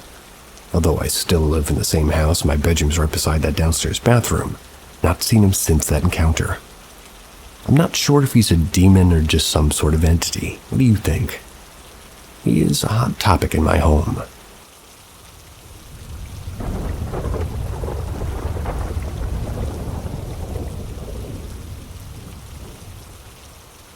I may have met a demon as a child. So I may have met a demon. This is something that at the time just left me confused.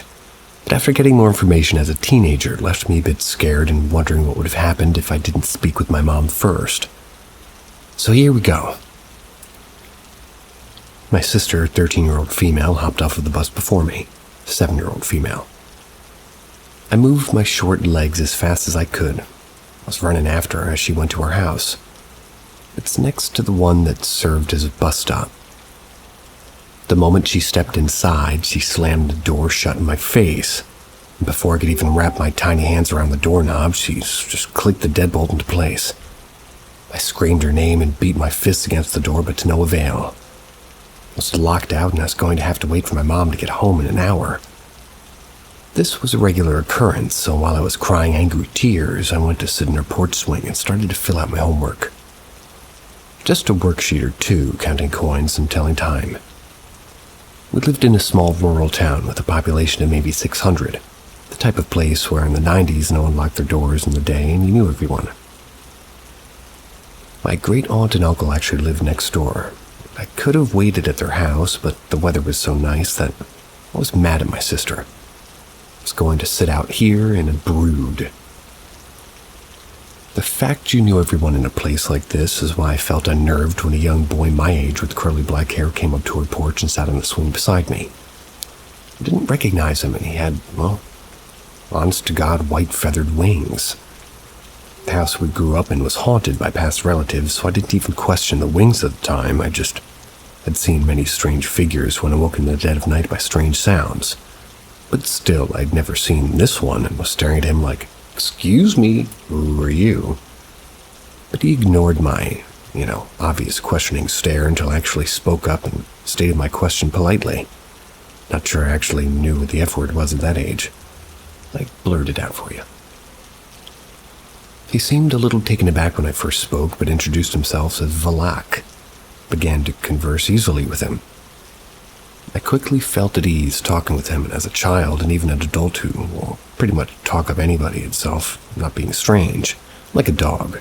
Strangers are just friends I haven't met in most instances. I introduced myself and we talked about things that happened that day and about our pets. He spoke of his, which I thought was named Dragon and might be a dog. When he asked me if I wanted to meet Dragon, being the good kid, I didn't wander off unexpectedly. I said I'd have to ask my mom, whose car was pulling into the driveway at that time. She came up to the porch and I told her my sister locked me out, before asking if I could go meet my new friend's pet. Her eyes skimmed the porch and right over the boy I was motioning to without even pausing on him before she said that I could do it after, we sorted out my sister, as she forced a bright smile onto her face.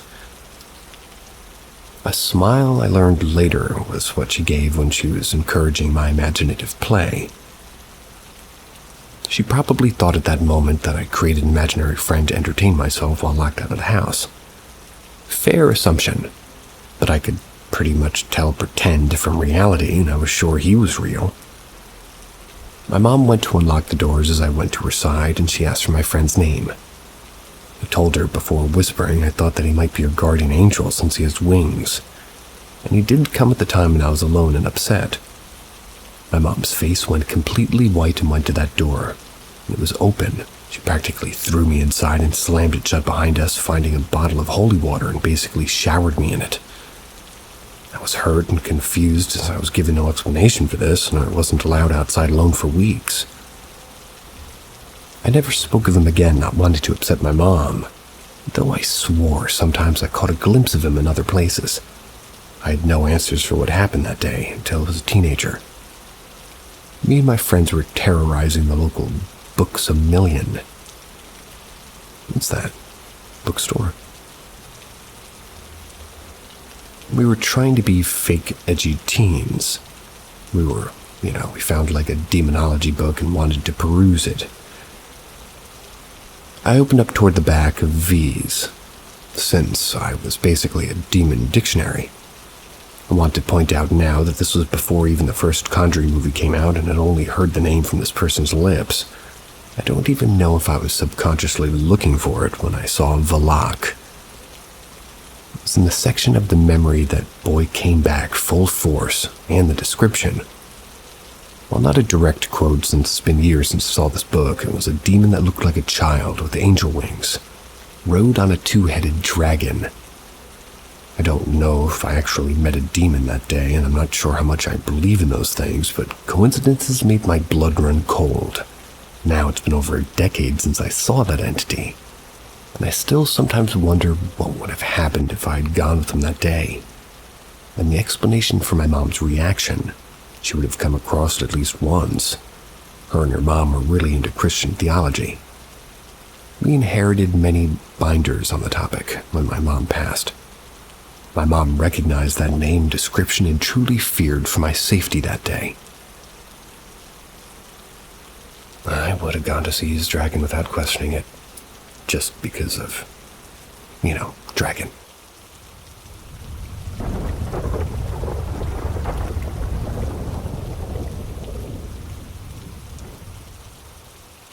Do spirits not like touching things foreign to them? I'm pretty new to posting on Reddit, so I've been diving through my past experiences with ghosts. There's a lot. And to find any worth talking about, I came across something I'll start taking note of and wondered if anybody could shed some light on why this is. So I have a teddy bear that's haunted. I've had it for decades, and I'm comfortable with the spirit, even I have a pretty good idea who it is. It's an old friend who was killed quite tragically as a child. While thinking of good experiences and also wondering if I'd be able to catch any of his normal shenanigans on film, easier said than done.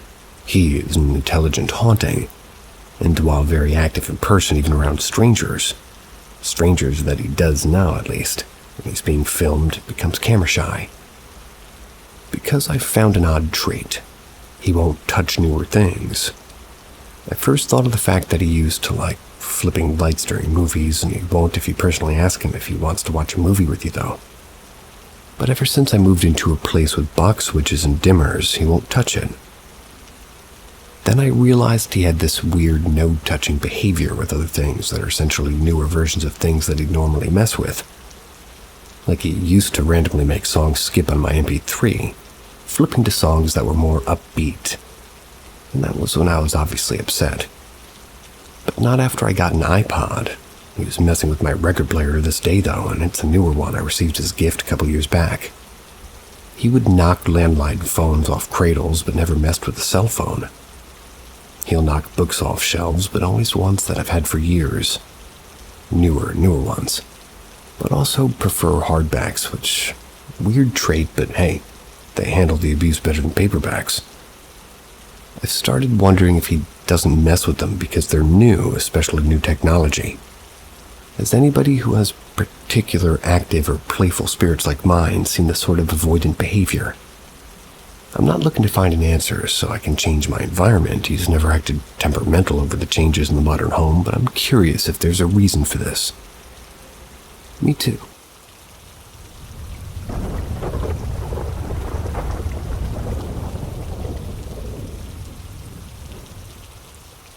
Something on the upper floor. So I grew up with paranormal stories in my family. A few times I experienced some on my own, but not so scary as some people in my family. If you guys like this story, if you want, I'll write every story I know, but I'll start with this one. Here goes. So my paternal grandfather told me this story when I was younger. He was a lieutenant colonel in Yugoslav Air Force and a test pilot for new planes. Very smart man. Really a man of science, but his whole life believed in everything paranormal. He lived half an hour away from us, but 2 streets from our house we have a small vineyard and orchard with the cottage where my grandfather spent every day since he retired. The cottage is constructed in such a way that I have a ground floor and a first floor. But there's only one room on each floor. There isn't a way to go up to the first floor from the bottom one. You have every floor from outside, pretty much. From the upper one, there's a small balcony in the front of the entrance with a staircase leading to it. So up until then, my grandfather from time to time slept there. And that would have been, when he's working late. On this evening, he decided to sleep there, get up early to work on the vines. He laid down on a couch on the bottom floor and fell asleep. And sometime of the night, it was pitch black, he was woken up by sounds of footsteps in the room above him. He thought that somebody broke in, so he reached for a service pistol at the table beside him. At the moment he touched him, laughing began. He described it like a witch's laugh, crazed woman laugh, exactly like witches laugh in the movies, and it was loud. He just froze with his hand on his pistol. Couldn't move because of fear. He just lay there for hours, basically. The thing upstairs never stopped laughing. For the end of the story, I'm not sure either everything stopped when first morning rooster began crowing or when it dawned, but he immediately left the cottage and went home. Never again in his life did he sleep there. He didn't even stay up there past sundown. As soon as the sun became orange, he would leave. That's it for that one. Let me know what you people think about it, and if you want some more stories. Cheers. Oh yeah, I want them.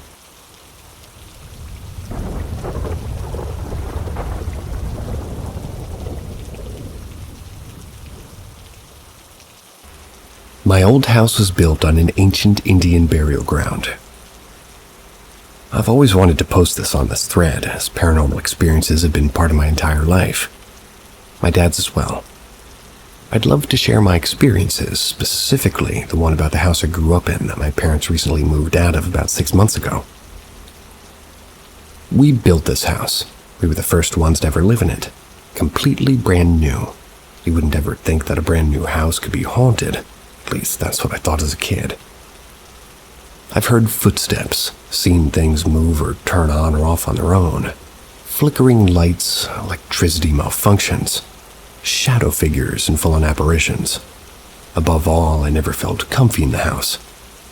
I dreaded being there by myself. I never went into the basement, and I always felt like someone or something was watching me. I would always sleep with the lights on in my bedroom, and I'd have new encounters or experiences on a weekly basis. My entire family had experiences. My dad was the worst, which I can go into further detail to if interested. Our neighborhood would get together some months to drink and hang out, and one night the neighbors across the street from us were pretty boozy. Started to mention how they think their house is haunted. Everyone's faces went cold. Everyone had a story, something to share. One neighbor had found a totem buried in their backyard, and a priest came to bless it. Years later, my dad got a new job at a local brewery as a tour guide right down the street, about a quarter-mile from my neighborhood. Through training, he learned that the entire area was once an Indian burial ground. The grounds go for miles and miles, completely covering our neighborhood. I'm really not sure how or why nobody knew about this from our neighborhood. I mean, I have to wonder if the county just tries to keep it under wraps so real estate in the area doesn't completely tank. I'm excited to share some of my experiences with you. Ask me anything.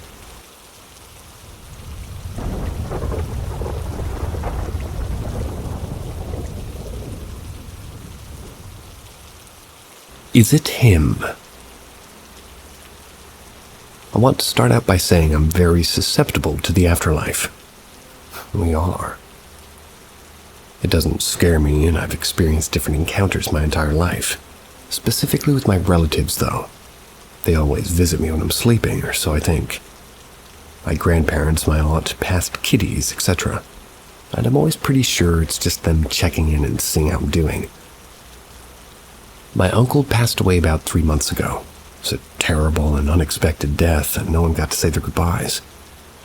I was never close with my uncle, but after his passing, I thought maybe he's trying to show me signs. He was a huge fan of the state college where I'm from and would tailgate at every home game every year. Where I'm living currently is not the state I'm from. And seeing my hometown state college on sweatshirts or baseball caps or bumper stickers would be very uncommon. But weeks following his passing, I would see the school name everywhere. I even saw it on the same Audi that he used to drive once.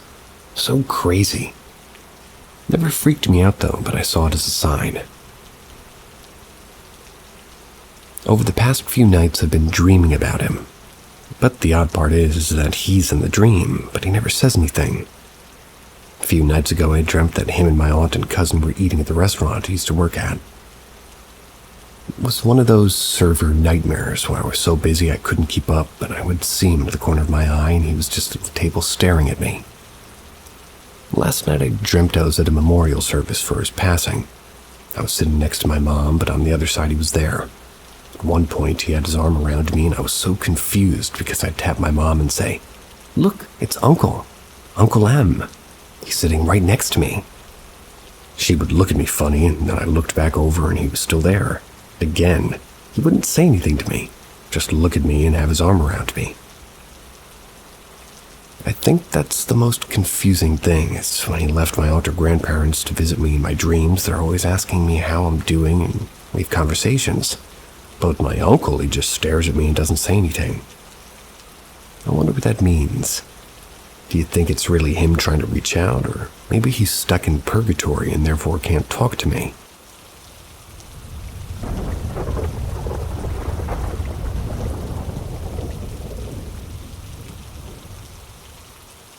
Continuing in the apartment. So I've posted here before about my old house, but I never posted about my current apartment. Mostly because it wasn't super interesting, but things have definitely ramped up. So I, a 21-year-old female, live with my mom, 53-year-old female. We've both been having paranormal experiences our whole lives. I have tons and tons of stories that tend to baffle people, but those are from the past. What's happening now is so different than before. The majority of things that happen are simple. Things like lighters or clothes disappearing and then reappearing on the bed every single time. random things swapping. Example. One of my crystals from the living room ended up swapping with one in my room overnight. My mom was asleep. I was up super late when I found it after clearing seeing in my room, and just in general sounds of footsteps occasionally. Now it's amped up majorly. It's to the point where both my mom and myself have to ensure it's the other using the washroom. The toilet will flush, the lid makes sounds like it's being lifted or put down. The tap turns on and the door makes noise. Some of the other things happening. I constantly hear my mom just yelling my name, and it's a tiny apartment. And whenever I respond, she said nothing. This happens vice versa, so it's not just me. Someone constantly knocks and scratches at my door at night. Some nights it's 1 or 2 knocks, a single scratch, or something small. Then other nights it's full-on scratching and knocking. Every single time I've gone to check who it is, or if it could be my cat, who's usually passed out on the couch every time. This happens nightly in some form. When I'm home alone, I often see the shadow of and hear footsteps under my door. Very obviously human, and again, my cat's been asleep or with me. Both my mom and myself see things moving out of the corners of our eyes very often, super often. A very thick mist appeared in my mom's room when I was at my boyfriend's for the weekend. She was able to fully wake up and stare at it for a decent amount of time. On the 3rd or 4th night my boyfriend stayed at my place, and he heard 2 women talking in my living room. My headboard is basically against the couch, considering how thin our walls are, so he was able to quite hear well from the other room. Honestly, this is all I can think of off the top of my head, but there are more. I'm extremely open to the spirit world, and I have been since I was a child. The energy I feel here feels so familiar, almost like I've felt it forever. It's not a menacing or bad energy, but it doesn't feel like it could be something like my dad who passed. It's not negative, it's not positive. It does feel like it's following us, though. I have tons more stories, but I really wanted to share what's going on right now. If anybody wants, maybe I'll write about some other experiences.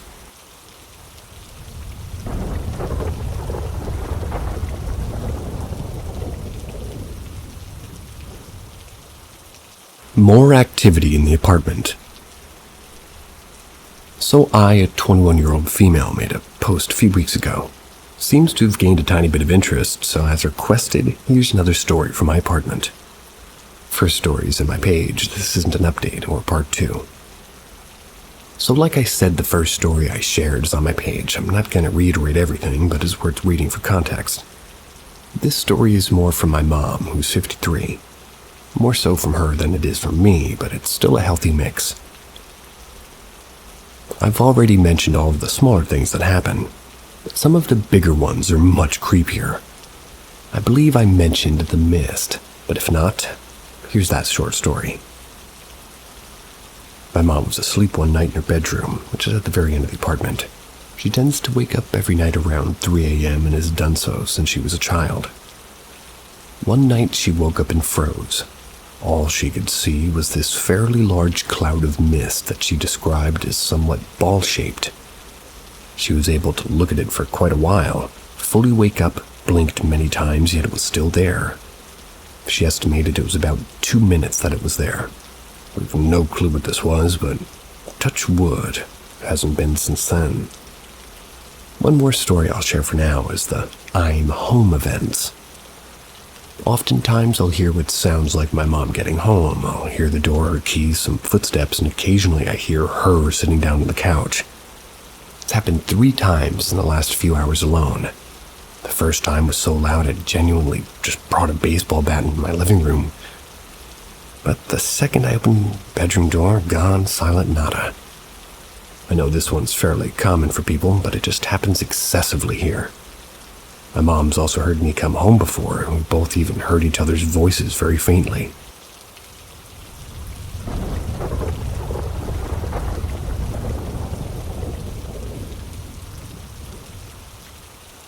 Contact in the apartment. I'll start this one at the beginning when we moved in. I can't remember the specific instance that took place when we first got here, since I've always been so used to noises and movement. All I know is that eventually it's been getting more frequent. Because of this, my mom and I tried some automatic writing. I'm not sure if what I do is considered automatic writing, but I'll give a quick rundown. Basically, I'm just sat in silence with a book, a pen in my hand, and my mom's hat near me. She asks questions, such as names, yes or no questions, and you get the point.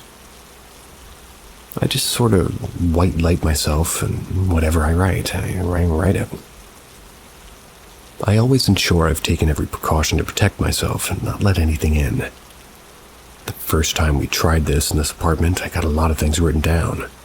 Most were scribbles or random yes or no answers, but we obviously didn't know the order of them. The main thing I wrote was the name Edwin. We try not to acknowledge this name, but for purposes of the story, I kind of have to. To many, that would be pretty much the all and end all. You've got the name, you know how to address it to actively, to get the activity to chill, and really not, you're just no longer curious because you have somewhat of an answer. But for us, this always made it worse. You see, when my mom was younger, she would use a Ouija board somewhat often. What name did she receive multiple times? You guessed it, she was talking to Edwin. She refused to tell me this name my entire life. Then when she saw I'd written it down, she went white. There was zero way for me to have known this name at all. After getting this name and moving on with the night, my mom had an odd dream. She could only describe it as the feeling of not being able to sleep. But while she was sleeping, she saw a man. But that was about it. That was also all she told me about the dream, as pretty much all she could remember. She couldn't even fully picture the guy that she saw. One night, maybe another 2 nights later, I was just about to go to sleep when it seemed like something was yelling at me to draw. Never felt this before, but I picked up a pencil and a sketchbook from the bedside. I drew a man's face. While I do love art and would consider myself an artist, I can't draw people for the life of me. When I told my mom about this the next morning and showed her the drawing, it was a man from her dream. She instantly recognized him, and like I said, I can't draw people if you pay me. Things continued like normal, didn't calm down or ramp up. But for a while we thought it was because, he knew that we had seen him. He was content being seen. But that's when the female presence became more prominent. Almost as if she felt ignored now that we had seen the man. We started trying to figure her out. But we got one name, Edwina. So at this point, we were at a slight loss. We weren't sure if there were two entities, taking on similar names, or one taking on two and one copying the other. Nothing was clear. The activity continued and wasn't any more or less prominent after we acknowledged the supposed other entity. And everything continues today. While writing this, my stereo came on, played a few notes, and then promptly shut off. Appreciate everybody's help or advice, but we've learned to live with these specific entities. Though we're okay with them, there are others that I have stories about as well. I also have tons of stories from one of my old houses that was pretty insanely active. If anyone's interested, I'd be more than happy to share more.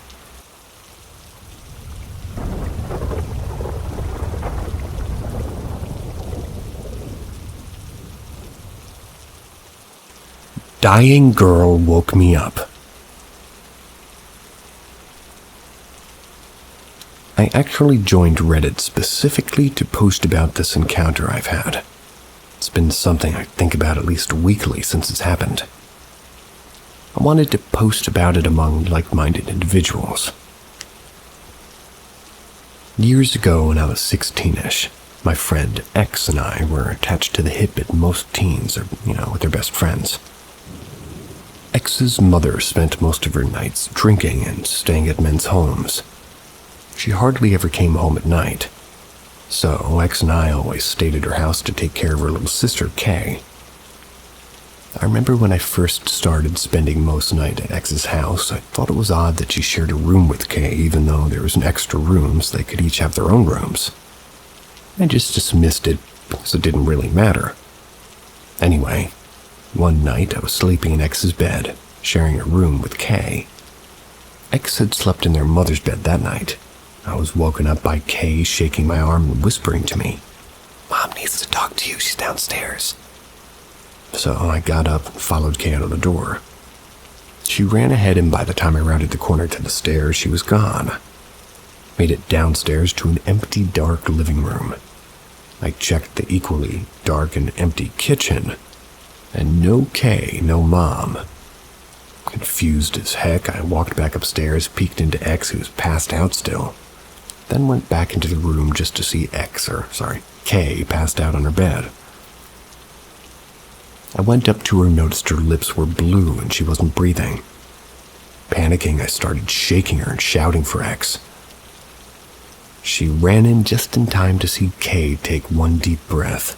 Her color returned and she stirred a little before resuming normal breathing and continued to sleep. Absolutely shaken, I explained to X what had happened. Kay had woken me up and I watched her go toward the stairs to just end up vanishing. All X really had to say was, "Yeah, that's why I sleep near her. She stopped breathing in her sleep a few times."